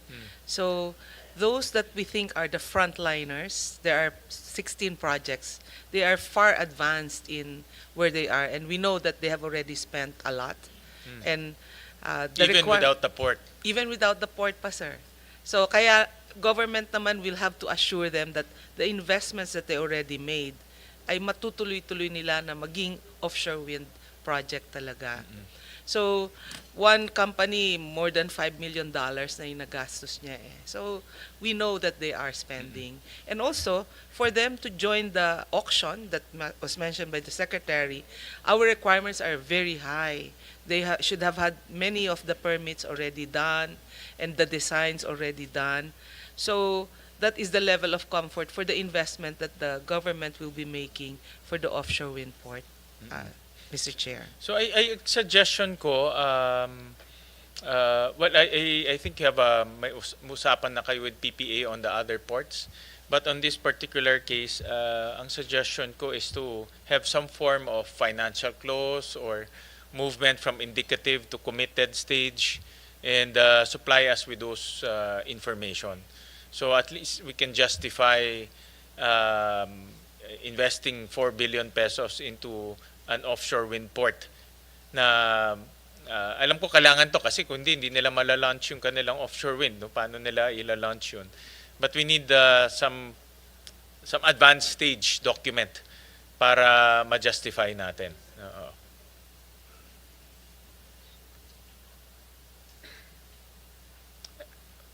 On the topic of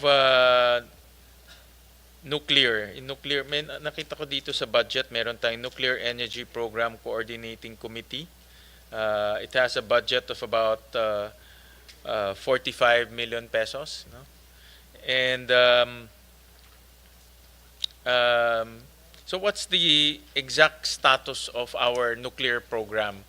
I heard the Secretary mentioned earlier na meron na tayong roadmap. No? But at what stage are we in terms of nuclear as of this point?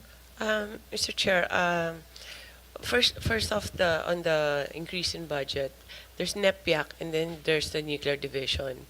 As of today, ang budget ng nuclear division namin, kinukuha lang yan sa bureau itself. So now we're trying to, that's why there was an increase also in the bureau kasi dapat meron sariling budget yung division na yan. Now, ang second is where are we at? We are preparing for, our target is by next year, a company can come to the Philippines and apply for a license. Yun ang target natin? Yun yung target namin by next year. Alright. So what does it mean? That licensing for siting, for example, no? What does it mean? We need to have the IRR of our regulator ready. Also the rules of, or the permitting or processes in DOE for a nuclear power plant. ECC has to be recalibrated para sa nuclear power plant ng DNR. There are also DND, Department of Finance. Many of the agencies are involved in this. So, yun po yung preparation namin. Now, we're now at the stage na we're assessing all the permitting processes in the different agencies para alam na nila kung ano yung kailangan nila hingin once there's an application. So, having said that, we are trying to finish na rin lahat na capacity building now. To that end, we are talking now we have MOA now with CHED and TESDA for skills mapping. Pag i-laderize nyo din yung skills, ilan ba yung, we mapped it, how many operators do we need, how many construction, how many scientists do we need, so, and also on the part of the other agencies. So, medyo, it's the preparation stage for us to start now with hopefully with the pre-development na talaga, Mr. But Chair. everything, Secretary, is contingent on PhilAtom. Yes, Mr. Diba? Chair. How fast can we set up PhilAtom? Currently, Mr. Chair, they are doing the IRR for the PhilAtom law. This is spearheaded by DOST? This is the OST, Mr. Okay, Chair. alright. Together with, of course, the FDA, mga Okay. ganun. Ang PhilAtom, we have, on the part of NEPIAC, for PhilAtom, we have contracted a technical assistance in the evaluation of preparation of PhilAtom. And PhilAtom is still lacking on the personnel, equipment, probably capital outlay for them to have their own office. Pero currently, there is also in the transitory, Mr. Chair, na pwede naman yun yung galing sa FDA or I'm not sure in DOST part for PNRI, ang people and the budget that can be transferred to that dapat pupunta sa PhilAtom. But as of now, I don't think it's sufficient enough for them to really be in full force. Kailangan talaga nila ng fresh budget to be operational. Without PhilAtom, mahirap, walang pag-a-applyan ng license. No? Yes. So it's really, everything's contingent on, Yes, Mr. on Chair. PhilAtom. But during the budget deliberation of DOST, hindi naman nila, I don't recall DOST mentioning PhilAtom and its creation. No? So that's why I'm asking, because again, no, chicken or the egg, kung walang PhilAtom, walang pag-a-applyan ng license. No? But when during the budget deliberation of DOST, hindi naman nila, I don't recall DOST requesting for a separate item or a separate budget for PhilAtom. Mr. Chair, I'm not sure how they will handle but establishing PhilAtom. PhilAtom technically is under the Office of the President, Yes. and then you get all the offices of the different agencies. No? PNRI by itself is already a regulatory commission. You just have to extract that function and people as well para ma-establish yung commission. I think that might be a good start already for them, Mr. Chair.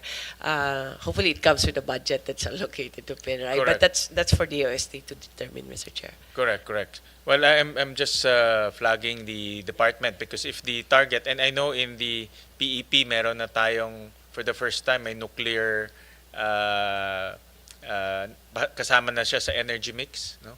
So in other words, may timetable na sinusundan siya.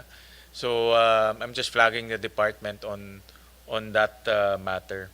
And also another matter is I saw lumabas yung Department Circular 2025-10-0019 and this is to ensure a ready market for available capacities for Pioneer NPP nuclear power plant.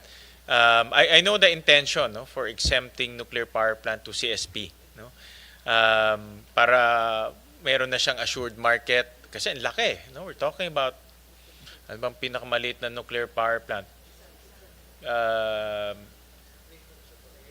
billion in terms of construction basically $10 billion. Yeah, mga $10 billion siya, more or less. So Sino namang maglalagay ng $10 billion nang walang market, no? Wala kang offtake, no? So I know the intention, but I'm also concerned with our least cost principle, diba? So we don't have to discuss that in length ngayon, but I'm just putting that on the table to the department, and later on we can have a longer discussion on that, because anong interplay ngayon ng least cost versus nuclear power plant, no?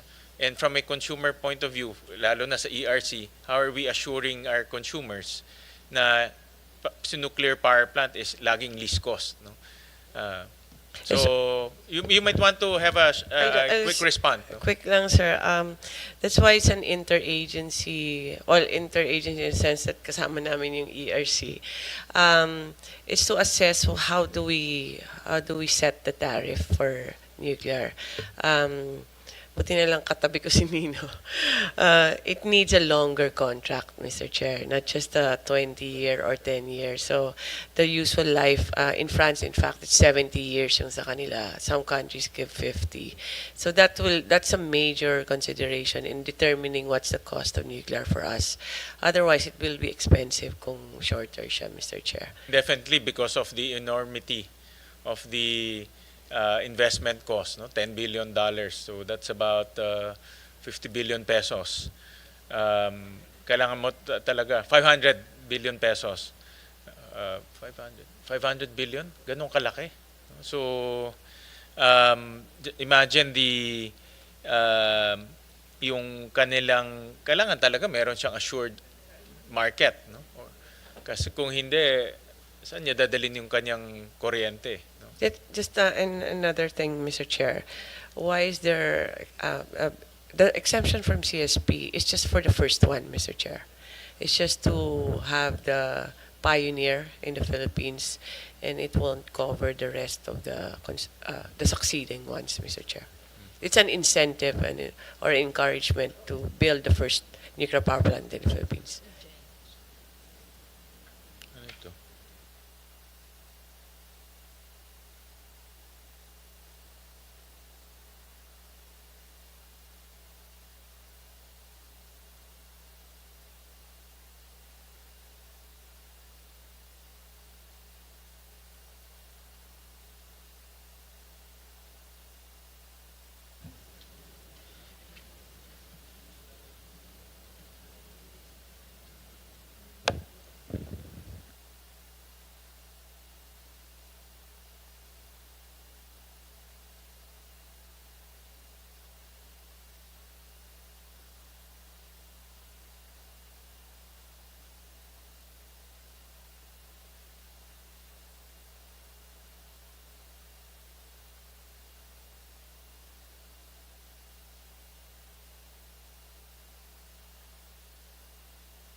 Anong status na secretary ng EVOS natin? Is it fully operational na? And then also, ERC is part of that, eh, no? So, kumusta ang implementation natin ng EVOS? Is it fully, everything is fully online already? But I get a lot of feedback. May man nakausap akong developers na positive feedback actually, and they said talagang nakita nila yung efficiency, no? But in terms of achieving full integration of all departments to EVOS, kumusta na tayo dyan? Before kanina to ka Asek May, no? Before Undersecretary Kapongkol answers, Mr. Chair, EVOS, yes, it's one of the most the pride and joy of DOE, but it's still not there yet, Mr. Chair, to be as we envisioned. It needs more work on the side of the DOE and all the other agencies. But yes, it's has given us much headway in pushing for renewable. Mr. Chair, before Undersecretary Kapongkol explains, I just want to plug in a request, Mr. Chair. Yes, go ahead. There's one issue really of EVOS. It's given 30 calendar days. Pag kompleto na siya, 30 calendar days, dapat ilabas na namin yung decision. Otherwise, it's deemed approved. 30 calendar days converts to 30 minus 8, mga 22 days, working days, Mr. Chair. Currently, we're handling about 26,000, did you say? We have processed 26,000, and we try to keep up naman with the number of people in REMBI and the Bureau. But it's really not feasible it's not healthy, let's say. Iba niyan, Mr. Chair, na manganganak na lang sa hospital, may perma pa rin. May nakunan na yun dyan.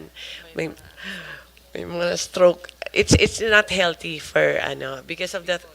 We've tried to cut it off, the hours, for example, na dapat past 5 o'clock, but still the stress levels, you can see it in the records ng turnover, and we're hoping maybe it can be, our wish is just merely put it in 30 working days, no? Yun lang yun. Kasi hindi kasi yan nag-iisa eh. It has to go technical, legal, and financial. Hindi naman pwede na sabay-sabay lang lahat. Kasi kailangan may order siya eh. But that's our concern. Major concern yun sa REMBI, sir. Kasi maybe before we were envisioning a few applications per day or per month. But now we're talking about thousands na eh. So it's not really...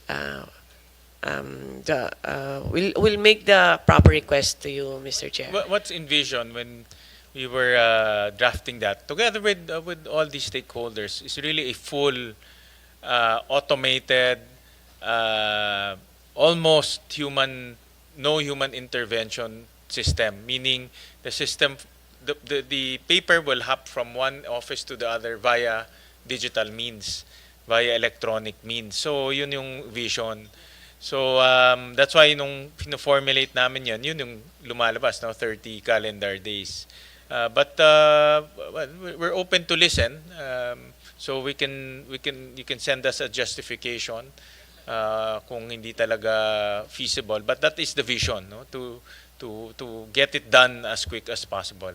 We totally understand, Mr. Chair, and in fact, by using AI na nandyan na, it could even be easier than first envision. But we still have to fix our systems. We have to make sure that it's purely digital. It's not manual digital. Yes, and we correct. need Tama. another year for that, Mr. Chair. But during that year, our people in REMBI and all the other bureaus actually need a medyo konting break naman sa 30 calendar days. But anyway, we'll communicate with it to you officially and properly, Mr. Chair. I'll give it to Undersecretary Kapongkol for the update on the agencies. Thank you. Yeah. Thank And you, then Mr. Chair. also I saw in the budget mayroong 30% budget increase to 59 million for EVOS. No? Yeah. So mayroon tayong budget para dito, no. But when na-realize na ba natin in total vision natin na full electronic, full digital ang EVOS? If I may, Mr. Yeah, go Chair. ahead. Thank you. Sec.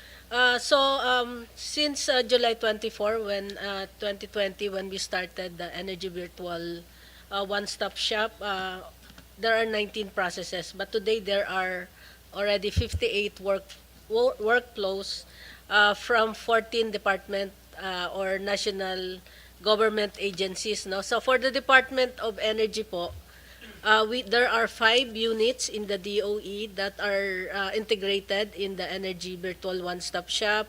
We have also the National Power Corporation, National Transmission Corporation, NEA po, and then we have the NCIP, Energy Regulatory Commission, and then the IMAP, the Independent Electricity Market Operator of the Philippines, the NGCP, yung DOLE, and DOJ. No? So we can provide po the list of specific workflows that are currently integrated in the EVOS. And currently ongoing po is about 65 processes that will involve DAR, Department of Energy again, another units, and then DENR, including the Laguna Lake Development Authority, additional workflows from the Energy Regulatory Commission, the NWRB, market operator, another workflows for the NGCP. So continuously, we're building up all the full integration per each of the agencies in the EBOS po. Dito sa report, 64 processes are not incorporated yet. Yes po, in the work is 65 work processes and we continue. So kalahati pa lang yung na-incorporate, in other words, more or less. Sa ngayon po, You said- 58, Mr. Chair, 58, correct. workflows, and then we're working on the 65 additional workflows. Yes, so yung additional 65 will make it 100% fully digital, fully electronic. Electronic, sir. Fully electronic, oo. So that's why nga, 50% pa lang yung ating na-achieve ngayon. Yes, sir. Yes, sir. Mr. Alright, sige. Well, we support that. Yun na nga, no, marami akong mga ilan-ilan naman, di marami, ilan-ilan na positive feedback. Sabi nila na nakita nila yung difference in terms of speed and lessened red tape. Mr. Chair, even for this this year or last year, no, ERC and NCIP also na-include na siya. So in some processes, but it made it easier for everyone also. I'll jump to another topic, Secretary, and this is on NGCP. No, and NGCP's franchise is will expire.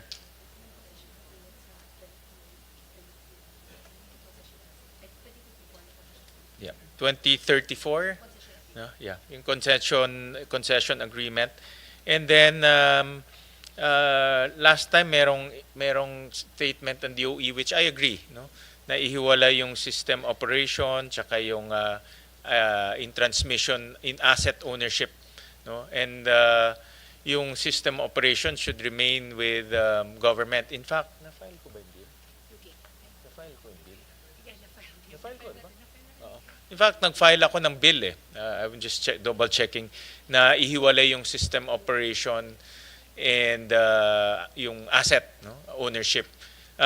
Is that still the direction of the DOE?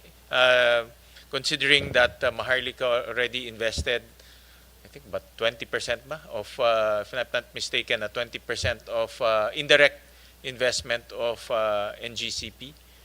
Mr. Chair, I'm not sure if that investment is signed and sealed yet. Hindi pa ba? Alam ko signed and sealed na yan Well, that's the same question I have also, sir.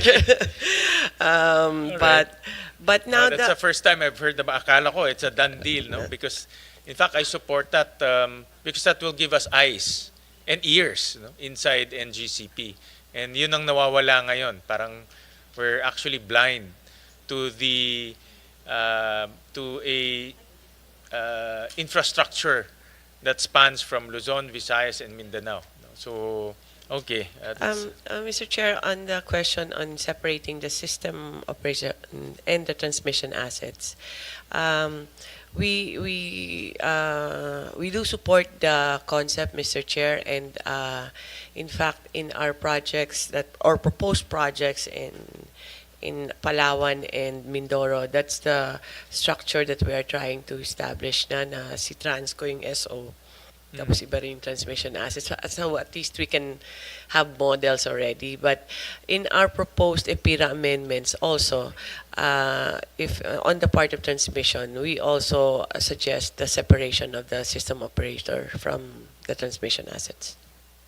So that's still the policy or concept that we're pursuing. Yes, Mr. Okay, Chair. at least we're consistent on that front. I'll go to ERC kay Chairman Nino.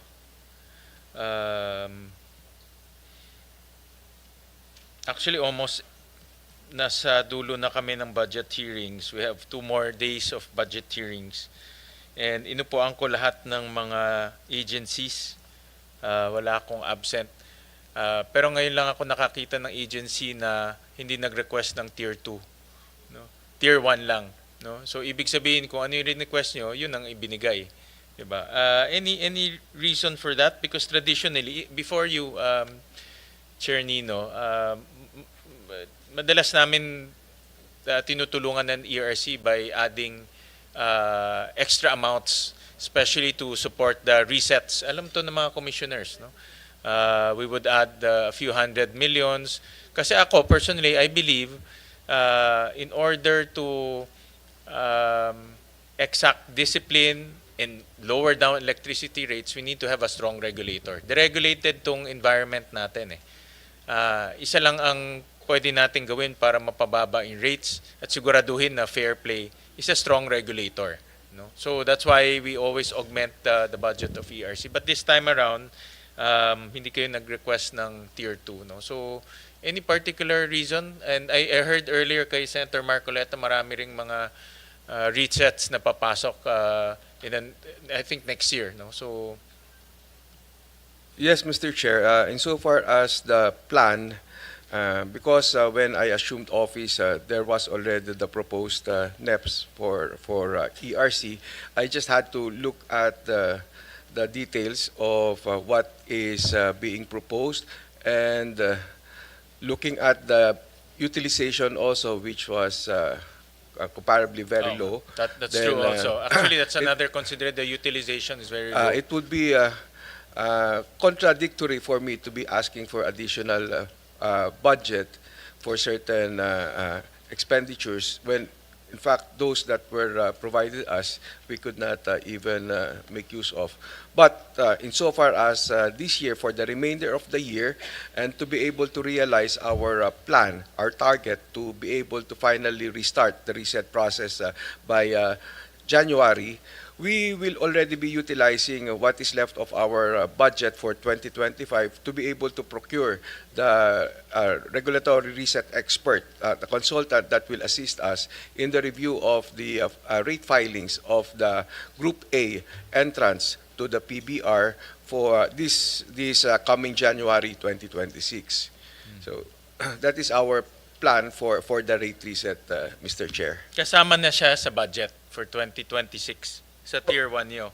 For 2025, Mr. Chair, yes, that will be utilized, and then that consultant will be providing service until the reset starting 26. 26. Okay. All right. So with that amount, may mga items lang ako nakita sa budget, Chairman.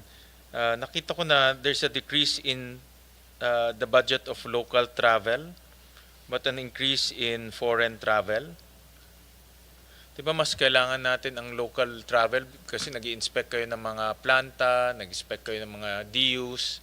How come there's a decrease in the budget in local travel and increase in foreign?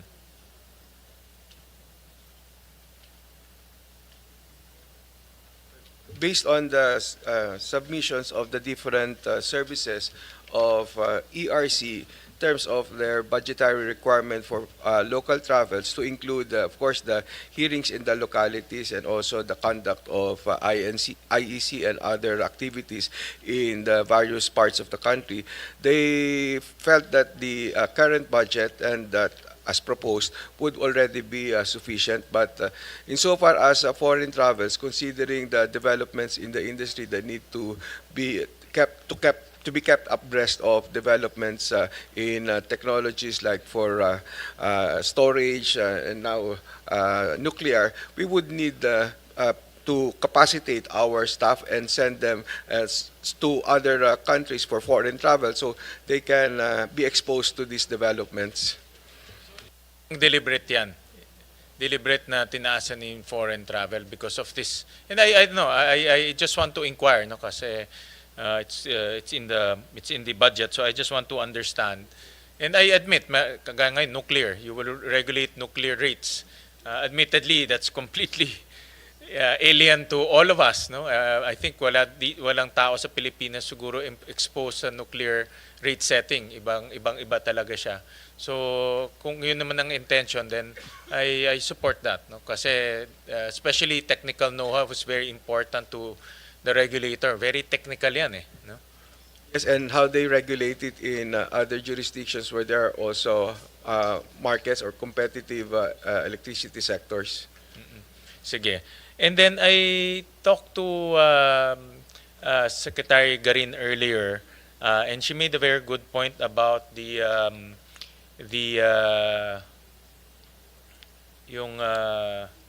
Grid management. the grid management committee, no? And I remember your predecessor or two predecessors collapsed that under the ERC, no? And the DOE, our policymaker, views that this is an important facet of regulation, no? So and there's no budget for that, no? So ano ba ang policy ng chairman ngayon on that grid management committee? And I know that's a very technical group, Talagang it's a multi-sectoral, different, all the players are there, and very technical siya. All the experts are there, all the engineers are there. But in the past, I think there was this notion that it's not supposed to be funded by government. No? That's why it was collapsed. So what's the new policy under the new chairman? Thank you, Mr. Chair. As we mentioned in the Committee on Energy during the hearing on the ERC restructuring bill, we actually support the reconstitution of the GMC DMC either as a as part, as an inherent part of the ERC organization or as an attached organization that supports or serves as ERC's technical arm. GMC and DMC were created pursuant to the Philippine Grid and Philippine Grid Code and Philippine Distribution Code, which were issuances of the ERC. They were funded not by government but by contributions from the sectors that they represent. For the Philippine Grid Code, it is funded out of assessment from NGCP, and for Philippine Distribution Code, it is funded out of assessments from the various distribution utilities. However, a previous chairperson found this arrangement to be not in order, so it decided not to act on the budgets of DMC and GMC anymore because ERC was the one approving it, but the assessment is made to the stakeholders. So naturally, these organizations died a natural death. What GMC and DMC were doing at the time that they were very active was actually supporting the ERC in terms of their technical know-how, knowledge, and their expertise that they are able to make use of whenever we refer actual work to them, like review of the distribution utility submissions of their compliance plans to the Philippine Grid Code or Philippine Distribution Code. So they are able to help in the evaluation and in the recommendation to ERC. They are also very helpful in introducing amendments to the Philippine Grid Code and the Philippine Distribution Code, because that is very important, because there is need to constantly update our grid and distribution codes. But when the DMC and the GMC were discontinued, so we found a vacuum in our organization. We do not have any more a technical arm we can rely on. So we are doing it by ourselves. We asked for additional budget for additional manpower, additional engineers, but with the additional budget that was approved in previous years, with the additional plantilla positions that were approved for ERC, what we are able to hire only are the Aero 1, Engineer 1, or those entry-level staff, fresh grads from university, and they don't have that experience that we had when we had the GMC and DMC, because their boards alone were from representatives of various distribution utilities, mid or high level officials with years of experience in utility operations. So we are not able to experience that with our expanded plantilla. So in our restructuring proposal that we are putting together, we're thinking either of having a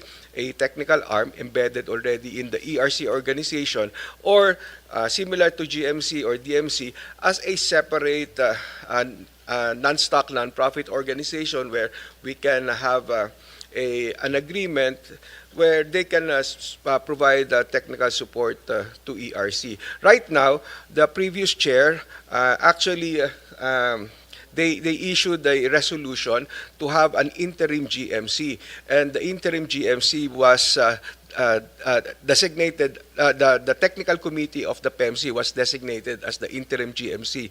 But I don't know about what happened to that designation. I think it has not yet been fully utilized, because that is also an option. The GMC, there is attached to the PEMC, there's attached to the PEM board a committee known as the technical committee, and there are also representatives here from the industry that can have or possess that experience and expertise that can also be utilized by the ERC, but we need to just explore the possibility of collaborating with them or coming up with some arrangement. But of course, it would be superior if that committee can reside within ERC. And so for that, we may need to support the creation of that committee through a reorganization of ERC and budgetary support for this committee to be embedded in our organization. I think, Chairman, ang issue rin is, number one, saan manggagaling yung funding? Ba? And then pangalawa, possible conflict of interest. No? And pangatlo is transparency. No? So as long as it serves the objective of public service, then we'll support that. No, I think those were the contentious issues before, but admittedly, it's ako nakikita ko importante yung technical side. No, and the code needs to be updated on a regular basis. Yun ang complication in that part, no. So just if you think that we need to, I think the policymaker thinks that it's an important aspect that we need to look at, just send us a letter, no. Just address the contentious issues of possible conflict of interest, funding, and also transparency. No? Sige, yeah, we'll wait for that. I also saw in your plantilla, Chairman, na out of the 546 total manpower, 253 are contract of service or job orders, which is almost 50%. No, napakalaki siya. No, considering that this is a highly technical and very important organization because it regulates the entire electric power industry. So, bakit hindi natin hindi maging plantilla sila o regular? Bakit puro kalahati ng manpower natin JO? So wala silang secure tenure, no, wala silang benefits. And yan ang kailangan natin, no, assurance that to our workforce na they will be maintained and they will be given the rightful benefits. Yes, we agree, Mr. Chair. In fact, yun yung gusto din namin na makasama in our reorg proposal, na yung aming mga current na positions for contractual COS, kung pwedeng ma-regularize because malaki din yung limitation sa aming staff na yan. Hindi namin sila maisama sa ibang mga biyahe or yung hindi mautusan makapag-conduct ng certain activities dahil doon sa status nila as COS. And of course, dahil ganun yung status nila, mas marami sa kanila kung hindi nabibigyan ng security ay mas madali silang nakukuha ng ibang players. Sure, mataas ang attrition sa inyo. No? Yes, Mr. Chair. Bakit hindi sila nata-transfer nga to plantilla items? Most of them kung qualified naman. Meron naman kayong hold on, let me just authorized naman yung inyong may mga authorized plantilla items naman kayo. Yung ibang plantilla items din po kasi may mga QS sila or yung qualification standard na sobrang napakatataas na hindi rin maka-qualify yung iba naming mga COS na karapat-dapat na sana at na-train na. Kaya tuloy, hindi rin namin ma-fill up yung ibang mga permanent positions. But we have a pending request with the civil service for the adjustment of the QS for some of these positions po. Kita ko may 103 na vacant positions kayo. Yes, Mr. Chair. So it's really a QS issue. Yes, Mr. Chair. So I suggest you network with the CSC para maayos itong issue na ito. Kasi parang for a regulator, hindi healthy na kalahati ng workforce natin. Hindi siya permanent o hindi siya wala siyang security of tenure. And these are technical people, no? Engineers, economists, lawyers. So again, ako kasi paniniwala ko ang pag-asa na lang natin mapababa ang kuryente is regulator. Kung mahigpit ang regulator, kung ang regulator innovative, tapos yung mga technical people magagaling, kayang pababain ng presyo ng kuryente. But it depends on the quality of our workforce and the motivation of our workforce. Yeah. I'll go to another topic na pag-usapan to before. I think some of the commissioners know about this and I made some comments on this. This is on the case nung NGCP reset. I understand that yung final decision nagkaroon pa ng utang ng consumers, no, na 0.0384 pesos per kilowatt hour. And prior to that kasi, what we understand before was yung partial determination, sila may utang sa atin, yung draft final determination, sila may utang sa atin. Pero ang nangyari, I think there was a big debate. Alam ng mga commissioners to. And I think this was heavily debated in your commission. And I voiced my opinion on this. Was the issue of uncommissioned projects or projects that are not commissioned yet. So ang position ko, to put it simply, I know this is a very technical, this is a very complicated matter, but sa akin is just to put it simply and make it kumbaga apply common sense. Kung di pa tapos yung project, dapat wag tayo i-charge. Diba? Kahit na nag-umpisa na sila magbigay ng piso, pero hindi pa tumatakbo yung project, dapat wag tayo i-charge. Kasi yun yung classic case na ginigisa tayo sa sarili nating mantika. Diba? Para sa akin, charge mo kami kung wag tumatakbo na yung project, kung gumagana na yung project. I understand that the Commission changed the interpretation 3 times. Ngayon ang ginagamit na is yung concept of as spent. Pag may nagastos na, pwede na kayo mag-charge. But sa akin, hindi yun ang point. Ang point dito, tapusin mo yung proyekto. Kaya nga tayo nagkaroon ng issue last time, Secretary of Delayed Projects, di ba? Ilang delayed projects, napakadaming delayed projects. Kaya nga, no less than the President in his SONA said na dapat managot ang NGCP. No? Dapat maging accountable sila because ang nakita niya, yung list of delayed projects that contributed to the erosion of our energy security. No, particularly electricity.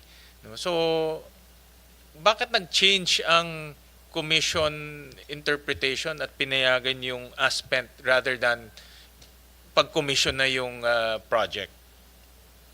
Yes, Mr. Chair. I was not privy to the discussions of the previous commission, but insofar as the regulatory framework for our private distribution utilities and the transmission provider, NGCP, when we adopted the performance-based regulation, kasama dyan yung sa NGCP, inadapt natin yung performance-based regulation na forward-looking based on forecast ng utility. So, ibig sabihin, ang kanilang filing ginagawa sa year 1, halimbawa, or the year before the first regulatory year of that regulatory period. Pino-forecast nila yung kanilang magiging expenditures of OPEX at saka yung CAPEX at isinasabit nila sa ERC. Yung ERC titingnan ngayon at base doon sa kanyang sinabmit na CAPEX, titingnan ng ERC kung ito ba ay tama nga na simulan na or gawin na yung mga proyektong ito dito sa mga timelines na pinrovide mo. Ngayon, kung yun na ang naging approval ng ERC, ang gagawin naman susunod is ano ang magagastos mo na for each regulatory year of that ensuing regulatory period. So base yan doon sa forecast CAPEX mo at yung actual na implementation mo. At kung ano yung magagastos mo for each of these years, yan ay sinasama na as part of your asset base sa pagko-compute naman nung iyong return on the asset base at saka yung return off. So ibig sabihin, kung sa regular na PBR na nagsisimula siya sa rate reset before the start of the first year of the regulatory period, nagkakaroon na ng konsiderasyon yung mga nagastos na within that regulatory period. At bakit ito nakakasama?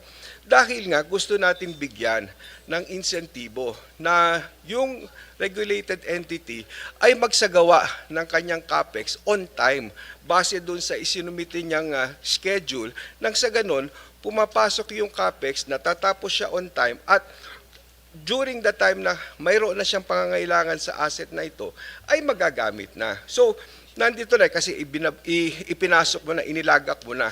Iba kasi po yung ating regulatory framework noon ng return on rate base na kung saan itatayo mo muna at pagkatapos ay doon ka ngayon mag-a-apply ng iyong RORB application batay doon sa kung ano na yung mga assets mo as of that historical test year. Pagdating po kasi sa ganon, pwede ka bago ka mag-file ng iyong RORB application, ay magsagawa ka na ng magsagawa. Kumbaga, patabain mo ng patabain yung asset base mo dahil pagpa-file mo, kung ma-considera lahat yan as part of your asset base, mas malaki ang magiging return on rate base mo. Wala yung insentibo doon na maging efficient ka sa pagsasagawa ng iyong CAPEX at doon sa iyong OPEX. Yun po kasi yung nabago doon sa ating rate making.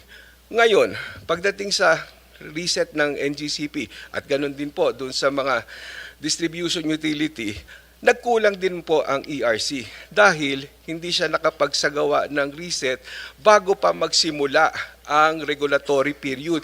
Nawawala yung rate incentive, yung natural incentive ng rate making dahil nga ano ba ang i-implement ako kung ako yung regulated entity? Makapagsisimula na ba ako sa CAPEX ko na ito yung aking target? Ang nangyari tuloy, yung NGCP in particular, kinailangan niya mag-file ng separate na CAPEX application, separate, bawat proyekto na kinakailangan na niyang isagawa. At hindi pa rin niya maisagawa ito kung nakapag-file na siya, hinihintay pa rin niya yung CAPEX approval. At medyo naantala din, kaya rin hindi rin nakapagsisimula siya ng construction ng kanyang CAPEX. So naantala yon, nawala din yung insentibo. Kaya I would suppose that yun ang naging konsiderasyon nung naunang ERC in considering na para imimik mo pa rin yung incentives under that PBR. Ginawa mo na kung kailan mo ginastusan yung proyekto na yan, dahil ginastos mo na ginastos mo na yung pera, yung capital investment, inilagay mo na kahit hindi pa nagagamit yung asset, mayroon ka na inilabas na pera at may cost din yon. So, I would suppose na yun din po. But Chairman, in a perfect setting yung description nyo, ay lahat ng rate setting is delayed eh. Di ba? Wala namang on time. Di ba? Kailan ba naging on time? I think in the history ng ERC, mayroon bang on time? Parang wala naman on time eh. No? In the last 10 years or so po, wala pong naging reset sa private distribution Correct. utilities. So Kaya, that's yung description nyo. It's a yan yung perfect world. But now it's not a perfect world eh. No? So sa akin ang basic lang kasi there's no incentive for them to finish the projects kasi nangongolekta na sila. And that's the reason why we saw a lot of delayed projects that led to a lot of brownouts. Nagka-problema tayo sa mga brownouts in the past. So to correct that, dapat ma-penalize sila by not charging us for projects that are not completed. Kasi ang nangyayari ngayon, kahit na matapos ko on time, hindi ko matapos on time, pwede na ako mag-charge eh. Pwede na ako mag-charge. For me, that is one of the root causes. Maybe you're looking at a regulatory process side, but from a reality and application side, yun ang nangyayari ngayon. So that's why andito yung mga commissioners, alam ko yung naging boto nyo, pero you know, I think unfair yan sa amin consumers. Ako consumer ako, no? And I don't agree paying for projects that are not commissioned. No? That's number one.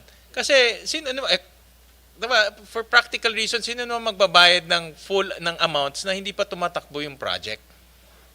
Diba? Yung from a regulatory process, tama kayo, pero hindi perfect itong process natin, puro delay. Diba? Delay na yung reset, delay pa rin yung paggawa. Mabuti ko on time pa si NGCP, okay yun. Mabuti kung sinabi niya, okay, 2 years tapos na kami, okay yun. Eh, hindi, nakita natin, may 10 years hindi pa tapos. Diba?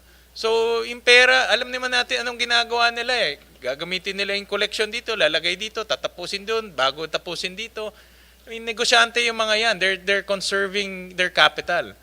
Diba? So, we have to be also very analytical on how they are managing their cash. At yun ay nakikita natin. They're just switching from one project to the other project. Yun ay nakikita rin namin eh. Kaya hindi nila talaga matatapos. Mr. Chair, meron pong mekanismo din para mahuli yan. Kasi under the normal PBR, every time na magre-reset ka, babalikan mo din kung ano yung ginawa niya. Kung halimbawa, dun sa previous na regulatory period, nagkaroon ng CAPEX approvals at ganito yung schedule. Kapag ka nagkaroon ng delays or hindi na isagawa, pagdating sa susunod na reset, nagkakaroon po ng recalculation, yung mga net efficiency adjustments, lahat po nito nakukonsidera para kung ikaw nga talaga ay hindi mo tinupad yung schedule ng pagpapatayo mo nung asset na yon o yung pasilidad na yon, pwede yan na bawiin or bawasan yung susunod mo magiging taripa moving forward. At yun lang. Nabawasan ba with this? Ngayon, hindi. Nabawasan ba after? Kasi po ito, kalalabas lang po ng ERC nung fourth reg final debt niya. Ngayon po ay meron pang nakabinbin na fifth reg until 2027, 28. Pero magkakaroon pa po tayo ng susunod at amin pong gagawin na ngayon na kada reset ay nasa oras na. Tulad po ng gagawin namin sa mga DUs. I remember si Secretary pa that time nag-present dito ng mga delays. Diba? I remember siya nag-delay kasi nga ang issue that time was yung mga brownouts na nangyayari. Si Secretary Garin pa nag-present dito. Yung mga present niya na delays different. Natandaan ko may mga 5 years, may 7 years. Yung ba na-penalize ang NGCP? In fact, hindi. Na-reward pa nga sila dahil nagkautang pa yung consumers. Diba? That's the point I'm trying to make. Were they penalized? Yung mga delays na may evidence ng delay eh. That's for sure. Anong penalty ang siningil natin sa NGCP? Meron daw po na ilang mga show cause orders na na-issue. Yeah, but show cause yun. But yung actual financial penalty, check po. Walang actual financial. Kaya nga, imagine mo, Chairman, si Presidente na ang nagsabi sa SONA. No, first time na ang Pangulo kinall out yung transmission operator, di ba? Because of the delays. But if you will not penalize them, instead reward them because as spent, sige, gumastos ka na kahit piso, charge mo na lang consumer. Hindi tamang, for me, hindi practical tsaka hindi reality on the ground. Again, that might be your regulatory process, your regulatory concept, but the realities on the ground, hindi ganyan. Nagkakaroon ng delays, and because of delays, nagkakaroon ng brownout. No? Yan ang realities on the ground. Iba yung textbook regulatory process, iba yung realities on the ground. Yan, katabi mo si Secretary Garin. Siya nag-present dito, I remember, nagkaroon ng resolution to look at the brownouts. So meron ba, tanong mo si meron bang penalty? Sa alam ko, wala. Mr. Chair, can we request Comdigal, who was already commissioner Sige, at the time? Digal, meron ba? I know you voted in favor of that. Yes, Chair. And But may penalty ba? Did we impose any penalty to NGCP for the delays? There were specific projects po that were covered by specific show cause orders wherein there were imposed penalties. Hindi lang po ako sure ng status. But Chair, if I may, because of that hearing nga po, wherein the issue on the delay was raised, there was a new provision in the final determination of the NGCP 4th RP that is not part of any other previous reset. To address po the issue on the delay, there is now a annual CAPEX review true-up. What do I mean by that po? Although naka-MR po yung NGCP na FD, pero nandun na po to dun sa FD. Ang sinabi po namin doon, ngayong itong RAB na binigay namin sa iyo, may kasamang CAPEX na meron kang kinumit na timeline. But at the end of the year, pag ni-review namin na meron kang hindi nasunod dun sa timeline mo, that amount pertaining to that asset will be removed and there will be adjustment. Yun po ang naging parang bagong provision dun sa final determination ng NGCP para po ma-address natin, yun nga pong nasa kanila na po yung parang naging budget, tapos hindi po na sunod yung delay. So tatanggalin po yun. There will be a true-up po. That's forward. Paano na yung na-delay na? Paano na yung na-delay? Yun ang tanong ko. Yun ang tanong ko. May mga delays na, may mga brownouts nangyari due to delays. Yun pong mga delay, ano na po siya, na-covered po siya nung specific project na na-delay because all the decisions of the Commission in approving the CAPEX, meron na po siyang timeline na kinumit or inapprove. Minsan nga po yung sinasabi nilang timeline, hindi po namin yun ang ina-approve. We approve a timeline in accordance dun sa isinasubmit nilang TPSR o kaya yung number of months na kinumit nila nung sila po yung nag-file ng application. Meron po mga specific cases yan na nakalagay na po yun para pag po na-delay sila doon or may delay silang na-incur, there will be penalties po. Tanong ko, yung mga investigation ng DOE na na-prove nila may delays, na penalize ba ang NGCP doon? Yun ang tanong ko, simple lang.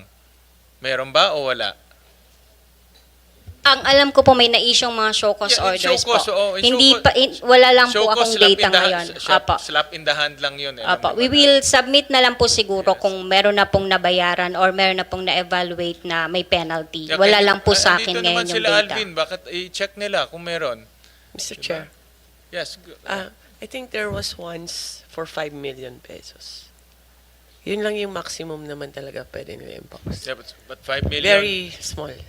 But 5 million is compared to NGCP, wala yun. Naglolokohan lang tayo pag ganyan.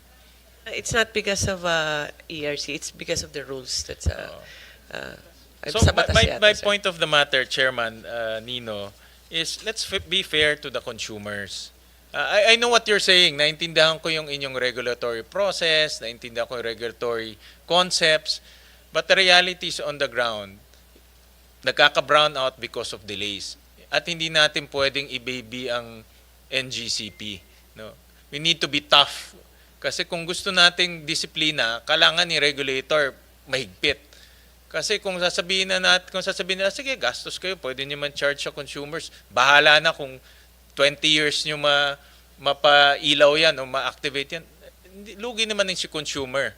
Di ba? Nangongolekta ka na, konti-konti mo ginagawa, in-collecta mo, gawin mo muna yung isa dito, gawin mo muna yung isa dito. Di ba? Hindi naman tama yon. Di ba? We have to be fair to the consumers. I voiced this out. Alam niyo yun, nung last budget, sabi ko, hindi pwedeng ganyan.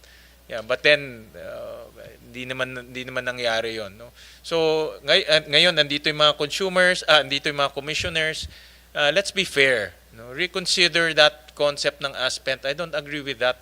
That's unfair to us, the consumers. No? And ngayon, may bagong ng chairman, you reconsider nyo yan kasi hindi maganda yan No? It's not an incentive for NGCP to do its job. In fact, we're rewarding bad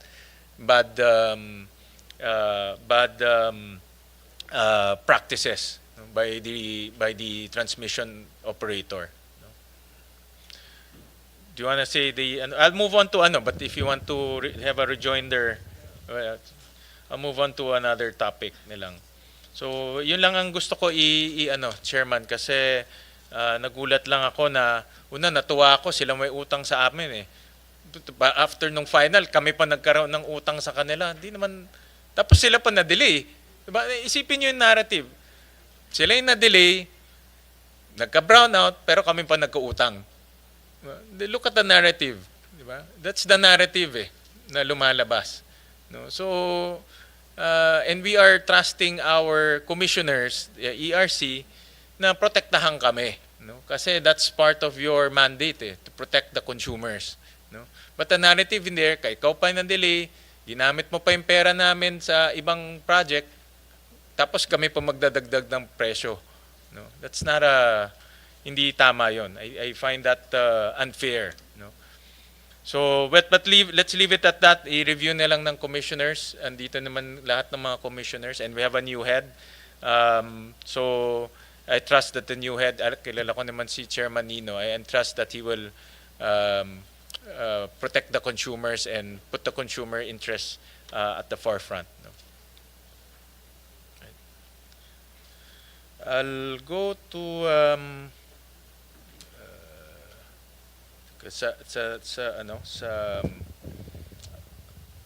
I'll go to NPC kay Pres Nograles.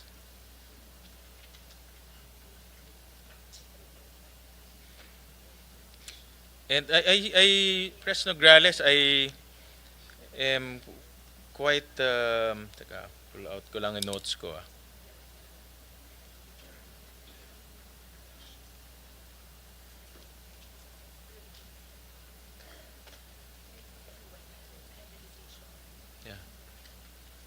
Meron akong here. I saw in your budget meron kayong clean and affordable electricity program, which is 540 million, 546 to be exact. And power and system reliability and resilience for 441. Then access to electricity 572. And I'm very happy to see that meron ng clean and affordable electricity program, no? Ang NPC to a tune of 546. Can you explain this program? And I'm very happy to see that meron ng ganito ang NPC. Considering that NPC, 90% of your generation comes from diesel? Tama ba? Mr. Chair. If you exclude the hydroelectric plants that we operate. Excluding hydro, dun sa dun sa SPAG areas, Yes, Mr. Chair. Almost 99%. Meron yatang a few hybrid systems, if I'm not mistaken. Yes, Mr. Chair. But what is this program, yung clean and affordable electricity? Basically, Mr. Chair, these are our solar with battery storage. So we've got different programs that are in the pipeline, and these are the ones that are being requested from Congress. And this is going to be the first time. No, it's a continuing project, Mr. It's a Chair. continuing project. Yes, so this is, I have to give credit where it's due. It's not under me. But what I'm trying to do is I'm reviewing if the technical specs here are correct and if it's fully implementable. It's one of the things that nakita ko kasi, Mr. Chair, when I started, that it has to be technologically feasible. Kasi minsan, yung mga design, medyo may pagkukulang, may napapansin ako. So I'm getting my hands dirty on this one. So in other words, itong clean and affordable electricity will be mainly solar technology. Hybrids, Mr. Chair. Hybrid So the technology. idea is you've got solar and then merong battery and then ikakabit po natin dun sa ating mga aging na diesels to help augment that. And then I'm also going to I'm challenging my teams now to design the same system or try to avoid having the diesel component and putting it into microgrids in unserved. Kasi nakita ko po yung mga unserved, meron mga tools kasi kami nakita na may mga isla na ang joke ko nga, Mr.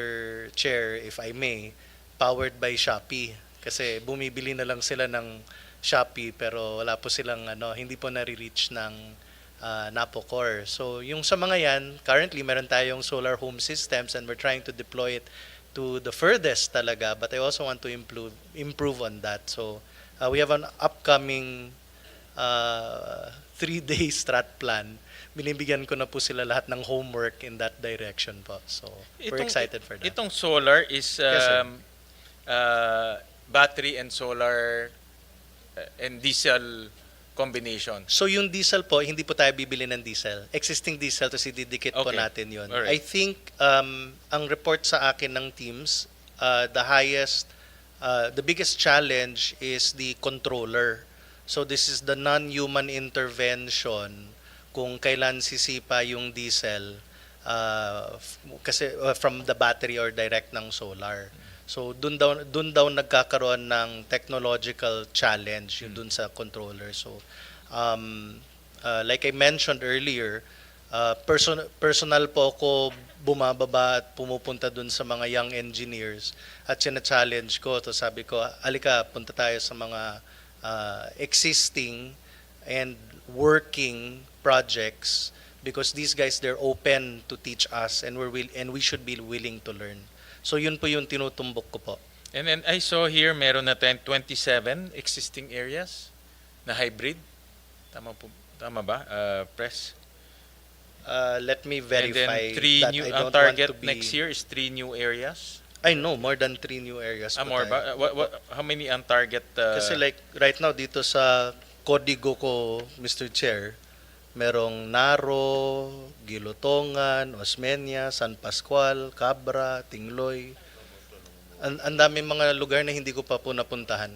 Mahaba-haba po to. So how many new areas ito? And I support this. In fact, nung nabubuhay pa si Pio Benavides, yung predecessor mo before, we were already flagging him about the rising cost of UCME. Kasi UCME galing yan ng diesel eh.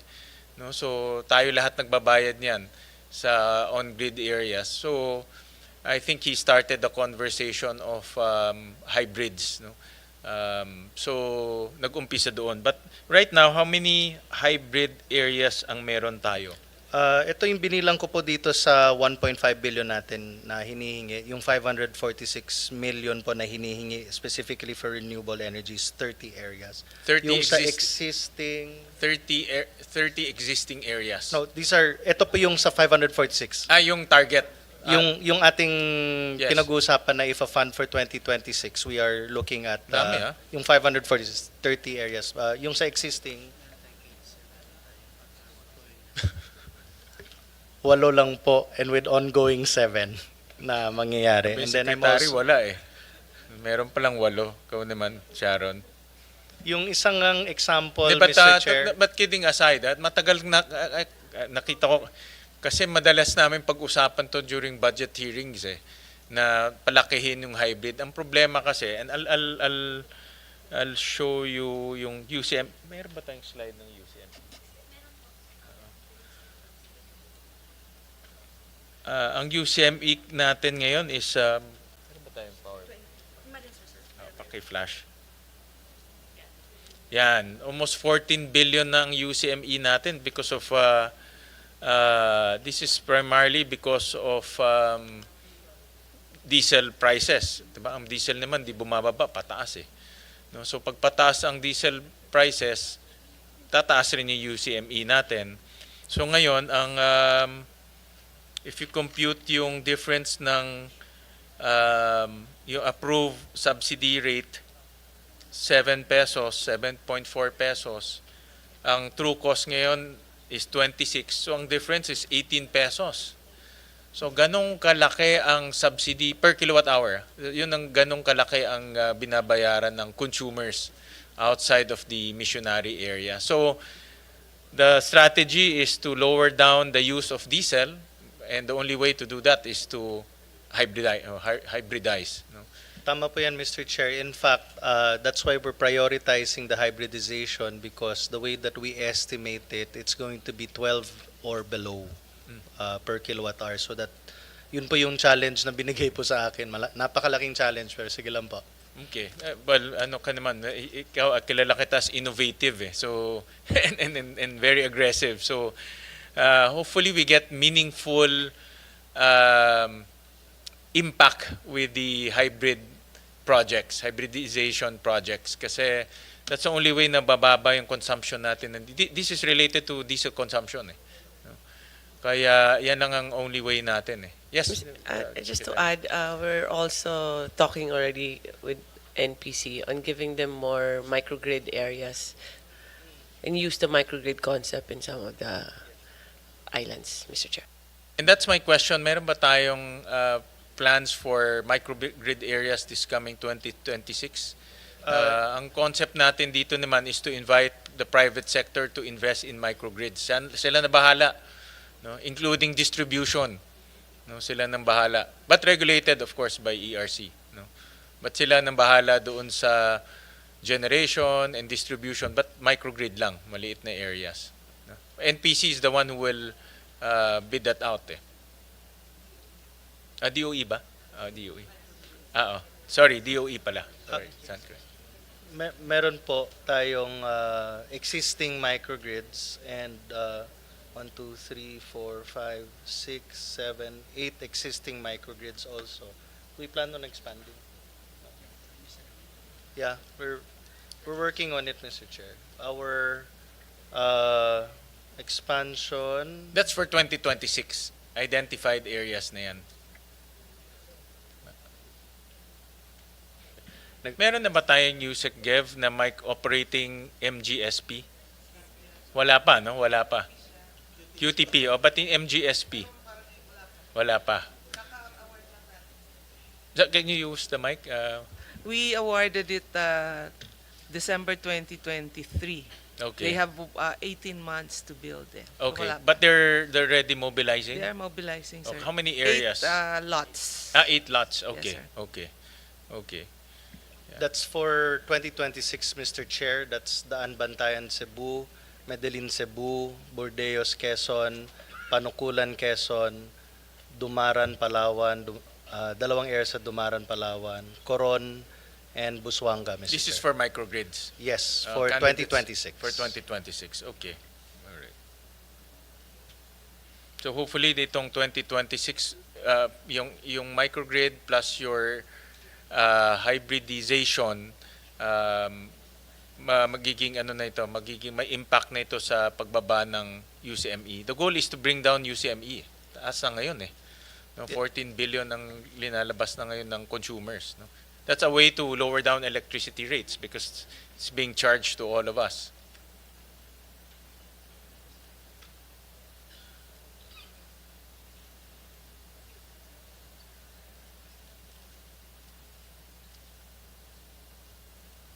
Mr. Chair, I'm just to give support to what you mentioned. Meron po tayong hybrid dun sa Kwaming where we save 1.1 million pesos worth of diesel a year. So it also helps in decreasing our carbon footprint. But right now, you said you have 8 areas na may hybrid na. We have 8 areas operating. Ongoing. Ongoing, di pa operating. Sorry. I stand corrected, Okay, Mr. Chair. ongoing. I was going to ask magkano na nasi-save natin eh. So, sige, ongoing. Alright. But yun lang ang aking Press Jericho to pursue the hybridization project, and I see that you have budget here. But that's the only way, again, no? If you want to lower down electricity costs, one way is to lower down the UCME. Yeah.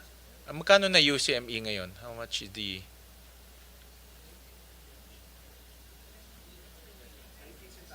So that's 19 centavos rin. No? And growing yan, lumalaki yan. 19 centavos is growing yan. No? Kasi lumalaki yung charges eh. Yeah. Yeah.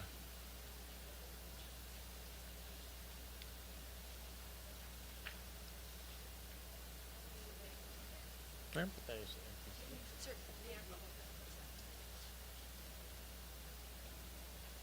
What else?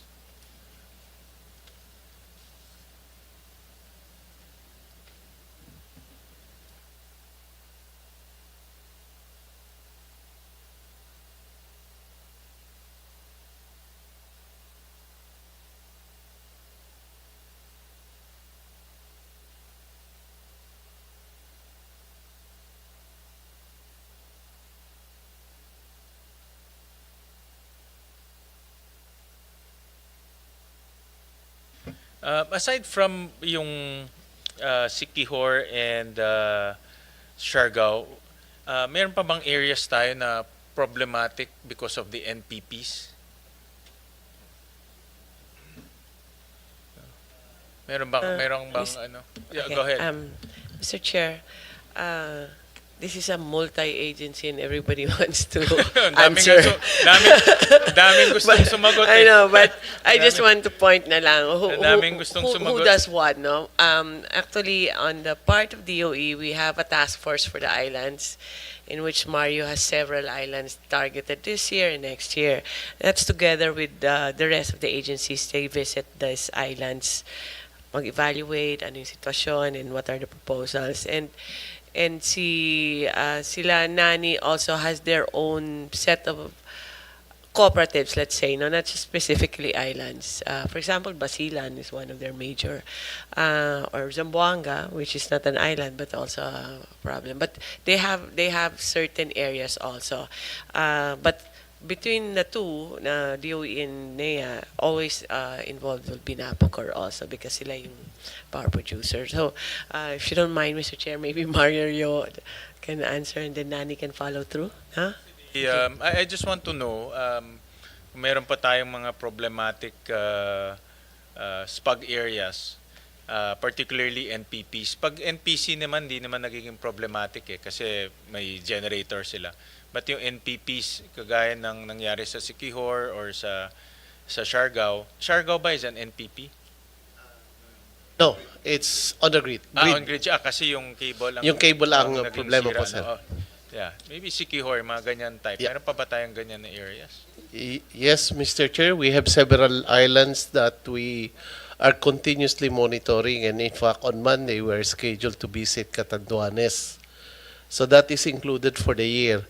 But aside from that, so we have to revisit several off-grid areas that covers not Luzon, Visayas, and Mindanao. So may mga program po kami, like Northern Palawan, we're looking at Busuanga, Coron, and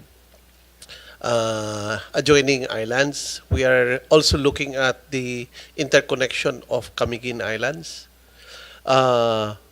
Masbate, but Masbate is under rehabilitation at this time, so we still have to, we are recognizing that the rehabilitation will improve the system already in Masbate. Camotes is already under our monitoring. We have already visited that. But we have Calayan Islands in Cagayan and several others. Marami po, sir. But for this year, we are confined with first Siquijor, Camotes, then we have remaining Catanduanes and Camiguin for this year. these Camiguin and Catanduanes are NPPs. Catanduanes is NPP provided with sole provider, but Camiguin is grid connected. However, its connection is currently not working properly, resulting to under voltage. Okay. So ano siya, hindi siya problema ng power producer. It's a cable problem. Yes po. Yung sa Masbate, galing ako doon eh. Masbate. Problema talaga. Yeah, I wrote DOE about that. Yes, but Masbate was totally damaged by Typhoon Opong. But even the typhoon. But even before the Problema typhoon, na yan. it's probably actually po target na niya namin siya for this year. Kaya lang nga parang naunahan tayo ng bagyo. So the restoration ng Masbate should put in place yung necessary correction that could have been implemented kung wala yung nangyaring damages. So parang naunahan na tayo ng rehabilitation to improve. So ang may interconnection ba sa Masbate? Wala eh, 'di ba? Wala pa po. But So you really need to change the generators. yes. But you see, Masbate has a good power supplier, but we have problems on the system, the overall system. Kasi maraming lateral lines instead of looping system of transmitting power from one area to the other. In fact, Masbate has a thermal power facilities using coal as base load. Kaya lang yung mga peripheral off-site satellite gensets nila are diesel.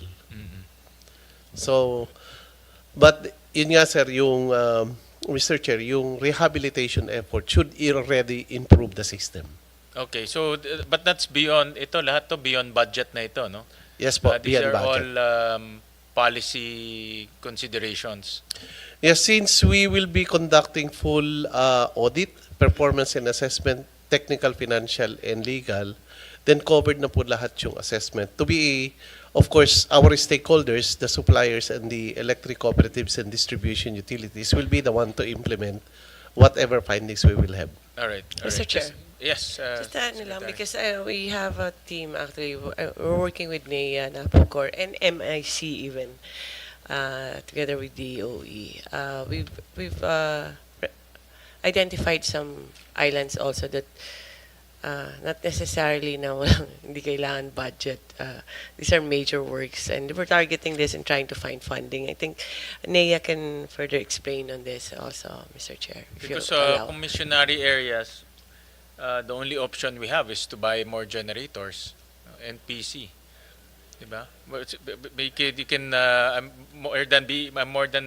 be more than happy to be corrected kung kasi yun ang first instinct ko, but if there's other solutions and if we can help kasi budget season nga, if we can help allocate funds to help Masbate, Catanduanes, and ano yung isa, Camiguin, tutulong kami, no? Just let us know what do you guys need. Permission, Mr. Chair, to relate the ongoings and the partnership with MIC. The project at Mindoro took off already, and this is the acquisition of the NPC asset of the backbone of the whole of the island of Mindoro. So we are designing it to have a radial sub-transmission backbone or transmission backbone into the whole island, and thereby upgrading the backbone itself, because the backbone right now needs rehabilitation. So MIC will acquire the distribution backbone, and that will be upgraded, and that was designed by the UP College of Engineering, Professor Wally. So we are following that, and then MIC will be in partnership with Transco to be the system operator. And the idea is, if it will be fully implemented, there will just be one Mindoro Electric Cooperative supplying the whole island. And the same template will be done with the island of Palawan. Palawan is being supplied by a single line diagram, almost 600, 700 kilometers. And there was also a design that we will follow, wherein north will be one loop, Puerto Princesa will be another loop, and the south of Palawan will be another loop. And that is to improve the voltage quality and the delivery and reliability of the electric generation in the whole island. In go ahead. addition lang, Mr. Chair, that's Palawan, Mindoro, and we're also assessing Siargao, Basilan, Siquijor, Catanduanes, Masbate was supposed to be there, naunahan lang na, and Camotes pala. Now, so when we talk about Siquijor and Basilan, it's the lines inside eh. We have to improve that kasi isang dapo lang ng ibon dyan, baka it's really an old system. So we have the numbers already that's needed for Siquijor and Basilan. Siargao and Catanduanes, other than improving the lines, pwede siya makonect through submarine subsea cables. So those are things that we are already assessing. Is the funding that's tricky. That's why we're trying to bring in MIC in some of the projects. But in some we might find funding from NEA and other sources that we can find. But iba talaga mahuhuli sila dahil kulang talagang budget. Because just by as an example, Siargao I think was that a connection, mga 800 million. Just to connect Siargao to the mainland, it's already 800 million, Mr. Chair. So we're trying to, through loans or through other fundings or through GAA, that's what we're trying to figure out with these islands. Because these islands are potential tourist areas, Mr. Chair. Example, Camotes tourist area yan. Of course, Basilan is a thriving province, and then you have Siargao, Siquijor, these are tourism. Most of these are very important tourism areas. We have assessed already Basilan, Siargao. Ano pa bang mga napunta niyo? So the funding will come from MIC, Maharlika. Only with regard to Mindoro and Palawan, Mr. Chair. In Siargao, the circumstance is that last December, nagkaroon ng glitch yung submarine cable nila. So we are now trying to put an N-1, no?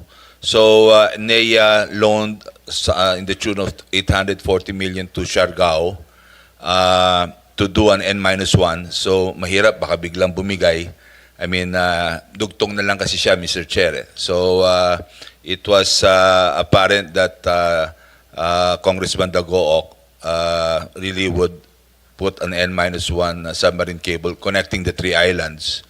And the same thing with Basilan, kahit na magdagdag kami ng generation, if we will not put a rehabilitation or do a rehabilitation of the distribution backbone, the whole island will still suffer a poor quality of electricity. And that is what we're doing right now.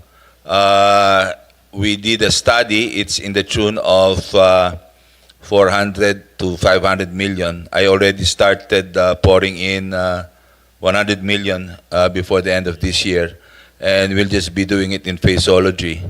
Although generation NPP, there's a pending CSP that is being conducted, and the new NPP will come in. So I heard earlier, Administrator, that ang Maharlika papasok sa ganitong mga projects? Yes, Mr. Chair. Specifically transmission projects? Yes, sub-transmission. Actually, 2 years ago, Mr. Joel Consing visited in my office, and they want to put money into the power energy industry. So these are the things that were suggested to MIC. We developed it, and now we are implementing it in Mindoro already. What will be the arrangement? Obviously, they will be the funders, but who will own the asset? They will be the asset owners. They'll be the asset And owners. they will be actually bundling with the franchise of Transco to be, I mean, for Transco to do the system operation so they can recover from the investment of the And assets. mostly this will be in the SPUG areas. SPUG areas, sir. Mostly in the SPUG areas. Yes, sir. But these are not small SPUG areas like Palawan. Well, Mindoro and Palawan, I believe, consist 60% of the UCME, consumes correct, 60% of the UCME. So hopefully, with the rehabilitation and upgrading of the distribution backbone, a lot of renewables can be accommodated. And the same is true with Palawan. Sila na rin dapat mag-fund nung hybrid. Kabit na nila doon, hybrid system para mapababa yung UCME. Hindi pa namin napag-uusapan, Mr. Chair, but they are just limiting themselves into the transmission assets. Okay. All right. Well, I'm inquiring because I know that marami mga problematic areas and it's the budget season. So if the Senate can intervene in allocating some portions to improve the electricity situation in those areas, now is the time. And I know that NPC, hindi lang ba NPC ito? Kasi typically pag SPUG, NPC ang kausap eh. So it will be a multi-agency Actually, it's a approach. multi-agency coordination already, Okay, Mr. just Chair. let us know how we can help. Because, Mr. Chair, we more or less we've identified where MIC should come in, and some other parts maybe private can come in as whether it's a PPP or a solicited proposal from them. But there are other parts talaga na we need government support, especially Siargao and Basilan, I would say, right now. So we'll just prepare the papers, the documents, and we can send it to your office. Let us Mr. know, Chair. lalo na Siargao kasi ano yan, tourism areas yan eh. So kung walang kuryente, kawawa yung mga hotels. Hindi naman rin sila pwede mag-generator all the time. Lulugi sila. That was what happened, Mr. Chair, last time. They suffered 13 days of no electricity. Magpapasko pa naman. So, Din kung generator sila, ang cost nila pagbili is 26 pesos per kilowatt hour. No? or more. Oo. So, hindi magso-survive yung negosyo nila pag That's ganyan. true. No? So, kailangan talaga nila ng electricity. Yeah. Just let us know how we can intervene and support. And then my last question to NPC, nakita ko this is about missionary electrification. In 2023, the utilization rate is 72%. Then in 2024, bumaba siya to 55%. And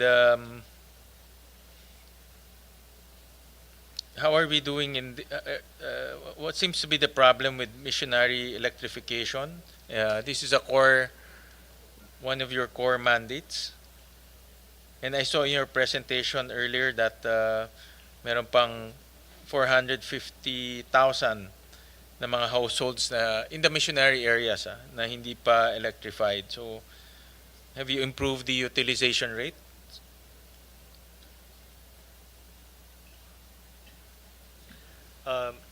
Mr. Chair, it was before my time. Yes, but, definitely before your time. The quick answer to the question is it was deferred by the NPC board at that time.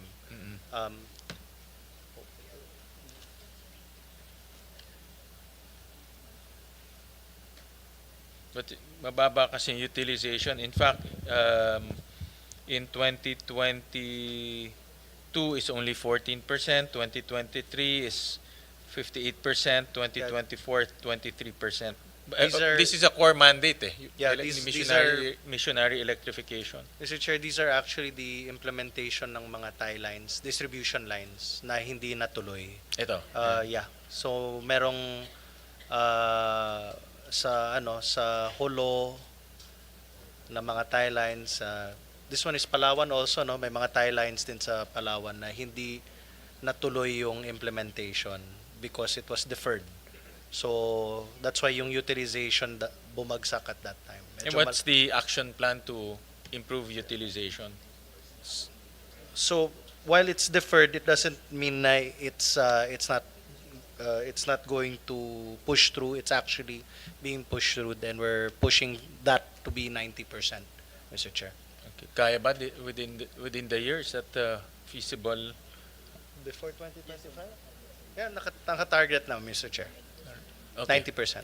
All right. Sige, we'll monitor that. Thank Yes. you. Thank you. Thank you, Mr. Chair. I'll go to NEA, to Administrator Almeda. And I just want to get some updates on the solar home systems in mainstreaming. I think this is a good project. Alam ko na... Yes, Mr. You Chair. explained this very well last time. I remember. Yeah, we did a presentation Oo, in your maganda office. siya. No? So Yeah. I just want to get an update. Kumusta itong solar home system project natin? We are able to energize, installed already about 30,000 units. There's an ongoing installation of 12,000 units, and there is an ongoing procurement bidded out already of another 10,000 units. So we are expecting at least 50,000 units to be installed within the year. I withheld the bidding first because it was programmed to bid out about 80,000 units this year, Mr. Chair. However, I will be lacking already in manpower to validate and issue certificate of final inspections because I was precluded by some COA findings regarding my EAW. So I wish to appeal, Mr. Chair, that the special provision on the use of EAW as part of the operational revenues be granted to NEA because with the bulk of subsidy projects NEA is implementing right now, we are having limited source of manpower to validate everything. And we are also about to, if I may, Mr. Chair, we are also about to implement 294 energization of the last mile schools, powered also by solar home systems. And we are just awaiting downloading of the funds from DBM. We have already bid it out. And if the use of the engineering and administrative overhead will still remain the same, I have to admit, I have to be honest that we will be having difficulty in the timely liquidation and implementation of these projects.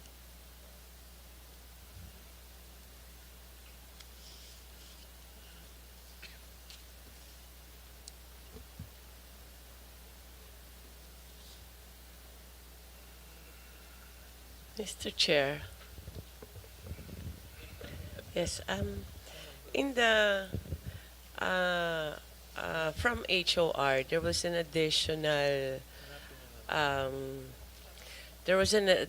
budget for total electrification under NEA at 8 billion pesos, Mr. Chair. And considering this, the implementation would not be as fast if, kasi the more projects NEA has, the more validation they have to do. And right now they have enough people for a budget of 1.5 to 2 billion. 2 billion actually. Now, if you increase that by 8, actually additional 8, Yeah. then the manpower won't be enough. Now, NEA has a proposal of allotting a certain percentage for, ano ba, hindi ko makita. No, the administrative expense is really something that is ongoing right now. It's rather the use of that administrative fee of 3% per project that is that should form part of the engineering and administrative overhead. However, I can understand COA because based on the provisions before, this EAW can only be, as per the provision, it can only be utilized on the project itself. No, so if we identify one project, we can only spend some engineering staffing or field validators just for that project. As compared if it will be considered as operational revenue and it will form part of the internally generated funds, then we can hire regular engineers to beef up our manpower to validate and inspect all these projects. I mean, these are all last mile schools, PVMs, to the farthest, the unviable and unserved areas. Mr. Chair, you can just imagine the travel time, the logistics involved, and for us to come up with an efficient and accurate validation of these projects. We need warm bodies, really. And not only warm bodies, but rather qualified personnel to issue and sign the certificate of final inspection and audit. We'll break it down one by one. No? We'll start off first with yung solar home systems.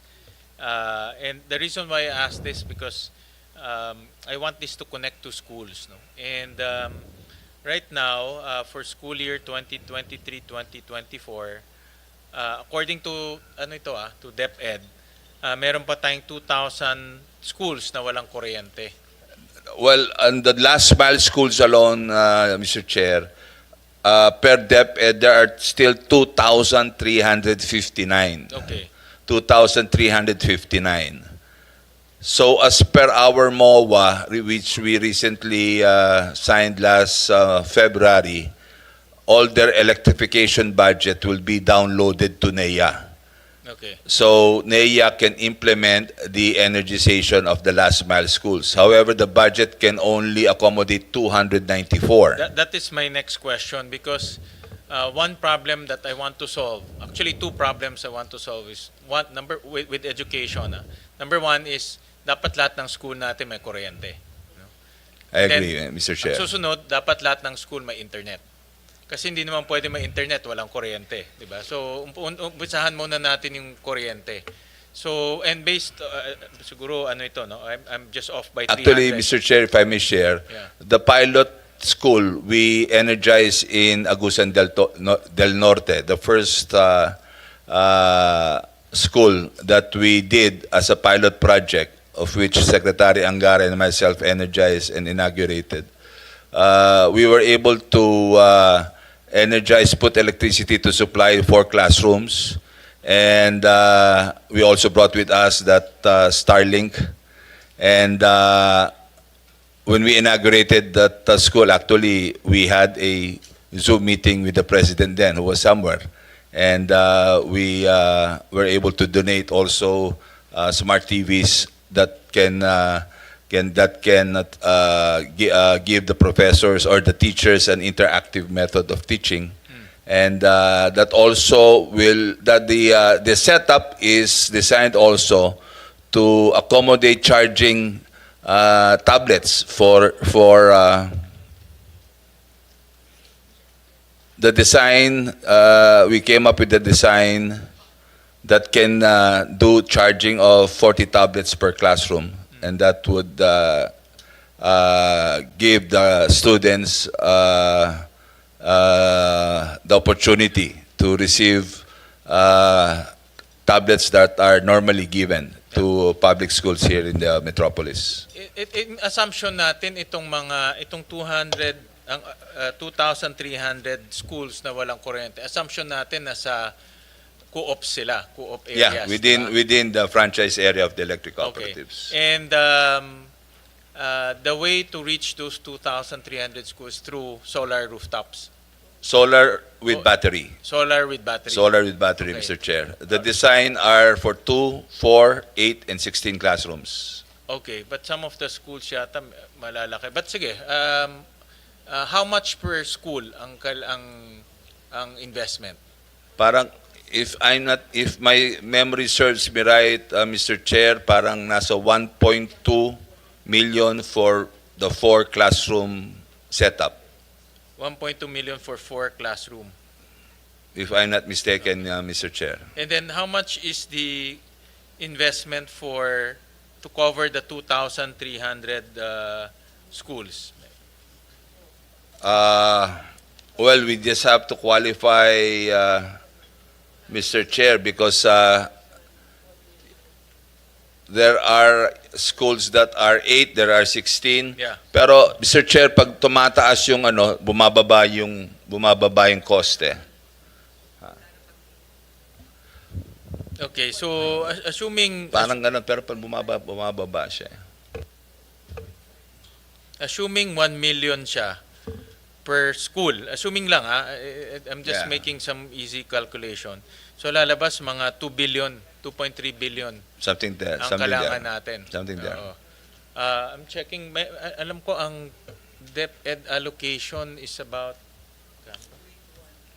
1.2 billion ang electrification nila. So ang kulang na lang natin is another 1.2 to make it 2.4.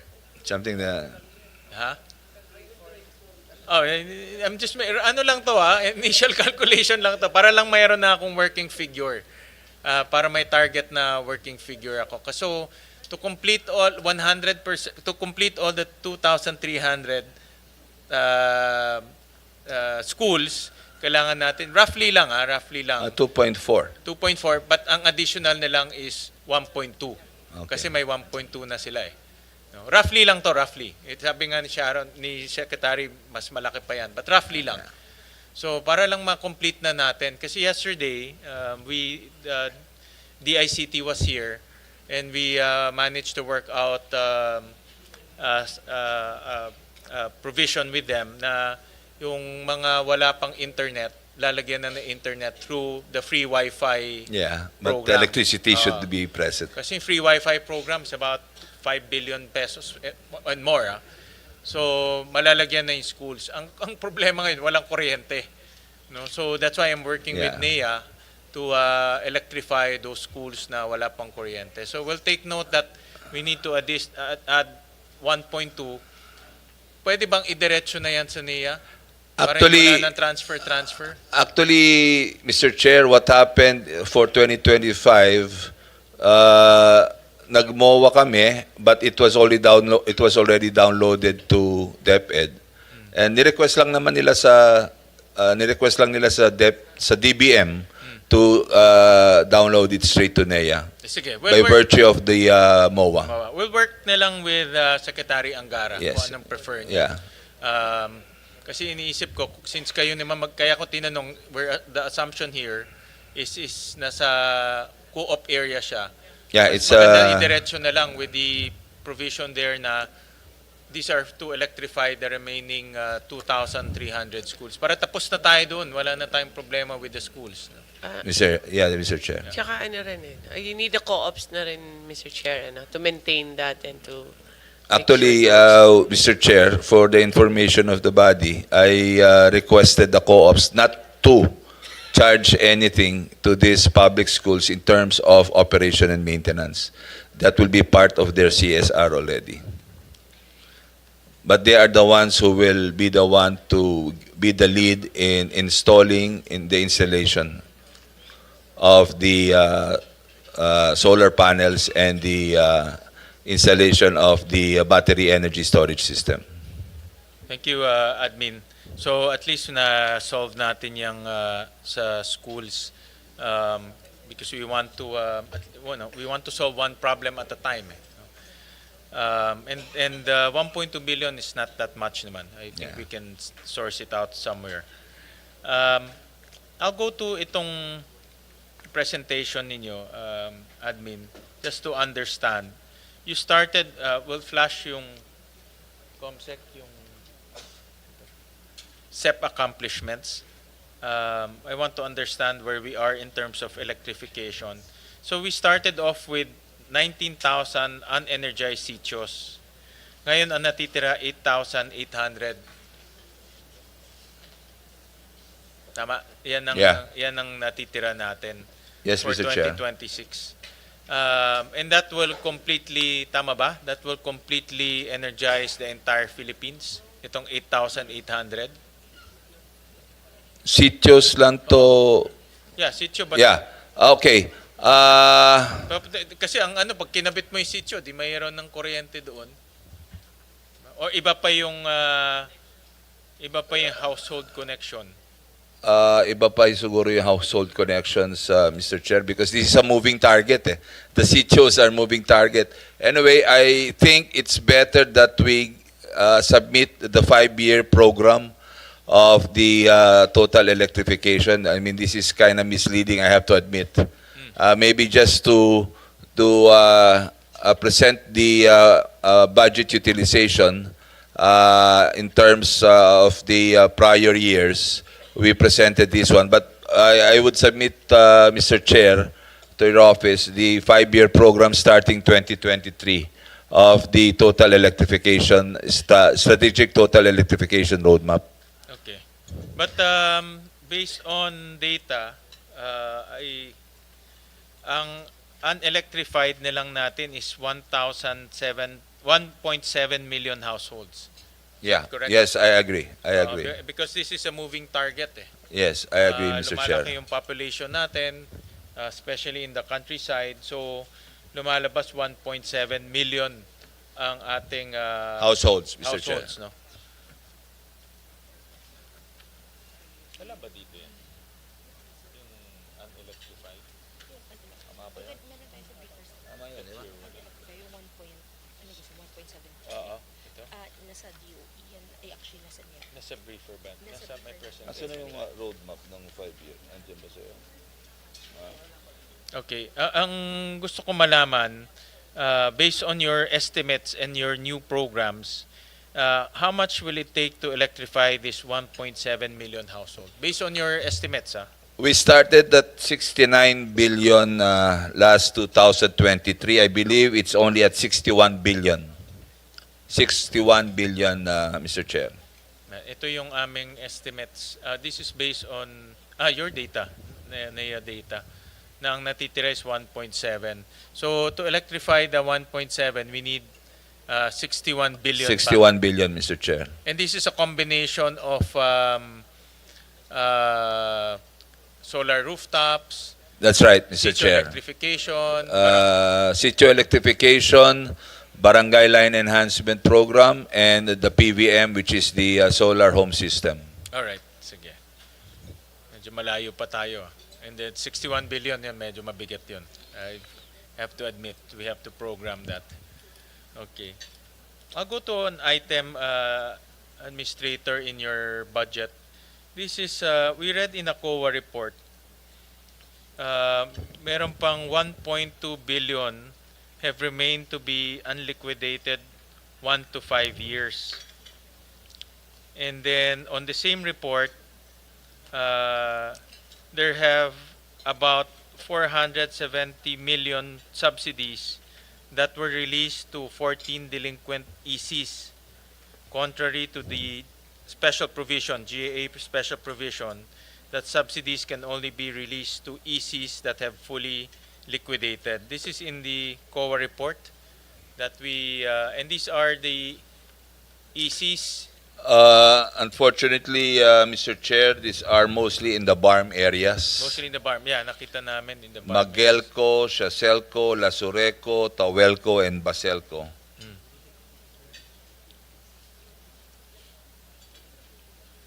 Ito yung mga unliquidated, itong 1.2. That's right, Mr. Chair. Oo. I'm sure matatagal na ito. Medyo matagal na, Mr. Chair. Matatagal na ito. Oo. But ang concerning, admin, to be honest about it, itong 479 na nag-release ng subsidies to 14 delinquent ECs contrary to the special provision. Can you explain that? Meron tayo.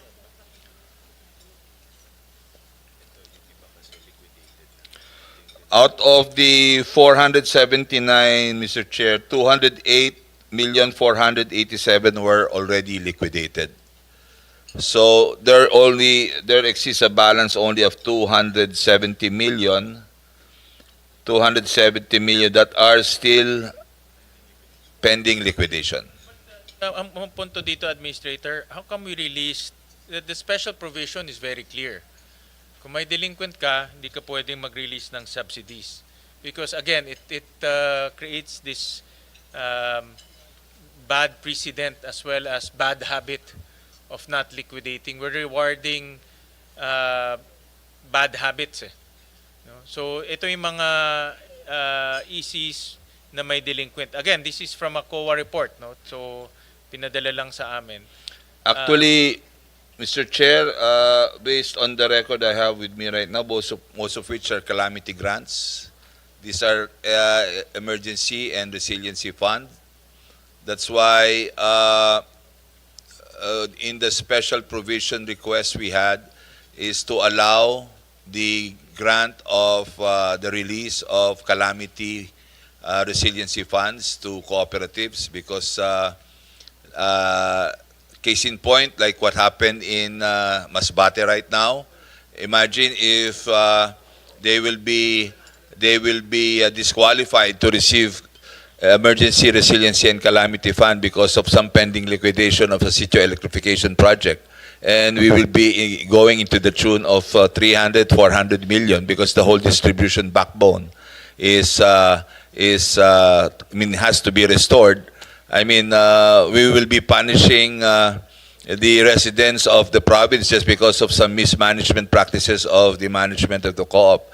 And I believe, as administrator, I mean, it will just be fair and right that the release of the Calamity and Resiliency Fund be treated on an emergency nature rather than as just a subsidy by itself. We will consider that. We will study that. But it seems to me that logical naman siya dahil hindi naman nila kasalanan ng calamity. So, and they need help. So we can release calamity loans. But yung mga hindi naman tinamaan ng calamity, pero nakapag-release kayo ng loans, meron bang ganyan? And then granted na tinamaan sila ng calamity, but the special provision is very strict na kung kung delinquent ka, wag ka munang kumuha ng loans hanggang maayos mo yung iyong delinquency. No? That's the special provision that we included. No? So it's a direct violation of the special provision, no? Unless you have a legal basis that can defend your actions.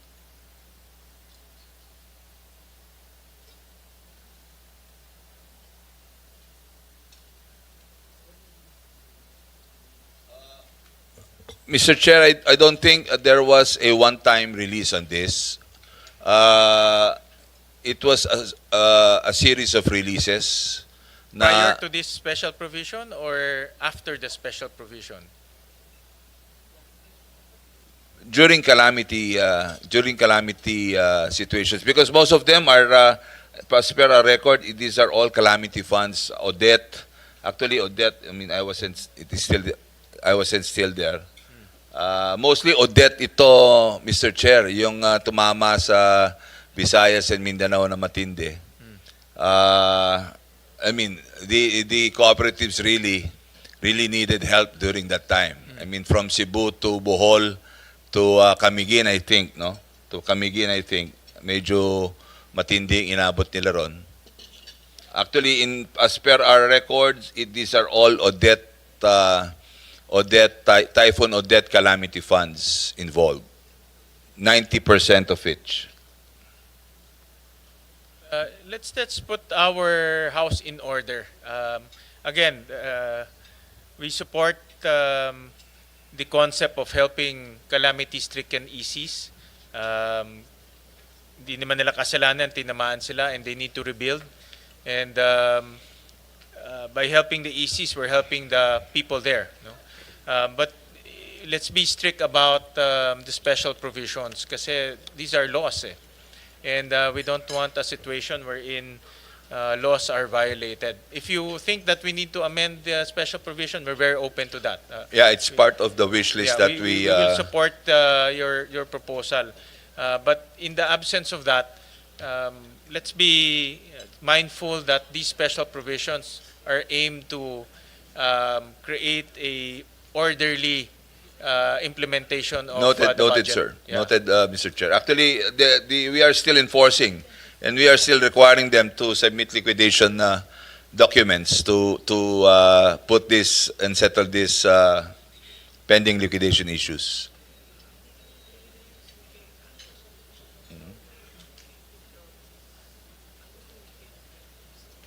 Now. Kasi these are base sa COA report, it's na-release 2024. So these are just kalambang Odette. Di ba Odette is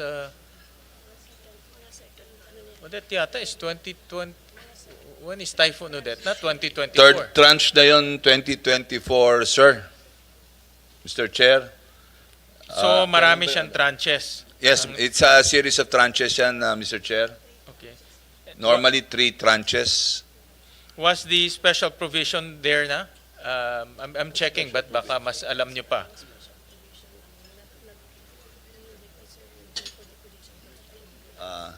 I think the special provision only happened last year. But Oo nga. before that, we were allowed, NEA was allowed to release in tranches pending certificate of final inspection of Sitio electrification projects. Okay. I'm checking when this special provision came about.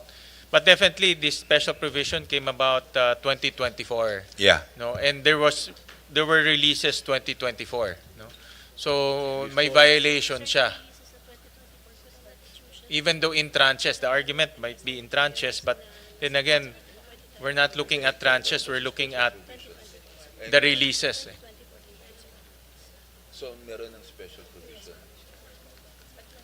Mr. Chair, I would put things in order in NEA about this. Okay, yeah, just be mindful of Yeah, that, no? thank you, and like Mr. I said, Administrator, if you think that we need to amend this, you need to Yes, please, Mr. Chair. tweak it. We're very open to that.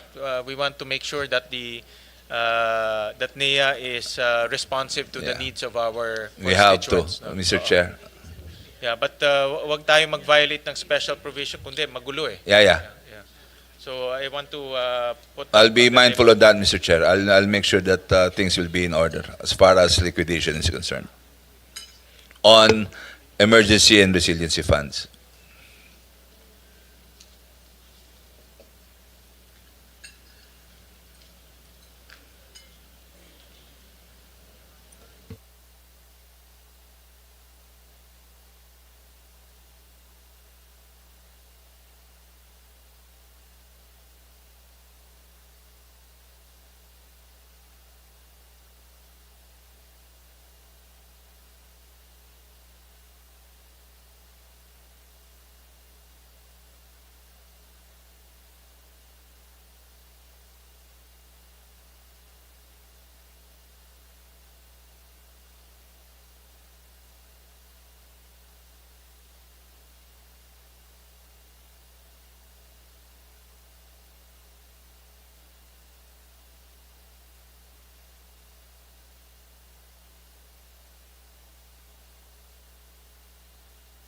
A better way is taasan yung e-surf eh.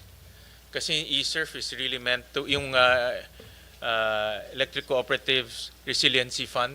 Actually, Kasi that's- Mr. Chair, 200 million lang, Oo nga, tapos maliit. subject to reimbursement, subject to replenishment. And just like right now, Typhoon Opong and the typhoon before that, there is a pending SSURF application already. Yung 200 million may pending application na on 3 other cooperatives at 80 million. So I'm left with 120 million na lang. But the ongoing Masbate cost of calamity restoration is already at almost at 400 million. So when I saw the administrator of the Office of Civil Defense in Bugosibu, I was really talking to him, Mr. Chair, and asking him, sana mabigyan mo ako ng speedy replenishment kasi ang lalaki ng mga replenishment at stake dito sa mga tinamaan. E-surf pwede ma-replenish yan, no? Yeah, nare-replenish naman, sir. Pero but you compete with the other agencies. Eh? That's true. They get That's it true. from the NDRMC Yeah, fund. Office of Civil Defense. Oo. But typically, magkano naggagastos for Kasi yung e-surf is grant siya. Ang yung binibigay nyo na sa mga ECs, loan siya. No, no. Diba? Mr. Chair, those are grants too. Grant rin. Grants Grant too. rin. Yeah. Okay. So ang nasa GAA is 200 million subject for replenishment. So it all depends on what kind of level of damage is suffered by a co-op. Minsan, I mean, just like in Masbate, I mean, 2 replenishments are needed to cover the materials used. And we are, Masbate only loaned all these steel poles, conductors, and distribution transformers from the regional procurement hub for them to be able. That's why they were able to restore the backbone in less than 20 days. And now, in less than 30 days, they will be able to restore the whole province. The ones you gave for Typhoon Odette, is that grant or loan? Grant yun, Grant Mr. rin Chair. siya. Yes. Grant rin siya. Grant Okay. yan. All right. Sige. How much do you need for eSurf in 1 year? Typically, more or less yan. I would say if we can increase it to 500, hindi na kami mabibigla. Hindi na kami mabibigla. Because depende, Mr. Chair. I mean, pag medyo tinamaan ng sobrang serious, kahit yung 500, malalapnos mauubos. But definitely, yun naman, hindi naman namin kailangan ibigay kagad in tranches namin binibigay. So pinakikiusapan lang ng ang mahirapan lang doon yung mga nagpautang na suppliers na nagbigay ng mga materyales. Napapakiusapan naman sila. But ang concept kasi niyan, quick response eh. That's right. That's Para right, yung Mr. Chair. EC makabalik ka agad. Tuwing may bagyo naman, ang EC tinatamaan din eh. No? In fact, sila yung one of the casualties, mga EC, bagsak First yung mga, casualties Well, bagsak yung frontliner mga- sila, Mr. Chair. bagsak yung mga poste, bagsak yung mga wiring. So, the first thing that the residents want, mabalik yung kuryente. Pero That's hindi true. naman nila mabalik yung kuryente kung walang pang-repair. But with the present program, Mr. Chair of NEA, we established a regional procurement hub in every region. So there was a timely response, a quick response, because all major items like the steel poles, the conductors, and distribution transformers were delivered to Masbate in a span of 2 to 3 days. Mr. Chair,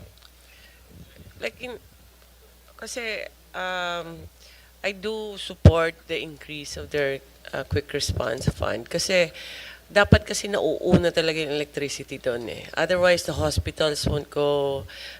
All the relief operations, hindi makakagalaw kung wala. Kaya dapat ready na sila to go the day after ng calamity. Thank you, Mr. Chair. Thank you. We'll work on that. Pag umiikot rin ako pag after the calamity, talagang yan request ng tao. Kailan babalik ang kuryente? Pero maraming bagsak kasing mga poste. So, That's true, Mr. and the Chair. co-ops nakatali yung kanilang working capital. So it's a way to help the co-ops without passing on the cost to the consumers. Just to emphasize the point, like Masbate, even the evacuation centers, the control command center, and even cash, Mr. Chair, walang cash doon dahil walang electricity. So it was difficult for them to really start the operations at that time. So kaya nagpapanik din kami pag nadidelay ang mga tao na tutulong from the other co-ops. All right. Thank you. Thank you for that.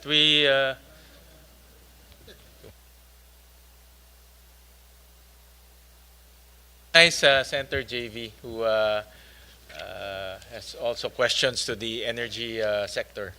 Thank you, Mr. Chair. Nice to see you still here. I came from the Coast Guard anniversary with the President.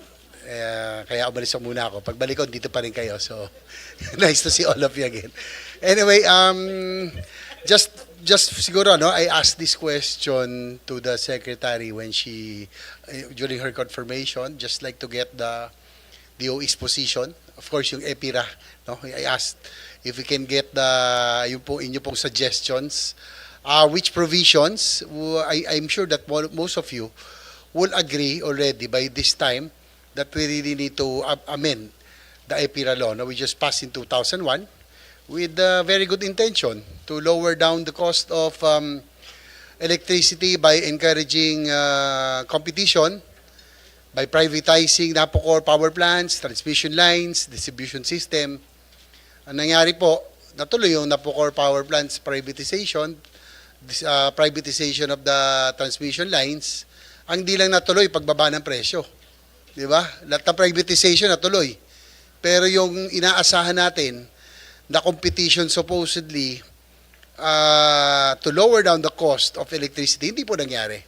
So, which particular provisions would you think that you would propose to this committee so that we can already start the ball rolling and amend the IPO?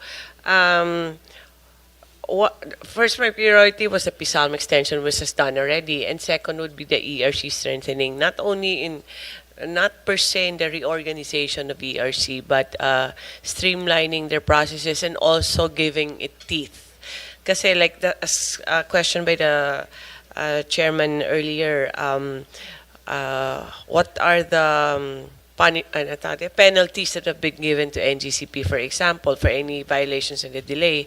So they are limited as to, I think, only 5 million pesos per violation. So we are trying to increase that, and also in addition to the increases in the penalties, not only monetary but also in the number of imprisonment. Also, that any penalties that are collected from any of the violations of the power players will be considered by ERC to be as possible refund to our consumers. But the part on ERC, Mr. Chair, I would rather have ERC expound on that kasi sila yung main concern dyan eh. But yes, sir. Yes, she was Okay, the REC chairperson after secretary. Sige po. And Tapos then- sila ni Sec. Yes, sir. So before ERC, I'll just go through the major changes on the generation side. Ano yung generation side changes? And we want more accountability on the part of the generation on their performance. For example, if the contract says you have to deliver 10 megawatts, and some, unfortunately, there are some generation companies that only deliver half of that, there is no substantial penalty or accountability. So gusto namin i-strengthen yan. Transmission, separation of the... Ang NGCP kasi ngayon, isa lang yan eh. Transmission, sila yung nagpapatayo, tapos sila nag-ooperate. We want it separated. And then on the distribution, hindi ko na maalala. Ano yung distribution natin? There's also more provisions on distribution. I don't want to go to all of that, but we can submit it to the chairman and also to Senator Ejercito. All the provisions that we have, we are proposing, we can submit it in portions or as a whole, Mr. Chair. Pero ready na po kami if we want to submit with for you to sponsor, Mr. Chair. Yes, I will be willing. I'm sure our chair would likewise be willing, as the former chair of the Committee on Energy. No, anything that would really bring down the cost of electricity, because I think siguro sa ASEAN, no, we are losing to our foreign direct investors because of two things: poor infrastructure and high cost of electricity. So if we can really do something about this at the soonest possible time, then we will have a better chance against our ASEAN neighbors. Mr. Chair, one proposal of Senator Marcoleta is to remove the VAT. It can also be incorporated in the EPIRA, although it is a more controversial topic. It might be more prudent kung separate bill siya. But it can also be an option. We can also incorporate it in the proposal, Mr. Chair. Thank you. Sige, si RC Chair. Yes, Mr. Chair. Just for the record, we were able to impose penalties on NGCP for its delayed CAPEX.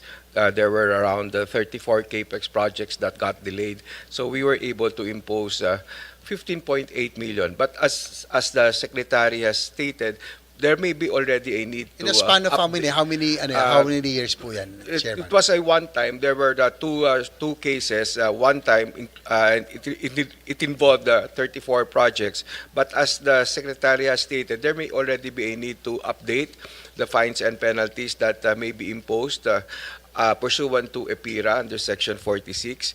Then we of course support the pending bills in Congress for ERC strengthening. We have gone through the different versions of the bill. In particular, for ERC's strengthening, we support fully the proposals for at least a partial use of the income or the excess revenues collected out of the imposition of regulatory fees, and as well as the creation of that consumer advocate. That is also a feature of several of the bills that we were able to study. I believe that with consumer representation, there would be a better discussion of the issues that are presented before the Commission, and so we can come out with better decisions. Thank you for that. I'll take advantage. The Secretary mentioned NGCP and Chairman also, Chairman Juan, no? Meron phone-in question kasi dito, galing sa media natin. Take advantage ko na, Mr. Chair. Gandang tanghali, boss. Baka pwede pong ma-update sa DOE NAPOCOR, pwede rin NAPOCOR, dito naman si Chairman Jericho, is the DOE still considering taking back the operations of the country's sole grid system, NGCP? Thanks, boss. For security, for issues of national security. Mr. Chair, I do agree that there has to be a certain degree of control of the government, not just for national security, though. What happened was we gave a franchise for the entire grid system, and if you really read through the concession agreement and the franchise, the government has no powers over, very limited authority. For example, kung So what I remember also, I was conferring with our chairman. DOE one time, if I remember it right, tried to go and inspect, and you were not even allowed by NGCP. And yung Transco, papaalam mo na kami. Nagpaalam pa sa sarili nating Mr. Chair. no, parang may mali di ba? So- And ang concern lang natin doon, of course, with if everything was normal, especially with the precarious situation in the West Philippine Sea, we know for a fact that big share is owned by the State Grid Corporation of China. Yun ang worry namin dito no, na with one flick of a switch baka pwede tayo ma-paralyze Sana yun yung mga, those are the things that hopefully will not happen, no? Mr. Chair, I would like to expound on that. For example, NGCP's budget per year is about, I can't remember na the earnings would be about 20 billion a year, and that's less the cost of capital outlay that they do, no? Which means it's a huge budget per year to construct all this infrastructure. This is not from my research, but based on the hearings in the House of Representatives. And most of the construction that is done are actually by non-Filipino construction firms, meaning the money that is being paid by our consumers so that NGCP can fund this construction are being used for materials and people from outside, Mr. Chair. So in that sense, you're correct that there is no security and the money does not go back to the economy of the Philippines. So that's one danger there also, and that was expounded on during the hearing in the House of Representatives, Mr. Chair. Okay, thank you for that. So we'll just wait. Anyway, we'll be willing to sponsor amendments to the APIRA law. sad to say, no, sabi na alala ko, 2000, that was 2001, just 6 months after the assumption of the GMA administration. Talagang pinasbreak eh, di ba? Mura pa noon ng ano, 500, lagi isang envelope lang. Di ba? Para lang maipasa ito. Ay, nako. Tapos buong buhay nating pinagdudusahan, no? Yung 500,000 para mabigay yung ano. Ewan ko, totoo yun. 'Di ba? Parang tapos buong buhay natin pinagdurusahan, 'di ba? So hopefully we can make amendments and at least correct a wrong that was done before. Mr. Chair, it can also be done through a review or amendment of the franchise of NGCP. It can be done through EPIRA or maybe more effectively through the franchise. Thank you, Mr. Chair. Okay, thank you. Senator JB, before we move to another topic, because this is a very important issue, but I was surprised to hear from Secretary na hindi pa done deal yung Maharlika deal because what I was thinking is yung gobyerno, okay, na-privatize na ito, pumunta na sa kamay ng private sector, 40% na sa State Grid of China, but our way to have eyes and ears is to buy out the local partner or the local entity, no? And which I support and which I think it's important. Kung wala man tayong kung nagkakaproblema man lang tayo dito sa whether pinapapasok ang DOE o hindi, but kung may ownership ng Republic of the Philippines, wala silang choice kundi papasok talaga tayo doon dahil tayo na may-ari noon eh. Pero I was surprised to hear na that's not a done deal yet. It's not as per our conversations with MIC, Mr. Chair. Wala pa yung how do you call it? The contract itself. There was a letter of irrevocable letter of intent or I thought we were celebrating na mababa yung nakuha natin. 'Di ba? Nakatipid pa tayo, ano? Napakagaling ng Maharlika team dahil nakatipid tayo, nakakuha tayo ng discount. Pero wala pa pala. We are supposed to get Parang nabudol yata tayo eh, no? Hindi, but I'm just saying, hindi naman it's beyond the bayad eh. It's really, sabi nga ni Senator JV, it's for national security purpose. That purchase, I am not looking at making money out of it eh. I'm looking at securing the country, no? So that's the whole point. But I was surprised na wala pa palang ganun, no? So far, we have not gotten any official communication regarding we have 2 new members of the board. There's supposed to be 12 and an additional 2 to accommodate Maharlika. So as concessionaires, they should inform Transco for the very least, Mr. Chair, of any changes. But we'll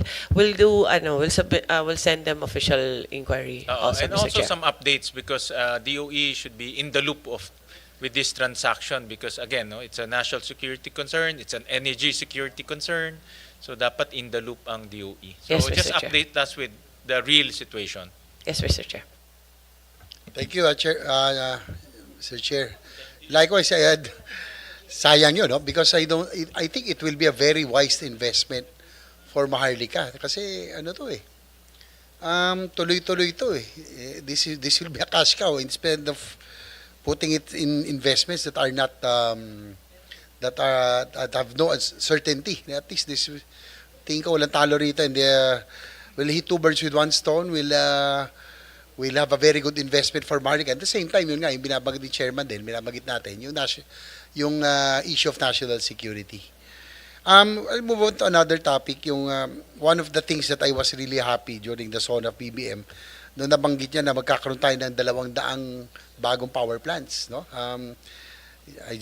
Siguro if just ilan po ba sa halos 200 power plants itong base load plants, ilan ng renewables, siguro yung breakdown lang kung talagang 200 nga. Siguro kung renewable, marami siguro talaga ito. So can you give us yung update on this? Yes, Mr. Chair. The President mentioned, I think it's 195 power plants. May renewable tsaka yung non-renewable. Totaling to about 11 gigawatts, if I'm not mistaken, Mr. Chair. For that task, we have created a special task force for 200 power plants, headed by Undersecretary Fontebella and Undersecretary Marasigan. If you allow, Mr. Chair, Yusek Mario can explain further. Thank you. Yes, Yusek Mario. So, for the record, ilan po yung base load rito, power plants? Because I'm more particular, Mr. Chair, doon po sa base load kasi I think this is what we really need. Okay, we support renewables, but whether we like it or not, still intermittent. Iba yung base load which we will need to power our needs in the next coming decades. Sige, Yusek Mario. Thank you, Honorable Senator JB. Actually, what we are monitoring is about 196 projects and also battery and storage systems. Then for the coal facilities that we are envisioning in the next 3 years, that would be equivalent to 970 megawatts. For the natural gas, we are eyeing for 440 megawatts. And then the rest would be in the form of renewable energies. The largest contribution would be on solar and wind.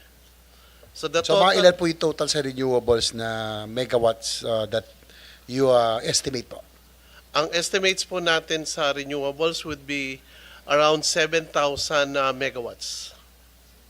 That's good news, no? Hopefully, it will be online. Ilan ba talaga yung natin? Do you have an estimate of the power generation, the power needs that we will have in the next 10 years, 5 to 10 years? Kahit lang, rough estimate. We can provide with you the actual data, which is in the form of our power outlook. Sige pa. For our better appreciation, we'll know. Thank you very much po. So, of those, Music Mario probably can answer. Ilan naman dito ang committed, ongoing, or indicative pa lamang? Lahat po yung binanggit kong projects na 196 are committed projects. So we are closely monitoring not only the administrative side of it, coordinating with concerned agencies that are involved in permitting and licensing, but also the actual, yung physical construction po minomonitor natin. And according to DOE, am I correct, by 2040, we magdadagdag tayo na higit kumulang 46,000 megawatts. Yan po ang target Yun po ang natin. target natin for renewables. So, gaano kalaking bahagi ng gap na ito ang masasaklaw ng kasalukuyang pipeline? Yung po, yeah. Kung ang nasa pipeline po natin ng renewables, it will be in the tune of 20,000. But our ultimate target by 2050, just for offshore solar alone, is in the tune of 19,000 megawatts. So yun po yung ultimate target natin, particularly on the clean energy scenario. But if we want to push through with more renewables, that could even be larger in terms of offshore solar wind, which is in the tune of 50 gigawatts or 50,000 megawatts. It's a challenge. We have to put up the infrastructures, but ano naman po, we're pursuing all those challenges. Thank you. Yung po sa Yusek Mario, about sa base load, alam naman natin we're still heavily dependent on coal. If I remember it right sa yung presentation, nasa 40% pa rin. So of the base load power plants that you intend or yung pong planong itayo ngayon, ano pong karamihan doon? Still coal, LNG? Well, basically po, thank you very much for the question, Honorable Senator JV. Basically, the base load capacities that we are looking at remains to be the coal thermal facilities that are not covered by the coal moratorium. But our intention for renewable energy in complement with natural gas and pump storage hydro is to make the intermittents base loads. So makikita po natin yung first project natin ng solar with battery. This is the biggest solar facility that we will have, the Terra Solar. While it is at the tune of 3.6 gigawatt in terms of installed capacity, to make it base load with the battery, it will only generate at 850 megawatts. So that means po mag-operate siya 24 hours. If that scheme can be developed further, then we are looking at renewables also turning into baseload capacities. Notwithstanding that geothermal and some other storage hydros can already serve as baseload facilities. Also, our initiatives for nuclear will provide us additional baseload capacity. Thank you very much, Your Honor. Thank you, Yusik Bar. I think yung low-hanging fruit natin, yung geothermal, yan na marami tayo eh. Also LNG, kaya lang medyo very expensive to build, no? Nabanggit nyo na rin po yung nuclear power. Secretary Garin earlier mentioned that with the assumption of the Marcos administration, na-renew yung yung interest on nuclear energy. And what's good about it, before ang nuclear power kasi na-demonize masyado no? Because of the BNPP. For so many years, nobody would dare touch nuclear issue with the 10-foot pole. Walang politiko na magsasalita tungkol dito. And I think I had the chance to visit Bataan Nuclear Power Plant when I was a first-term senator. Sabi nila ako daw yung isa sa mga unang tumapak doon, no, na senador, dahil nga siguro takot sa repercussions because it was really demonized. But the nice thing about it, I think people now have an open mind about nuclear energy because I think most of it has been proven successful with our neighbors and in Europe, in the United States, Japan.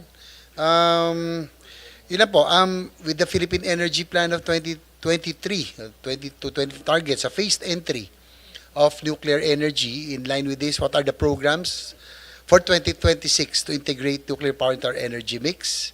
So, meron na ba tayo nito? Yung po mga modular na proposal, or is it really still wise to rehabilitate the Bataan Nuclear Power Plant? Ano po ang plano talaga? Sec Garin. Yes, Mr. Chair, thank you. On nuclear, there is so much interest in the small modular reactor. That is also why there's renewed interest, because I guess people think that it's smaller, so it's safer, no? But not technically, unfortunately, also, there's still no ready commercially available SMR in the world, except for a couple of countries, no? But although given that, we are preparing as if we're going to have whether SMR or the conventional, could be 1,200 or 600 megawatts. We do have a target of 1,200 megawatts by 2032. It will depend, however, on the technology that we get. Who decides which technology? More or less, it will be the private, like any coal power plant or diesel or gas-fired power plant. Sila magde-decide ng commercial side. What we need, as on the government side, however, we just need to make sure that if ever somebody wants to build it at that pace, that fast, agencies have to be ready to accept na applications. So we're gearing up. Pero the sheer size of yung pong normal nuclear plant will take about 5 to 10 years to build. Even more. Even more, sir. Sa UAE, their first one was 14 years. Now they're down to 4 years. So it's expensive to delay it also. Naging mahal din siya. So kailangan talaga very precise ka. Kaya we cannot rush into nuclear.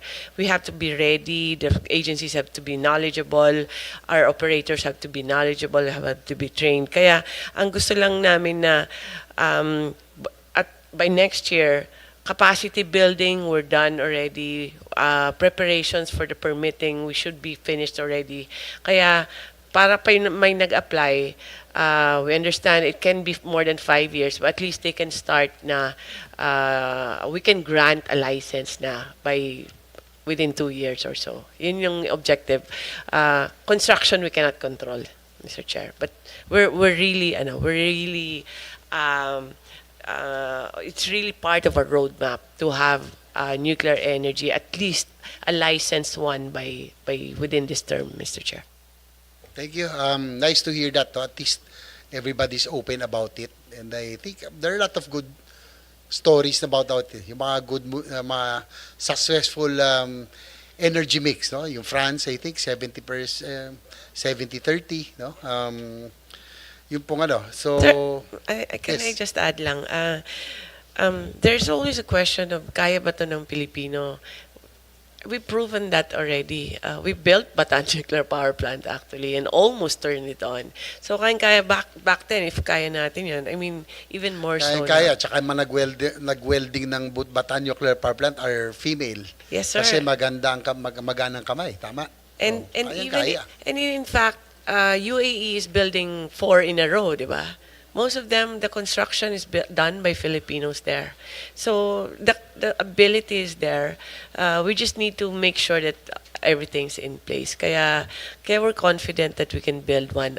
Just very safe, secure, and with safeguards lang, sir. Yes, and I agree that we have to be very careful about it kasi nuclear, we have to be very, yung una, safety is of top utmost priority. Ang siguro kasi yung cost, no, siguro hindi alam ng ating mga kababayan, yung cost of energy, power yung generating power ng nuclear is really parang 182 pesos lang, no, compared to the other power sources of energy, nasa 6 pesos. If I don't know, Yusek Mario, tama ba yun? Nasa 2 pesos lang ang nuclear compared to 6 pesos or coal, LNG, and others? It's still difficult po to project because the actual delivery of the project will dictate our price. It's the infrastructure, eh. Mabigat It's talaga about ron, $10 malaki. billion a project. But you were emphasizing earlier, Chair, about the base load that we need. No, coal is cheap, but it's dirty. You have a gas, which is clean, but a little more expensive. Nuclear is cheap and clean. So it's one of the best solutions for base loads, Mr. Chair. That's why I'm really pushing for it. It's clean and it's cheap. Yun lang, ang ano lang doon, drawback, yung the time to build, no? At least 10 years, at least. And also, what's frustrating, yung ating Bataan Nuclear Power Plant, if I may remember it right, may tiganap ko ng mga sinauna dito. It was built in 1970s, completed in 1986. Ang twin plant niya is the Cory 1 of Seoul, South Korea. That's the very first power plant of South Korea also. And Seoul, South Korea already has more than 20 power plants. And look at what it has done for them to industrialize. Natalo na nga nila ang Japan. Dati po, pag sinabi mong Kia, sasakyan mo, pinagtatawa na. Pag nakasagasa daw ng bubble gum, hindi natatakbo. Di ba? Yun ang joke nun. Pero ngayon, mas mahal, mas maganda na yung mga Hyundai, Kia, di ba? Daewoo, cars, and even the television sets. Dati, Sony, Philips lang. Pero ngayon, it's LG and Samsung na.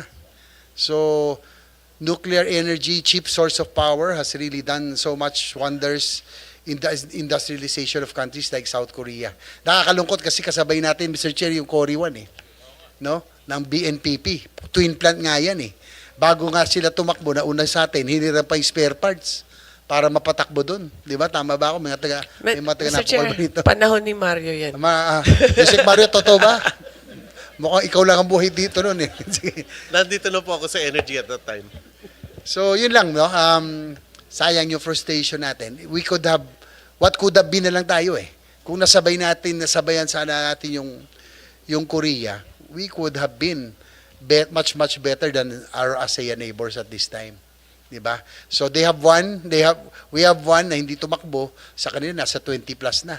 Kasabay pa nun sa atin. No? So, I'm glad that the DOE already has this position on nuclear energy and developing it better in the future. Thank you for that. last na lang po, nabanggit kanina as the chairman of Committee on Tourism, nabanggit na rin po kanina ni Senator Pia, no, yung mga areas like Siargao, no, ginagawa naman ng paraan, Palawan, Bohol, Mindoro, because I go around so a lot, no, promoting tourism on my motorcycle, my personal advocacy.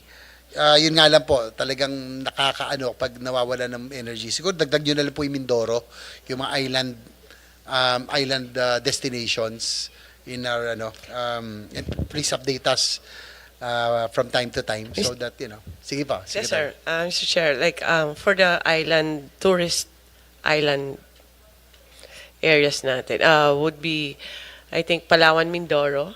That is being studied na for Maharlika, hopefully, or any investment, private investment or public investment to improve the distribution system within. Siargao, hoping to improve the system within also, but add a connection. We're already doing the computations for that. Basilan is also potential for tourism. There's also a study on improving the distribution lines in the backbone. And then Camotes, there is no major problem with Camotes actually. It's just the potential that it will grow bigger and bigger, and we just need to make sure that all the players there are behaving. And Siquijor, sir, we need to improve the system side. So all the tourist areas na in the Philippines are being assessed now, and we're trying to figure out together with all our agencies on where to get the funding for all these projects, Mr. Chair. Okay, thank you for that, Secretary Garin and the DOE family. Mr. Chair, thank you.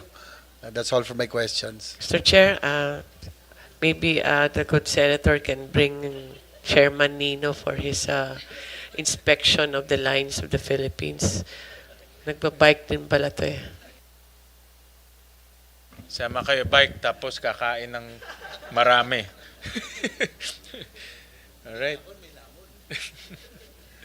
Thank you for that, Senator JV, and thank you for those very important interventions. I'll go to PNOC, and I saw in your budget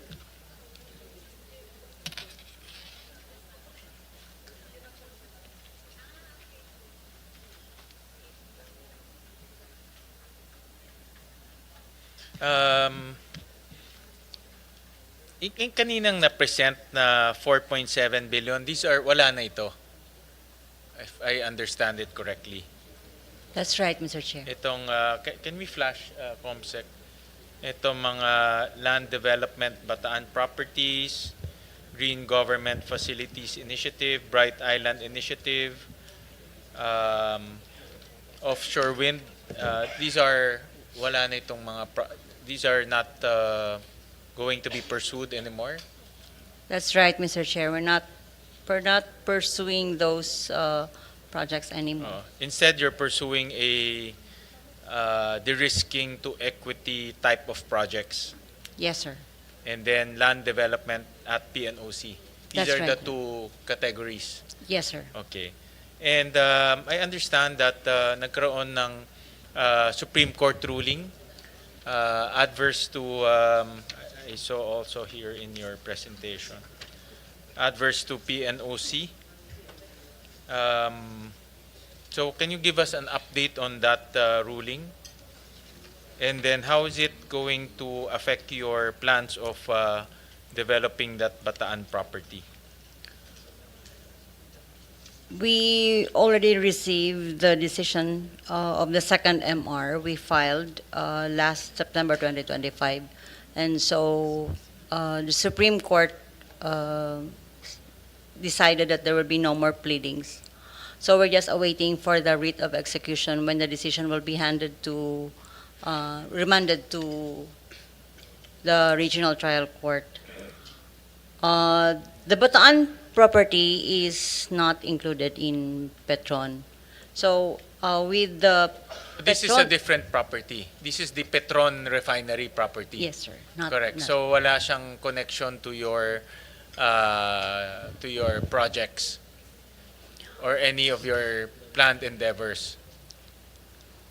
Tama ba? Uh, Is that the way? I have, hindi ko alam which property is which, but the one that the Supreme Court ruled on is not part of your, itong,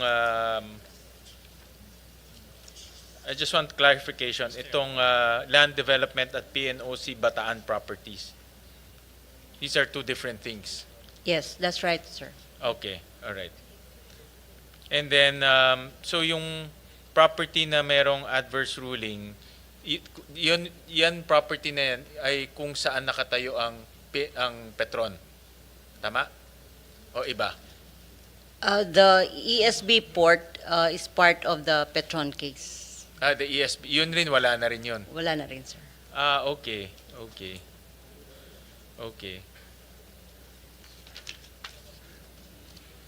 So how big is the property that was na nawala? Is that 30 hectares? More. Or how big? Actually, can I say in terms of the market value? How come you cannot say in terms of land area? What's the difference?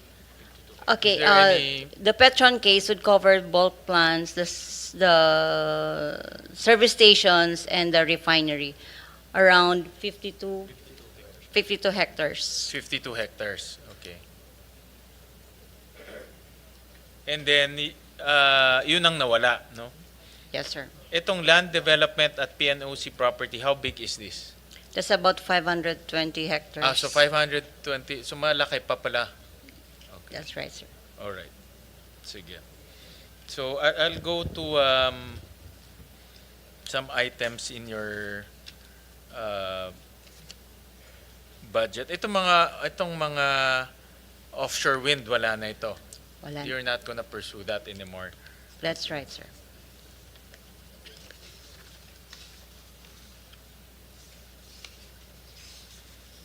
So itong mga de-risking projects, what are these de-risking projects? These are renewable energy projects which we will be developing. However, we would only do those pre-development before the financial close, and then we convert our de-risk activities, the pre-development, we convert them to equity. Okay, I understand. And what are these RE projects? The solar, the battery, the wind, hydro, and geothermal. Okay. Can you flash that on the screen? Ito ba yung itong de-risk to equity? So you're gonna put in, tama ba? 31 billion? Tama? No, sir, we're only putting up about 520 million Okay. for a total of the 380 megawatt. This one? Yes, sir, that's And right. CapEx, project CapEx is 31.9 billion. But since our budget is only for 2026 520, the total project capex would be the project cost for each technology and the corresponding capacities. Okay. So where is the investment that will be put in by PNOC? The third to the last column, 2026, the 520 million. Okay. Yan ang ilalagay nyo. Yes, sir. Okay. And so these are the de-risking projects. And then next year, you're going to put 350 million. And then 2028, you're going to put another 100 million. That's right, sir. Okay. And the risking is, the concept of the risking is risky para sa private sector in the initial phase. Tama? Papasok mo na yung gobyerno para mawala yung risk. That's right. Tama? Yes. Pag nawala yung risk, ibebenta natin sa kanila That's right, sir. ng mas mataas kasi wala ng risk. Yes, sir. Tama? Okay. What is the risk of government rooftops? What is the initial risk for government rooftops? There are technical risks. There are regulatory risks also. in the rooftop. What's the regulatory risk? Just to correct, the government rooftops there are not new builds. But since we already have government rooftop projects, we intend to convert them to equity. We invite project developers convert those what we have started to equitize them. We are not putting up new built government rooftop projects, sir. But we're going to put 50 million. Yes, sir, 50 million. New money into government rooftops. No, sir. We are not putting up a new investment on government rooftop. Okay. Those are existing. Meron dito 50 eh. What's that 50? The 50 million for the PNOC de-risking budget, actually, andyan na yan, sir. Because these are not new builds. We will convert them into equity. Because we have projects that we have started but not yet operating. So we are converting them to equity. Okay. Who owns the project? PNOC, sir. PNOC owns the project. Like itong government rooftops, 50 megawatts, ang may-ari niyan is PNOC. That's right, sir. And then 2.5 billion ang capex na ilalagay ng PNOC. Or nilagay na. Yes, sir. Linagay niya na. Oo. Okay. And to de-risk it is you will convert 50 million into PNOC equity at close. Yes. But you own the project. It's 100% owned by PNOC. Yes, sir. We plan to dispose of them, sir. You plan to sell 50 million worth? Yes, I'm trying sir. to understand. Hindi ko... Yes, sir. That's right, sir. Okay. So 2020, you plan to sell 20% at 50 million. Yes, sir. 20% will be the equity. Convert that to 20% at 50 million. Okay. And yung 2026 na 50 million, what is that? So yung 50 million doon sa PNOC de-risking, that's sales. Diba? Yes, sir.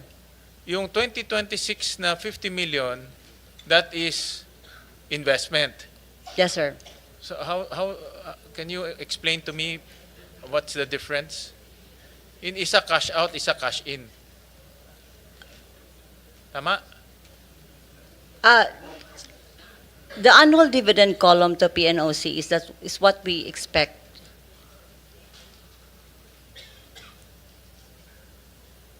Hindi, yung 2026, the 2026. Kasi the 2026 is part of your capex for 2026, di ba?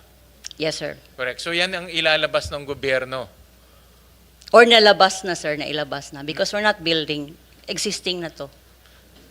But it's in 2026. Paano nalabas na? We already have existing rooftop. Iko-convert lang namin siya. Into equity. We're selling this and then come up with we're selling this for private investors and then we get the dividend by at 50 million. Okay. Iko-convert namin. Okay, but in 2026 is your expense eh. Diba? These are, I would assume yan 2026 will be part of your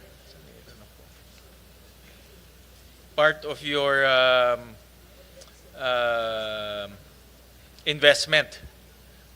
Yes, It's sir. in the form of maybe MOE. Or MO, yeah. Tama? MO, yes, sir. So yung 50 million sa 2026 is MOE. To put it simply. Okay. Yes, sir. Tama? Yeah. So naglabas sir. tayo ng 50 million. Correct? Yes, sir. So, ang tanong ko ngayon, maglalabas tayo ng 50 million. The government rooftops is supposed to be we're supposed to de-risking government rooftops by coming out with 50 million. Ang tanong ko is, anong risk sa government rooftops? What are we trying to de-risk? For the market risk, we look for the markets for government rooftop. We do the permitting. We do the site assessment. For government buildings? Yes, sir. Okay. Eh, di bang, what particular are we de-risking if in gobyerno is a ready market? It's actually, there's no risk. Kagaya nito, pag nagkabit kayo dito, kami naman bibili nung kuryente na kinabit nyo, so what's the risk there? Yung presyo. We will look for the government, well, the structure itself has to be evaluated. So that's one of the technical risks. And we do the permitting. That's also a regulatory risk.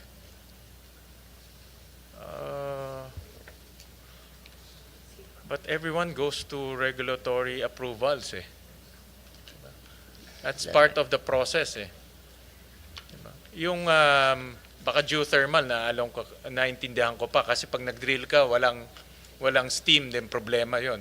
Pag nag-drill ka ng well walang steam problema 'yon. But yung government rooftops may ready market ka na. Diba?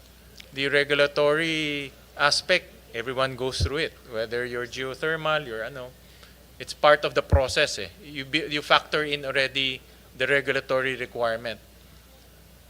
So I'm trying to understand what's the same thing with the solar. No, we're pumping in 80 million.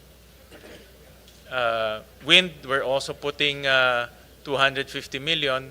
But I would assume that the wind service contracts, meron na yung study. Meron na siyang study kung mahangin talaga doon o walang hangin. So, in geothermal, I admit, may risk talaga. Yan talaga rin ni-request ng mga geothermal developers. So, I'm trying to understand yung BESS, yung battery electric storage system. What's the risk there?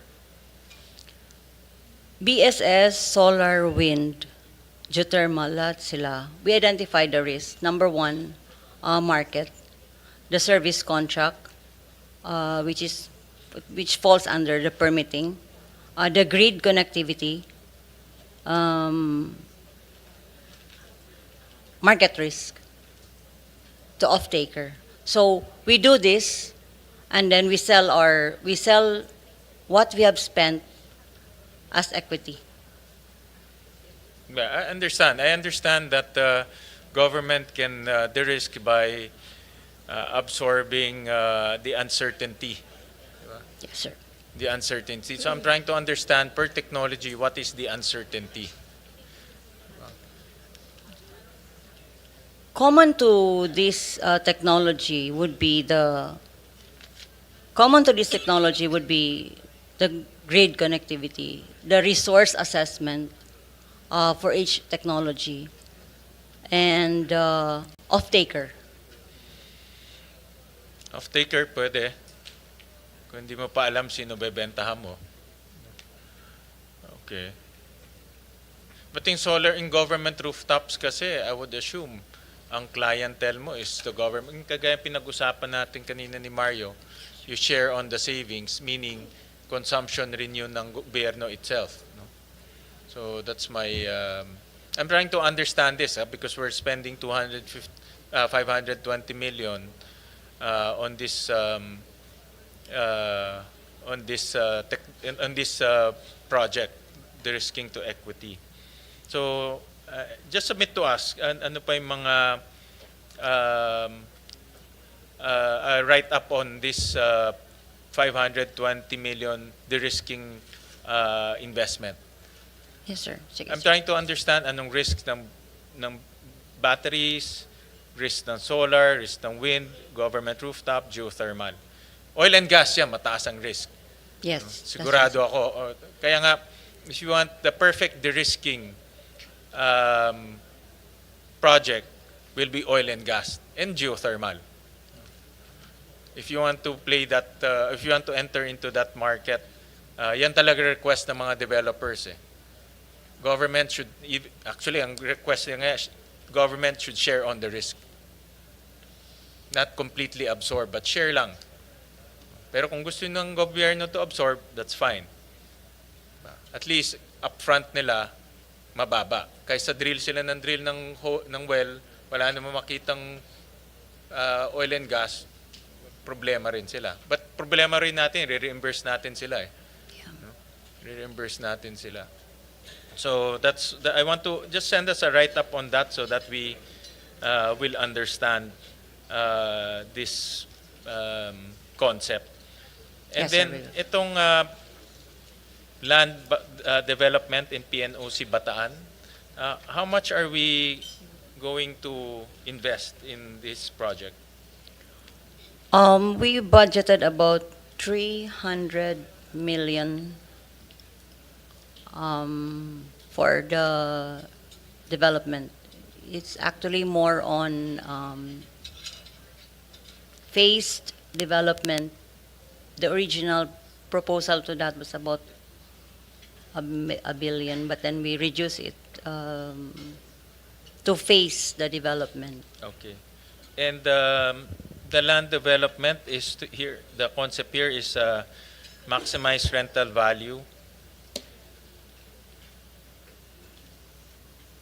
Meron ba tayong ano dito, feasibility study or here, may feasibility study ba? Like for example, how much are we going to, what is the total project cost?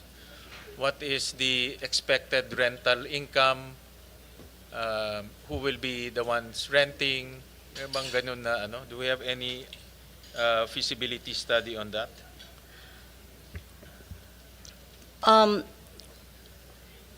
The budget there of 300 million was really more on the land development. And then it is really a conservative amount because we want also to explore the potential investor as to their utilization. So if we could come up with a agreement or a proposal that they would develop it first, and then according to how they would like to use it, then it could save us.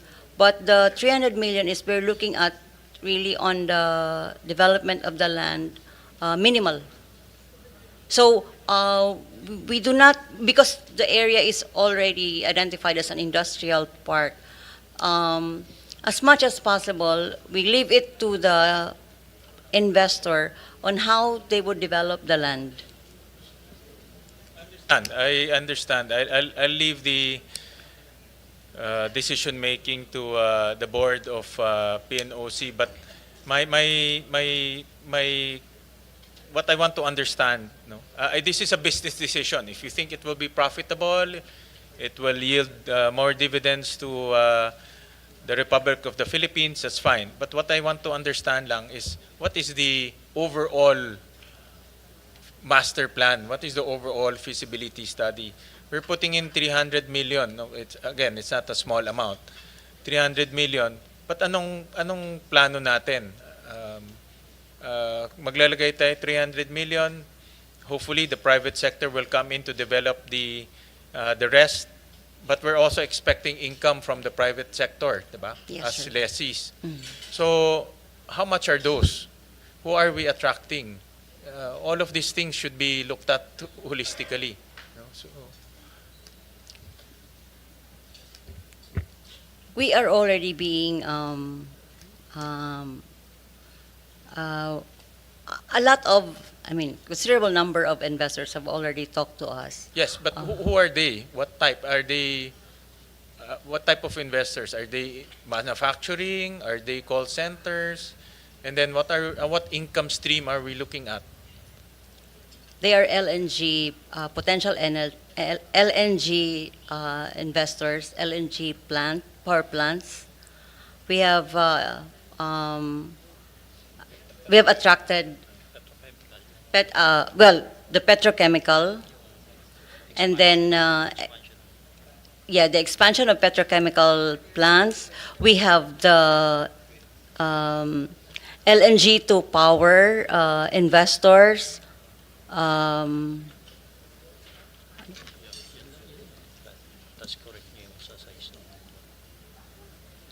yes, sir.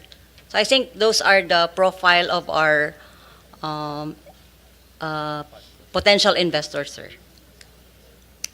Okay, and then you also have maintenance, industrial port operations and clean energy center, 390 million. Meron pang ganon. Tama ba? That's part of the 1.9 million proposal. 1.9 billion pala proposal.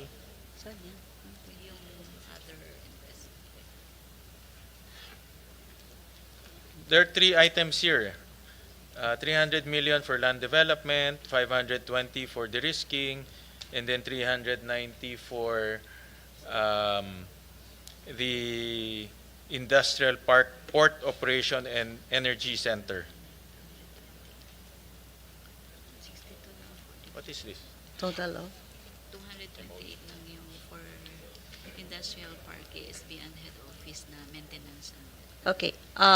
Just a small correction, sir. That's only 228 million 390 covers rehab of the industrial park, maintenance of the ESB. Yeah, I stand corrected. 200, Yes, sir. 228, 390 pala. Million. Yes, sir. Okay. What is that? That falls under the other capital outlay. But what is it for? The maintenance of the industrial park, 62 million, rehab and maintenance of the ESB at 45, and the energy center and other PNOC properties, 66, purchase of various ICT equipment, 41, and transport equipment at 11.9. But I understand wala na yung ESB, di ba? That's already, that project has been canceled already. Yan yung sinasabi ko kanina that we invested 88 million for the ESB pero eventually kinancel. Oh, kinancel. Tama, nag-invest tayo 88 million kasi yung unang proposal nyo 800 million. Sir. So 800 million pala, nagkamali pa ako. 800 million. Yes, sir. Ang investment. Supposedly, sir. Supposedly, pero hindi. Hindi, magkano yung actual na lagay? Nagastos yan. Wala, sir. Wala. That was not utilized. Oh, at least walang na-utilize. Yeah. No? But yun ang nagiging nagiging issue rin na can you give that ito. Yeah. Here, I 117 million for energy supply base ESB.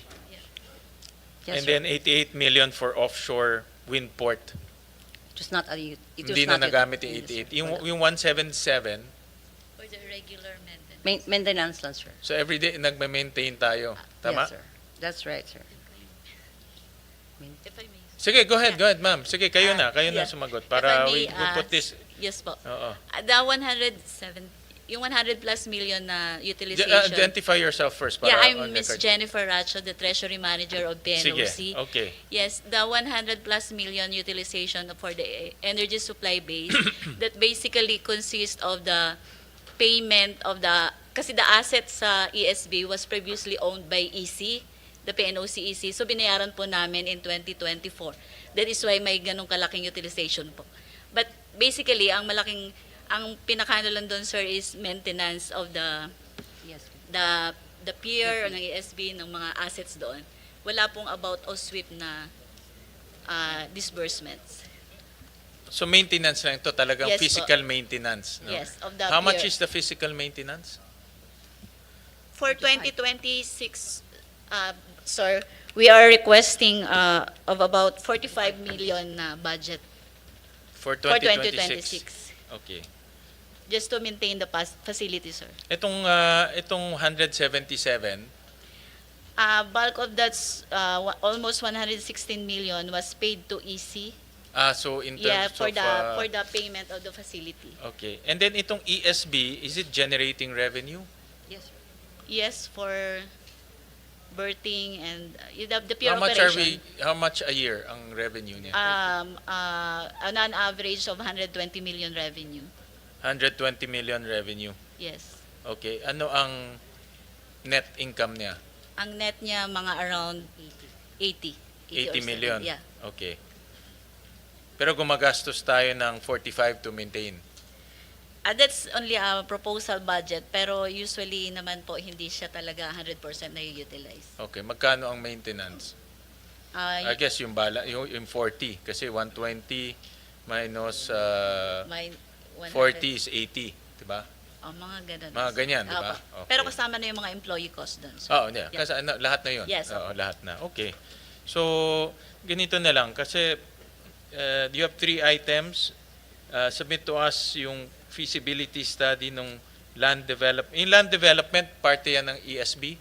O iba yan? No, Totally that's iba. in That's a the- new project. Yeah, in the Bataan Industrial Park Oh, po that's a yan. brand new project. Yes. Okay, submit to us a feasibility ng land development of Bataan kasi we're investing 300. Yung de-risking to equity, a feasibility, also a description, and also itong ESB kasi para malaman rin namin kung ano yung income stream ng ESB. At ang importante dito, the point I'm trying to make, Christina, is and I've said this many times, alam siguro ni finance officer yan, na itong mga investment na ito, kahit na corporate budget ninyo, these are still public funds. Yes, no? of course. So we need to be accountable to the public. Of course. No? And make sure that all the investments yield to results, especially corporate entity kayo eh. No? Yes, po. That's why sinasabi ko in the past kasi nag-invest sila sa ano ba yung invest? Meron pang off-grid yung may mga iba-iba, may merong off-grid electrification, kaya daming mga projects na it's not connected to one another. So, and sayang yung pera, no? Yes. Na-notice ko kasi PNOC is just doing projects for the sake of doing projects. No? Para lang may magawa.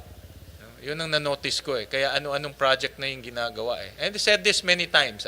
So magandang pag-usapan yung mabuti. Yes. Kung ano ba talaga ang direction gustong tahakin ng PNOC. Yes. Mr. Chair, Yes. just give us a few days and we'll recalibrate the proposal because, for example, talking to PNOC Mother and also NPC, there could be a collaboration between these two because basically the mandate of PNOC is energy security, and it has to be something that will in line with that. And one way is to do some work together with NPC on whether it's electrification or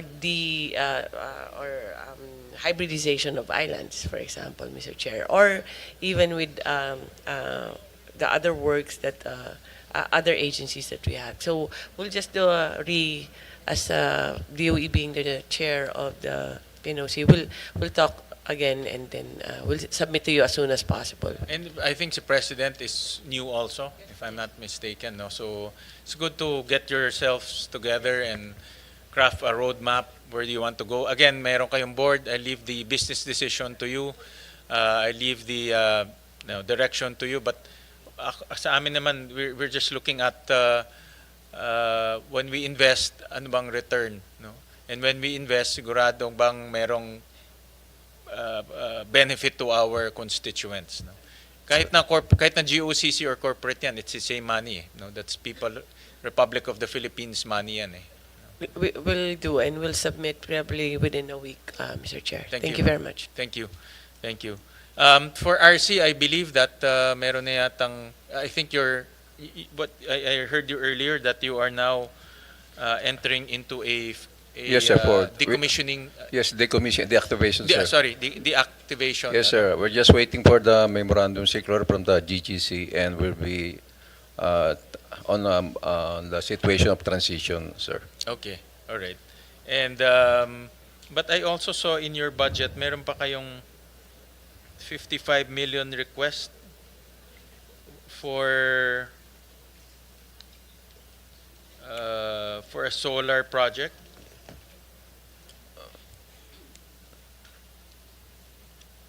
Sorry, 44 million request.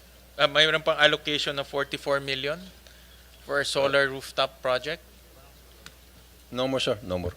Wala na ito? Yes, sir.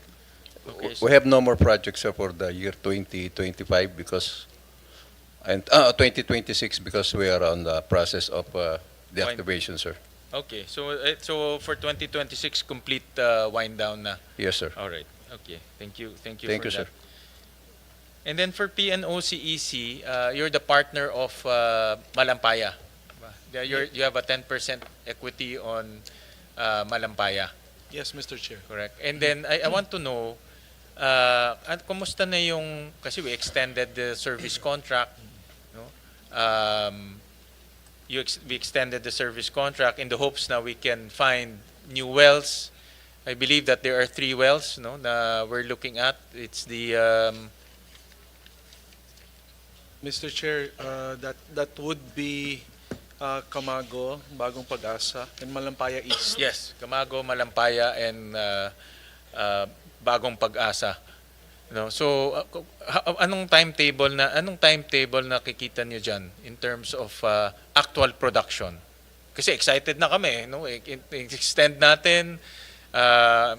Nakita ko pa sa news na merong dumating na yung rig na bago to drill. So we're very excited. So what timetable are we looking at? So far, Mr. Chair, the drilling campaign has been ongoing. In fact, with regard to yung Camago well, they've reached the top of the reservoir. So right now, we're still on schedule and on budget, and we expect yung delivery po ng first gas on schedule fourth quarter of 2026. So far, yung schedule po na yun and yung target date for first gas delivery is still there, and the operator naman continues to update the consortium and the Department of Energy. And also, all updates po are given to the Department of Energy, and the Department of Energy will also always be in a position to say kung ano po yung status nung drilling campaign. But for now, it's on schedule. And ano bang ang potential? This is purely gas, no? Wala tayong makukuhang oil dyan.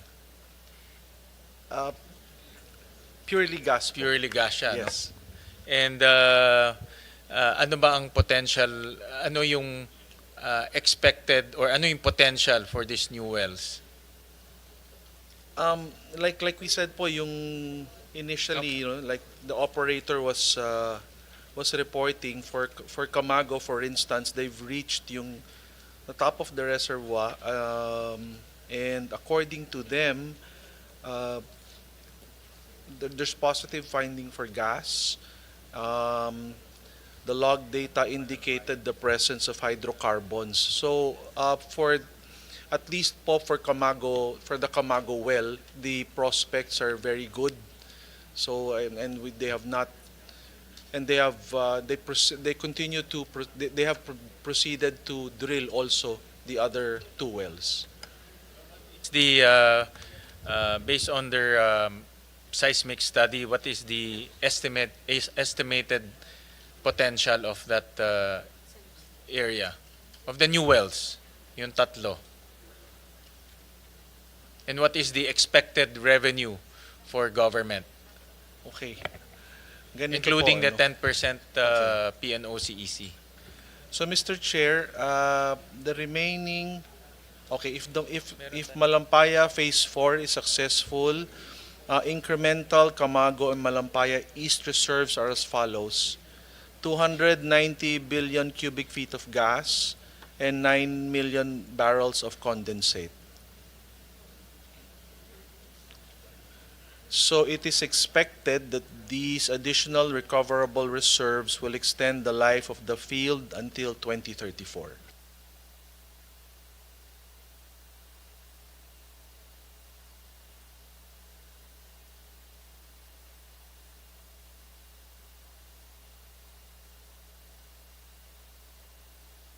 How much is the estimated revenue ng gobyerno for the government side? O how much estimated revenue ng PNOC? Sige, in 10%, siguro alam mo naman yan kasi PNOC side yun eh. Diba? Magkano kikitain nyo, in other words? Assuming the prices remain the same now and until 2034. Assumption lang naman to. Loose assumption lang. Kasi on the average, we've actually been making Out the of these pre- 219 billion yung present cubic well feet. ho, we've been making probably about a billion net annually. So here we'll probably be making just a little less, no? But close to a billion yung neto po ng PNOC EC. A billion pesos? Yes, that's Or what dollars? neto ho yun. Oo. That's for our 10% share. That's what we've been making the A year? past. Yes, the Liit past. lang ah. Kasi po the past couple of 1 years billion naman peso a year ang kita natin? yung I'm sorry, PNOC. ang PNOC? Opo. So actually, neto po yun, and it's also been, because the past few years po medyo bumaba na po yung production. No? So just to be really conservative Hindi, about itong new well. In new mga well. ganun din ho siguro, just to be conservative about it. So a billion a year for the 10% of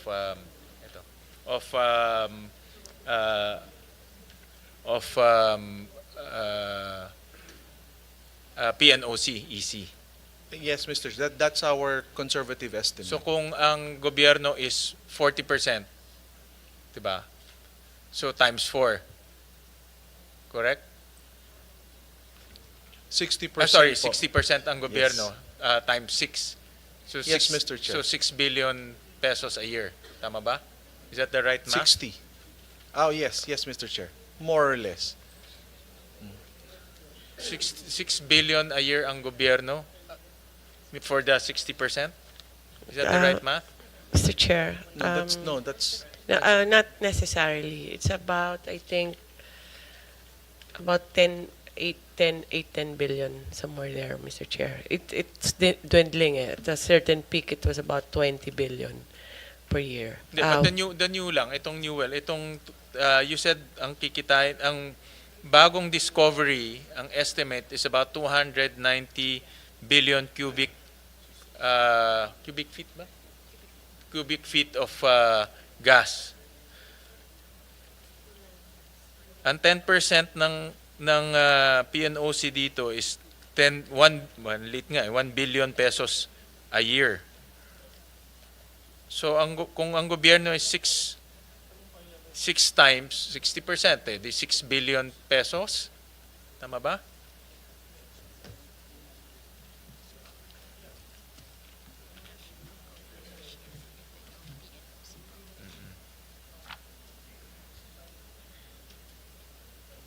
Para lalo kami ma-excite kung magkano kikitain natin, di ba? Yun ang punto ko eh. Para may good news naman. Yun ang kasi puro flood control, puro corruption, puro nakawan. Ito, hindi nakawan to. Pera papasok sa atin to eh. So that's why I'm trying to estimate. Kung meron kayong estimate. Mr. Chair, Estimates lang to. our Subject- estimate is yeah. we will maintain what we are earning now. Okay. Kasi babalik din siya eh. Once Yes. it's there, no? So, we're collecting now about 10 billion on the 60%. So, 10 billion plus 1 billion of PNOC. No, mga ganun, Mr. Chair. 10 billion pesos a year. Yes, Mr. Chair. Okay. Parang liit ah. Well, it won't go back to its original kasi Because of the capacity. capacity. Mga 50% lang siguro yung pinakamataas na nung at its high point.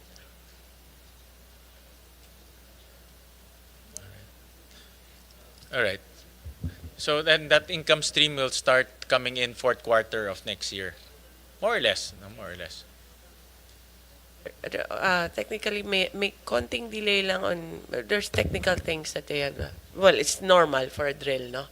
High risk kasi siya. But if there's a delay, it's a matter of weeks lang, mga 1 month siguro maximum. Alright. But they're on schedule so far. But so far, everything is on Yes, track. sir. In addition to the extension, we have the 2 wells for the extension, which is Camago and Malampaya East. And then ang bagong Pag-asa, yun yung bago talaga. Yun yung bago. Yes. Yun yung And hopefully we have- 290. And they're quite positive about the potential of that also, Mr. Alright, Chair. thank That's you. additional on top of the 10 billion na. Sige. Thank you for that. I just have some questions to PSAM.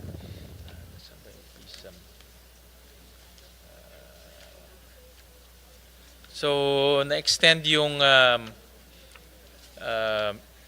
President De La Serna, na-extend yung life ng PSAM Yes, sir. to another 10 years. Yes, Mr. Chair. And then there's still remaining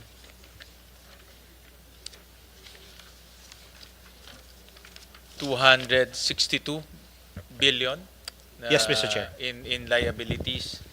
And based on the 10-year projection, are we on track to let's flash this nga, COMSEC, yung accomplishments of liability management. And malaking accomplishment to kasi which came from 1.2 trillion in 2003. Now we paired it off to 262 billion.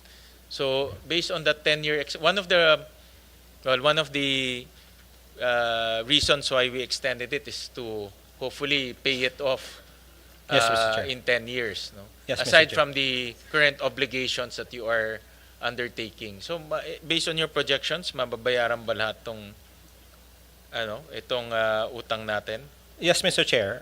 Actually, part of the 10-year plan that we have submitted to our board, because of the loan amortizations that we are doing now, we don't have any plans to borrow for the first time starting 2027. And we also have, based on that 10-year plan, Mr. Chair, obviously it comes with certain assumptions on the fiscal space of government and the submission of the Mura Corriente Act allocation, the success of the CBK, which seems to be successful, and we hope to receive the funds this year and to close it in February 2026. And lastly, Mr. Chair, the concession of the Agusan Pulangi complex, Mr. Chair, which we hope to be also successful within the term of the President BBM. Mr. Chair. But optimistically, yung Murang Kuryente, you only get 8 billion every year. Yes, Mr. Chair. 8 billion every year, and we are lobbying with the DBM and the Bureau of Treasury to increase that allocation from 8 to 16 billion a year, because the total remaining MK allocation is about 168 billion in 2026. So starting 2027, we are lobbying with the DBM and BTR for a 16 billion allocation, Mr. Chair. Okay, and let's break it down first. Itong 262, saan manggagaling yung income Reduction. stream niya? Yeah, reduction niya. Thank you, Mr. Chair. So out of that 262, we have about 168 billion of MKA. Okay. So less the 262, let's run it off to about 100 million. And if we receive the CBK proceeds, that's about 36 billion. So there's a remaining about 62 billion or 64 billion, Mr. Chair. So from there, we hope that with a successful concession of Agus and Pulangi, it should be more than enough to pay off all of these obligations once they mature, Mr. Chair. Si Agus and Pulangi, ang modality will be concession, not outright sale. Yes, Mr. Chair, because there's a specific prohibition in EPIRA, and based on our conversation Actually, sa EPIRA, ang sabi naman, mag-consult eh. Pwede naman, i-consult Pwede naman, lang. sir. Pwede naman, sir. Pero, Pero, sabi niya, mag-consult lang with Congress. yes, Mr. Chair. Pero yung certain congressmen sir, have been very Yes, yes. passionate about the anti-privatization. So we've rebranded our plans to a concession and keeping the Yes. assets within government, Mr. Chair. What's the time of the concession modality? What's the time frame? Based on, we've received a number of unsolicited proposals, Mr. Chair. And we are now in the process of evaluating these unsolicited proposals. There's actually already one that has been deemed completed by the PPP Center. So we're going through that timeline, sir, of 10 days, 90 days, and we hope that, it seems to be a very strict timeline, Mr. Chair. Right, and if we find that proposal acceptable to government, then the timeline should be very quick, Mr. Chair. And anong estimated, without divulging yung exact na amounts doon sa unsolicited proposal, but what indicative price are we looking at? Well, I think we submitted to your officer, Mr. Chair, right? But that's a very aggressive number, Mr. Chair. It can be as low as 40 billion to as high as 90 billion, Mr. Chair. But again, aggressive numbers, Mr. Chair. Okay. But yun ang nakikita nating numbers. Yes, Mr. Chair. More or less. Yes, Mr. Chair. The best case scenario is you get the murang kuryente allocation. Yes. The worst case scenario, you only get 8 billion until end of the life. Yes, Mr. Chair. And therefore, affecting also, the statement that I made that we don't have any plans to borrow in 2027 is also highly dependent on the allocation Correct, of the correct. current. So paano kung, assuming 8 billion lang, kasi yun yung trend for the last many years eh. Kung 8 billion lang, Mr. Chair, then Magkano we'll have to matitira? borrow at the minimum 8 billion also for that particular year. Oh, so pag yung 8 billion lang until end of the year, you have to borrow. You have Yes, no sir. choice eh. Yes. But you borrow and then to roll it over, but you still need to sell assets to completely wipe out the 262. Yes, Mr. Chair. Well, from my perspective, Mr. Chair, I have to wipe out close to 100 billion worth of obligations because the MKA should cater to that, right?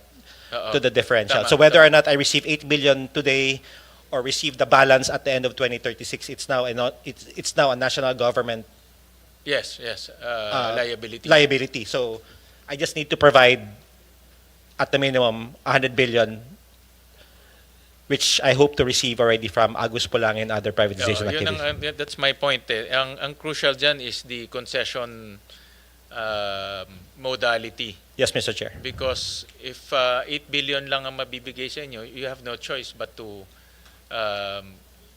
yung concession, dapat ibenta talaga yung concession.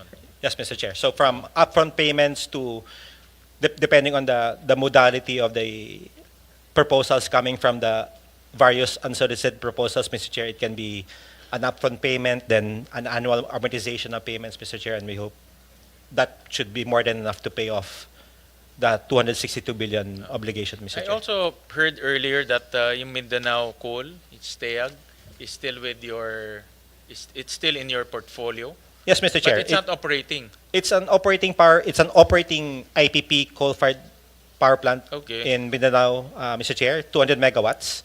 The original plan of PISAM there was what we call an ETM, on early transition mechanism, or therefore, in layman's terms, an early retirement of that power plant. However, based on our discussions with the DOE, given the security and stability of the Mindanao grid on energy, we are looking at no longer an early retirement, but a retirement of the power plant in 2031, Mr. Chair. But you're going to sell the IPP.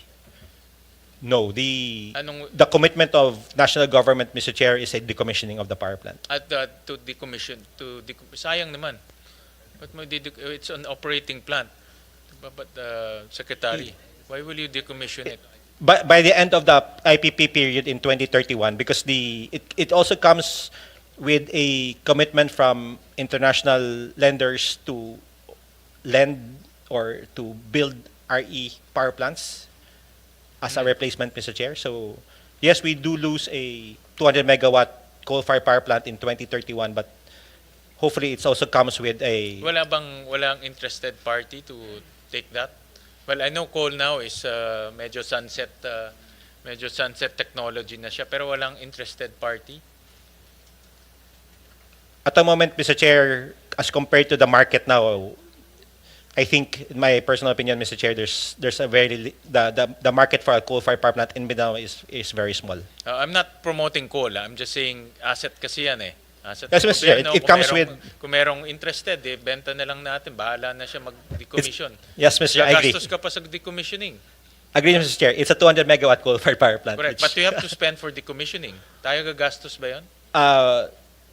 It will be a burden on PISAM. I think we have yet to see the final proposals, Mr. Chair, but it will be a burden on PISAM or national government to decommission the power Correct, plant. correct. However, it goes hand in hand also with the corresponding funding for new RE facilities. So that's where the national also government gains. Mr. What do Chair. you mean goes hand in hand with RE? Part of the proposal that we've seen from ADB and the other international banks, Mr. Chair, is that if there's a commitment from PISAM or national government to retire the power plant in 2031, there will be a corresponding financing for new RE facilities in the Philippines of more than 200 megawatts, Mr. Chair. Meron siyang offset, in other words. May kapalit siya. So I will finance new RE projects. Decommission mo yung coal-fired power plant mo. Yes, Mr. Chair. Okay, all right. Mr. Chair. Yes, go ahead, Secretary. CBK was actually 36 billion. Tama na? 36 billion? Yes, Mr. Chair, Secretary. And there's a chance that the probability that Agus, that's why Agus, we would rather have it done as soon as possible. And possible stream would be about 60 billion. Am I correct? We're right there, ma'am. With 60 and 36, Mr. Chair, that's more than enough to fund our electrification project. Ano yung 60 billion is going to go to creditors eh. Mga utang, di ba? He has Kasi 10 years to pay for them anyways. May utang pa tayo eh. 262. So ang pangtapat sana yung Malampaya proceeds through the MKA, Mura Kuryente Fund. Pero kaso lang hindi nabibigay ng DOF. So they're compelled to sell assets to cover the deficiency. Actually, kino-cover nila yung deficiency ng gobyerno natin. Tama? Yes, Mr. Chair. I think what Secretary Shan is trying to imply, sir, that there's as part of the energy family, we're also part to help the Yes. electrification of the Philippines, and I think there's conversations wherein since PISAM is receiving 36 billion pesos for CBK, then if a certain portion of that can be allocated for the electrification of the Philippines. Yeah. Okay. So yung 36 billion will go to paying off liabilities or ano na yan? National government well, I'm guess titimbangin niyo ano mas mura, umutang or bayaran ng I guess mas bayaran, diba?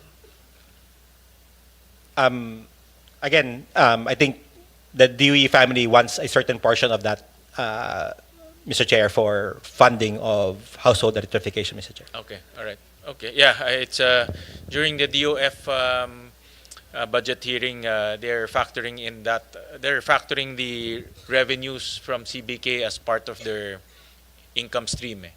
So, all right. So with that, I don't have any more questions. Senator JV, do you have any last words? Or, Mr. Chair, thank you to the DOE family, Secretary Garin, the rest of the DOE family. Yun na lang po, yung IPIRA amendments, we would want it already. Kakalungkot yung IPIRA, ipinera kasi noon eh. Kailangan palitan na, kailangan amendahan talaga. Maraming salamat, Mr. Chair. Mr. Chair? Yes, go ahead. Just a last request lang on our part, Mr. Chair. On top of the others that we've mentioned, we have a request for funding for the Philippine Gradiometry and Scientific Survey, which is 627 million. With this we will have more. Hopefully, with this is small compared to the possible more Malampaya income stream that we have. This is continuing lang ato kasi medyo malaki to. But we can start with 627. It's been submitted already. 25, wala yan? It's I remember you requested... it's not in 25. Okay. So 26 siya, it was in the House version. So hopefully we can Okay, support just send us also here. a justification. Yes, sir. And then also the additional electrification of NEA, which is 8 billion ba tama?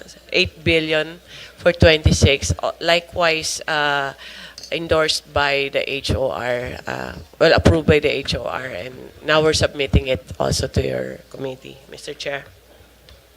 Those Okay. are the two. All right. Hopefully with the GMC. With the GM. How much is the GMC, that's Chairman? We're looking at around 100 billion based on the last approved budget of both GMC and DMC, Mr. Chair. For both na ito, GMC and... Yes, Mr. Chair. okay. That's All right. We'll wait for your official request. letter and Yes, then sir. with the justification. we'll send it within a few days, Okay, Mr. Chair. okay, Thank yeah. you very much. All right. Thank you, Chairman. So thank and you. Thank you. There being no further questions, the budget of the DOE, ERC, NEA, NPC, PNOC, including PNOC-EC, PNOC-RC, and PSAM Corporation are now deemed submitted for plenary's consideration, subject to the discussion and the submission of documents requested. So maraming salamat. Thank you.